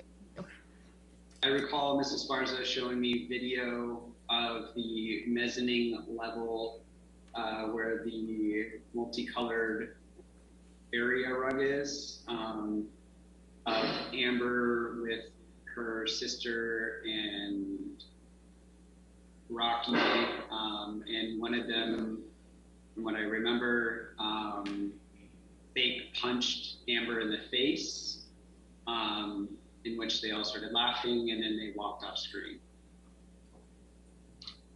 You recall the date of that surveillance footage video that you just described? I do not. Do you recall whether it occurred after May 21, 2016? I don't recall. Mr. Patterson, does this, after reviewing paragraph 7 of your declaration that you signed under the penalty of perjury, does this refresh your recollection as to whether or not you observed the surveillance footage sometime around May 24th, 2016? Yes. Okay, let's go through the first interaction that you remember with Ms. Heard. Can you tell me what you remember about that interaction? So Amber came in, shook her hand, and she told me the situation where she needed to have me make a statement to her sources at People Magazine. Did Ms. Heard explain to you why she wanted you to speak to her source at People Magazine? I don't recall the exact ask. It was something to do with her getting ridiculed in the eye of the public opinion or something like that. Please have Exhibit 3 pulled up. And for the record, it's date stamped Depp 3628.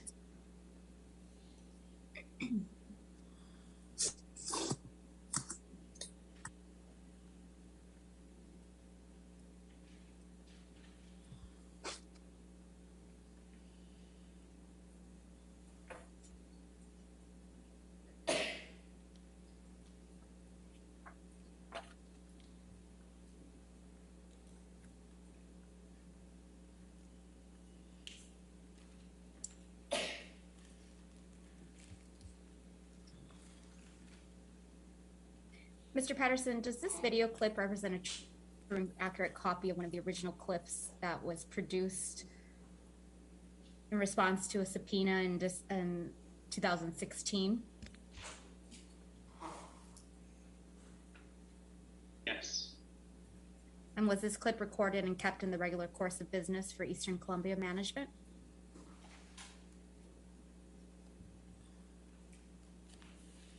I misspoke. Let me rephrase. Was this clip recorded and kept in the regular course of business for Eastern Columbia Building? Can you expand on that?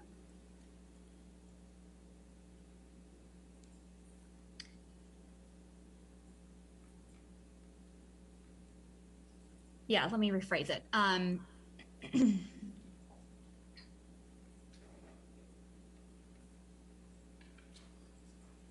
This is surveillance footage. This is a clip of surveillance footage that was recorded for business purposes at ECB. Yes? Yes, that is correct. Okay. And it was kept or preserved by ECB, right? Yes, that is correct.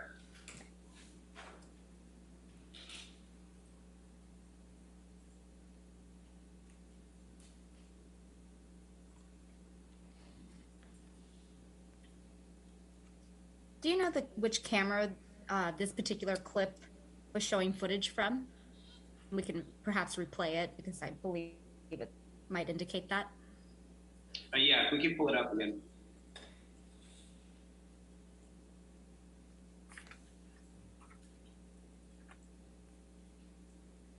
Do you know which camera this is showing footage from?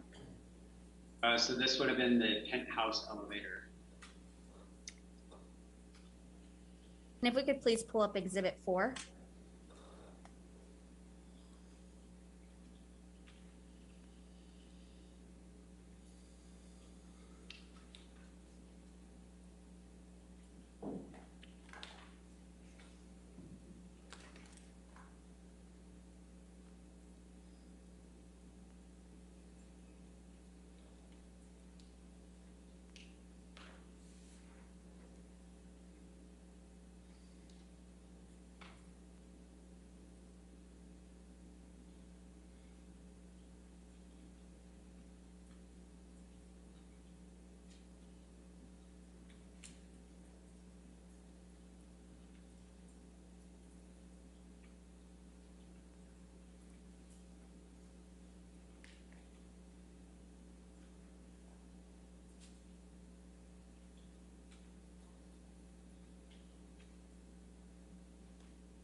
Does this video clip represent a true and accurate copy of one of the original clips that was produced in response to a subpoena in 2016?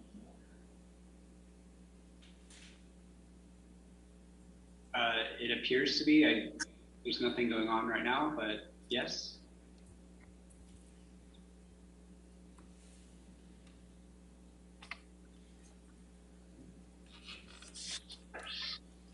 And which camera is this showing footage from? This is also the Penthouse elevator. If I could please have Exhibit 5 pulled up.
And for the record,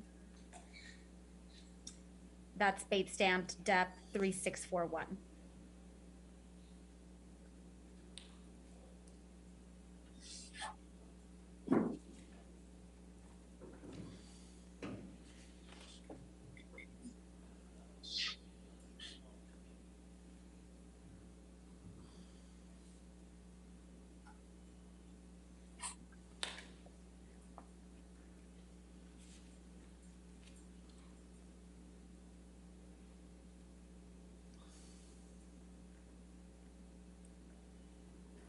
And does this video clip represent a true and accurate copy of one of the original clips that was produced in 2016?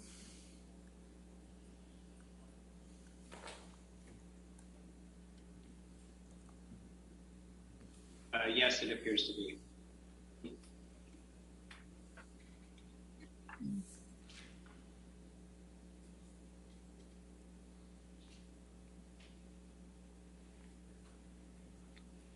Do you know which camera this is showing footage from?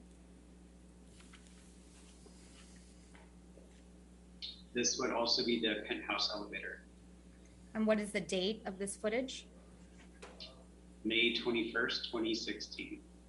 Okay. If you could please pull up Exhibit 6, bait stamped DEP 3648.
Does this video clip represent a true and accurate copy of one of the original clips that you produced in 2016?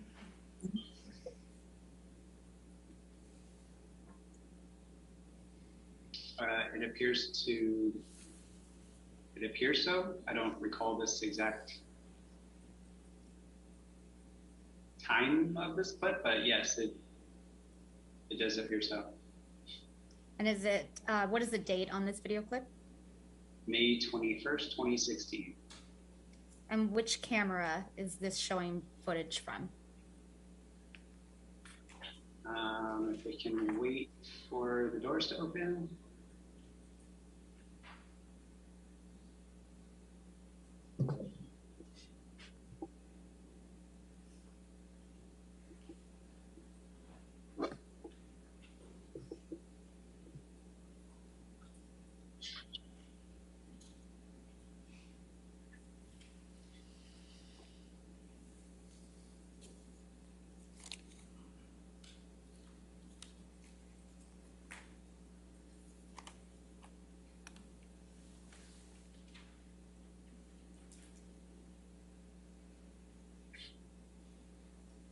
So this is also the Penthouse elevator.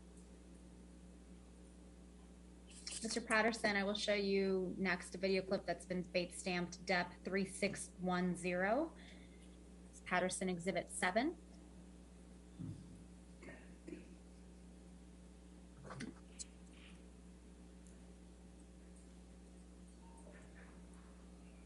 Does this video clip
present a true and accurate copy of one of the original clips that was produced in 2016? Yes, it appears to be so.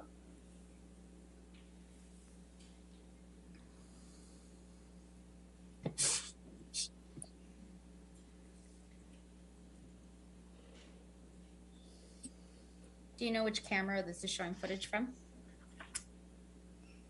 This is the front desk camera in the lobby. Next, can we please have Exhibit 8 pulled up, which for the record is DEP 3620.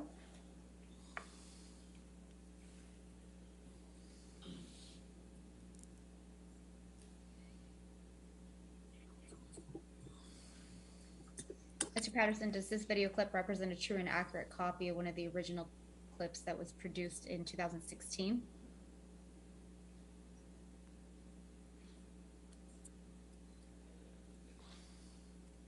Yes, it appears to be so. Do you recognize who the person is that entered the elevator at 2256? It appears to be Amber Heard. Can I please have Exhibit 9 pulled up?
Does this video clip represent a true and accurate copy of one of the original clips that was produced in 2016?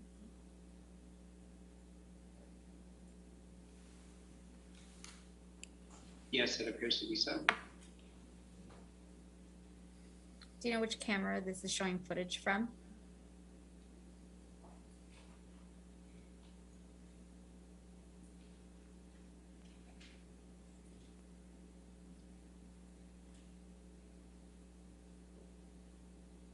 This is also the Penthouse elevator. Could I please have Exhibit 10 pulled up?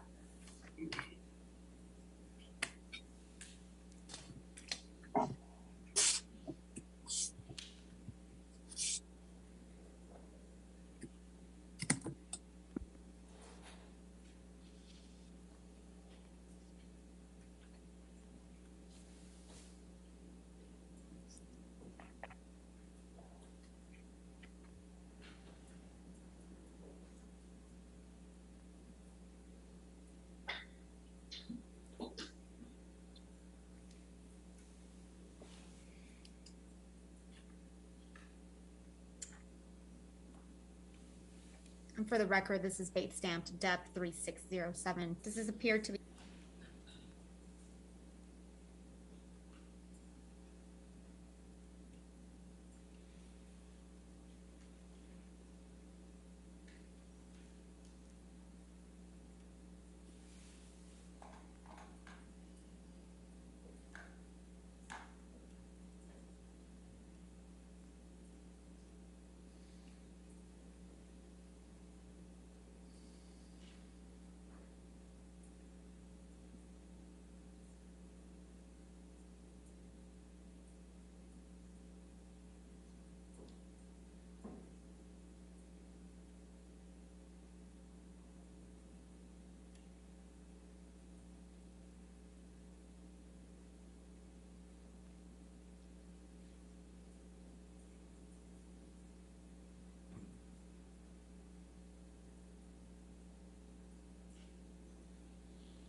video clip of a true and accurate copy of one of the original clips that was produced in 2016?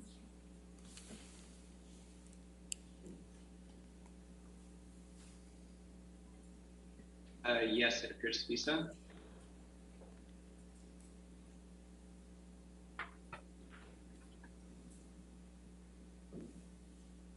Do you know which camera this is showing footage from?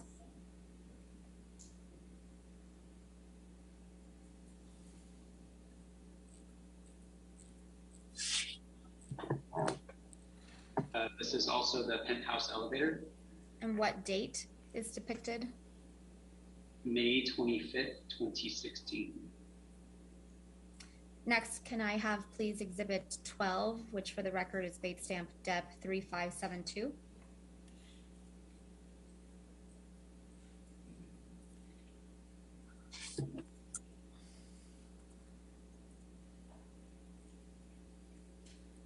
Does this video clip represent a true and accurate copy of one of the original clips that was produced in 2016?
Yes, it appears to be so. And do you know which camera this is showing footage from? This is the front desk lobby camera, And what is the date of this video clip? May 25th, 2016. And if we could please go to, really, if I could ask for your help, 1345.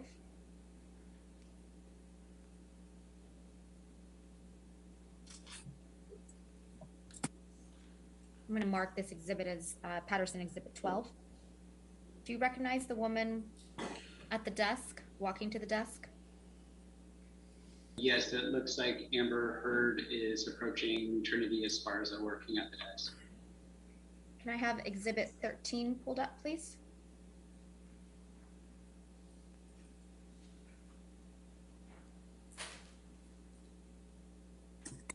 And for the record, it's bait stamped Depp 3583.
Does this video clip represent a true and accurate copy of one of the original clips that was produced in 2016?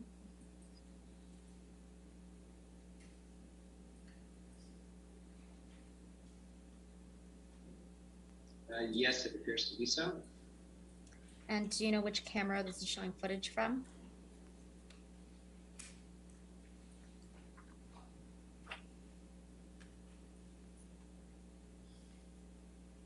This would also be the Penthouse elevator. And what is the date of this video clip? May 25th, 2016. Do you recognize the woman in the black shirt just outside the elevator? Yes, Amber Heard. So is this one of the video clips that represents a true and accurate copy of the original clips that was produced in 2016? Yes, it appears to be so. And what is the date of this video clip? May 25th, 2016. And what camera angle, or excuse me, what camera is this showing footage from? This is the mezzanine camera between the building and the parking garage. Is that camera 4? According to the stamp, yes. Thank you. If you could please mark that as Exhibit 14. Turning to Patterson Exhibit 15, Bates stamped Depp 3569.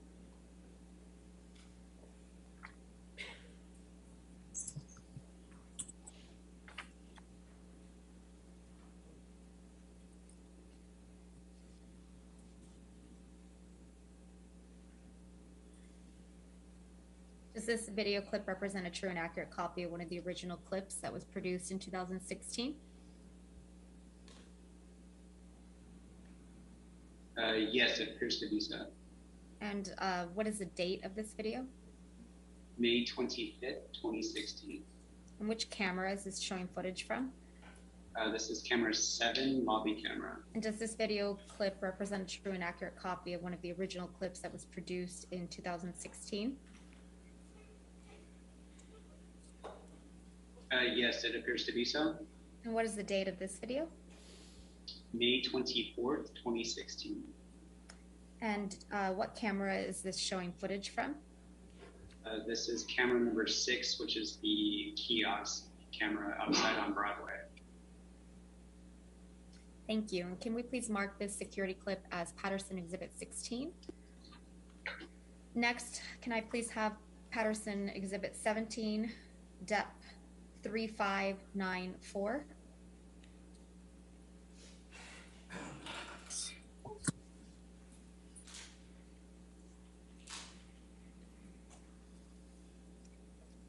Does this video clip represent a true and accurate copy of one of the original clips that was produced in 2016? Yes, it appears to be so. And what camera is this showing footage from? This is camera number 8, Broadway outside of the permanent building. What is the date of this video? May 24th, 2016. Thank you. If we could please mark this security clip as Patterson Exhibit 17. Almost done. Turning to video clip that has been Bates stamped Depp 3609, Patterson Exhibit 18.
Does this video clip represent a true and accurate copy of one of the original clips that was produced in 2016?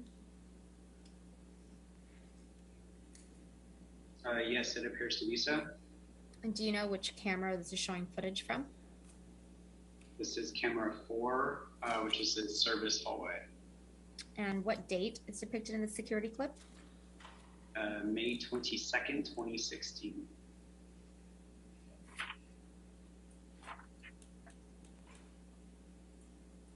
Thank you. Can we please mark this video clip as Patterson Exhibit 18?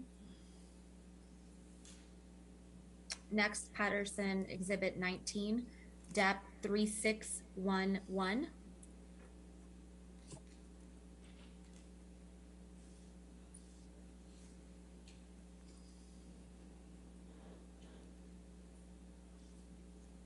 Does this video clip represent a true and accurate copy of one of the original clips that was produced in 2016? Yes, it appears to be so.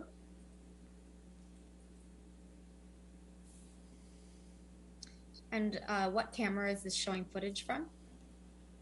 This is camera 13, mezzanine level, And what is the date on this video clip? May 22nd, 2016. Thank you. Can we please mark the security clip as Patterson Exhibit 19? Turning to Patterson Exhibit 20, which for the record is date stamped Depp 3612.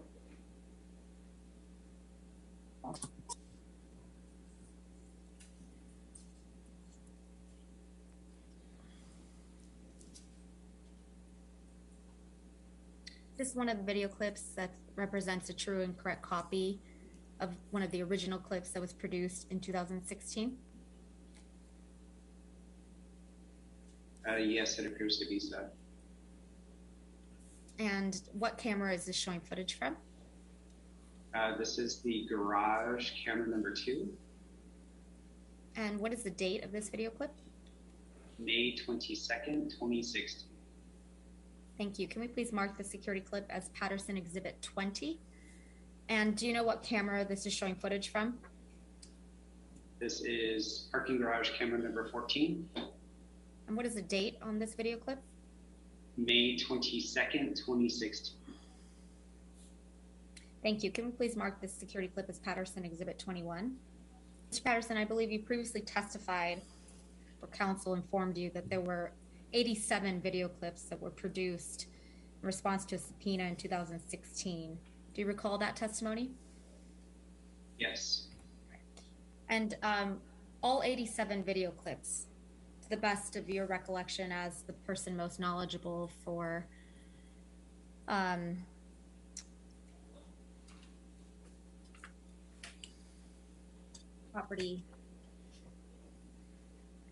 action property management. Were those 87 video clips recorded and kept or preserved in the regular course of business for Eastern Columbia Building? Yes.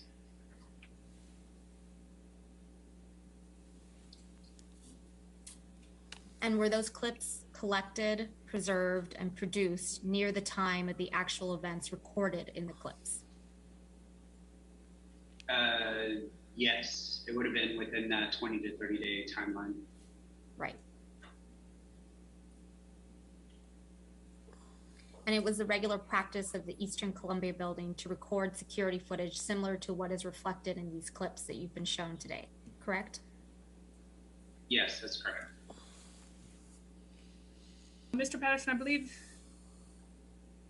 you testified earlier that you commented on revisions to Mr. Waldman's draft declaration. Is that right? Yes, that's correct. And I would like you to read, please, the comment, the third comment down, which says, "Was this footage found? I'm not certain of the date or time. I also do not recall who she was with, but it was 2 females. I do not recall who threw the pretend punch. I also do not recall if she had any signs of injury during this time. However, I do recall one of the females pretending to punch Amber in the face." Now, did you write this comment? Do you remember it? I do recall vaguely. And this footage never was found. Is that correct? Your knowledge? The footage was never requested. By whom? Any of the attorneys. So the footage, if it was, is it your testimony that this exists, this footage exists or not? It would no longer exist. And it would no longer exist, and it was never produced as one of the 87 clips? Is that right? That is correct. And I believe you testified earlier that attorneys for both sides selected times and looked through video and made selections of what to preserve. Was that your testimony? Yes, that's correct. But nobody selected that footage? To your knowledge? Not to my knowledge, no. And it was never produced? Not to my knowledge, no. And is it correct that you do not recall at that time whether Amber had any signs of injury? At this moment, no, I do not recall. And according to that comment, you did not recall at that time. Is that your understanding? I don't recall. And you don't know the date or the time of that footage? Don't recall, and obviously I could read this, but I don't recall offhand. And you didn't recall at the time either, is that right? That's correct. All right, that completes testimony, correct? All right. Ladies and gentlemen, thank you for your extra time tonight. I just wanted to get through that witness tonight so we could start with a new witness tomorrow, okay? So have a good evening. Again, don't do any outside research. Don't talk to anybody about the case. Probably stay off social media. I would appreciate it, okay? And we'll see you in the morning at 10 a.m., okay? Thank you.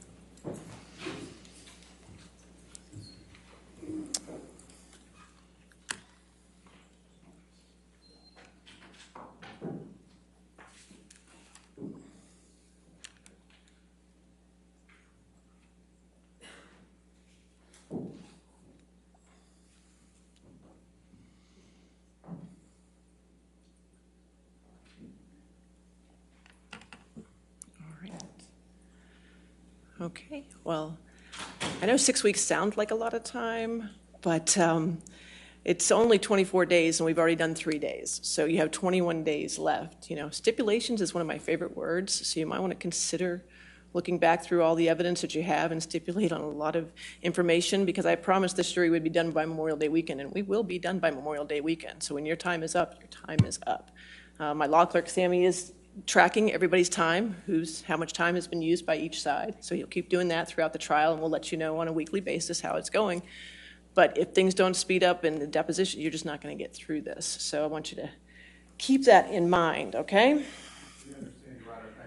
All right, any remote witnesses tomorrow? If we need to set that up? No, okay, all right, great. Thank you. Have a good evening. We'll see you at 10 o'clock, okay? Thank you.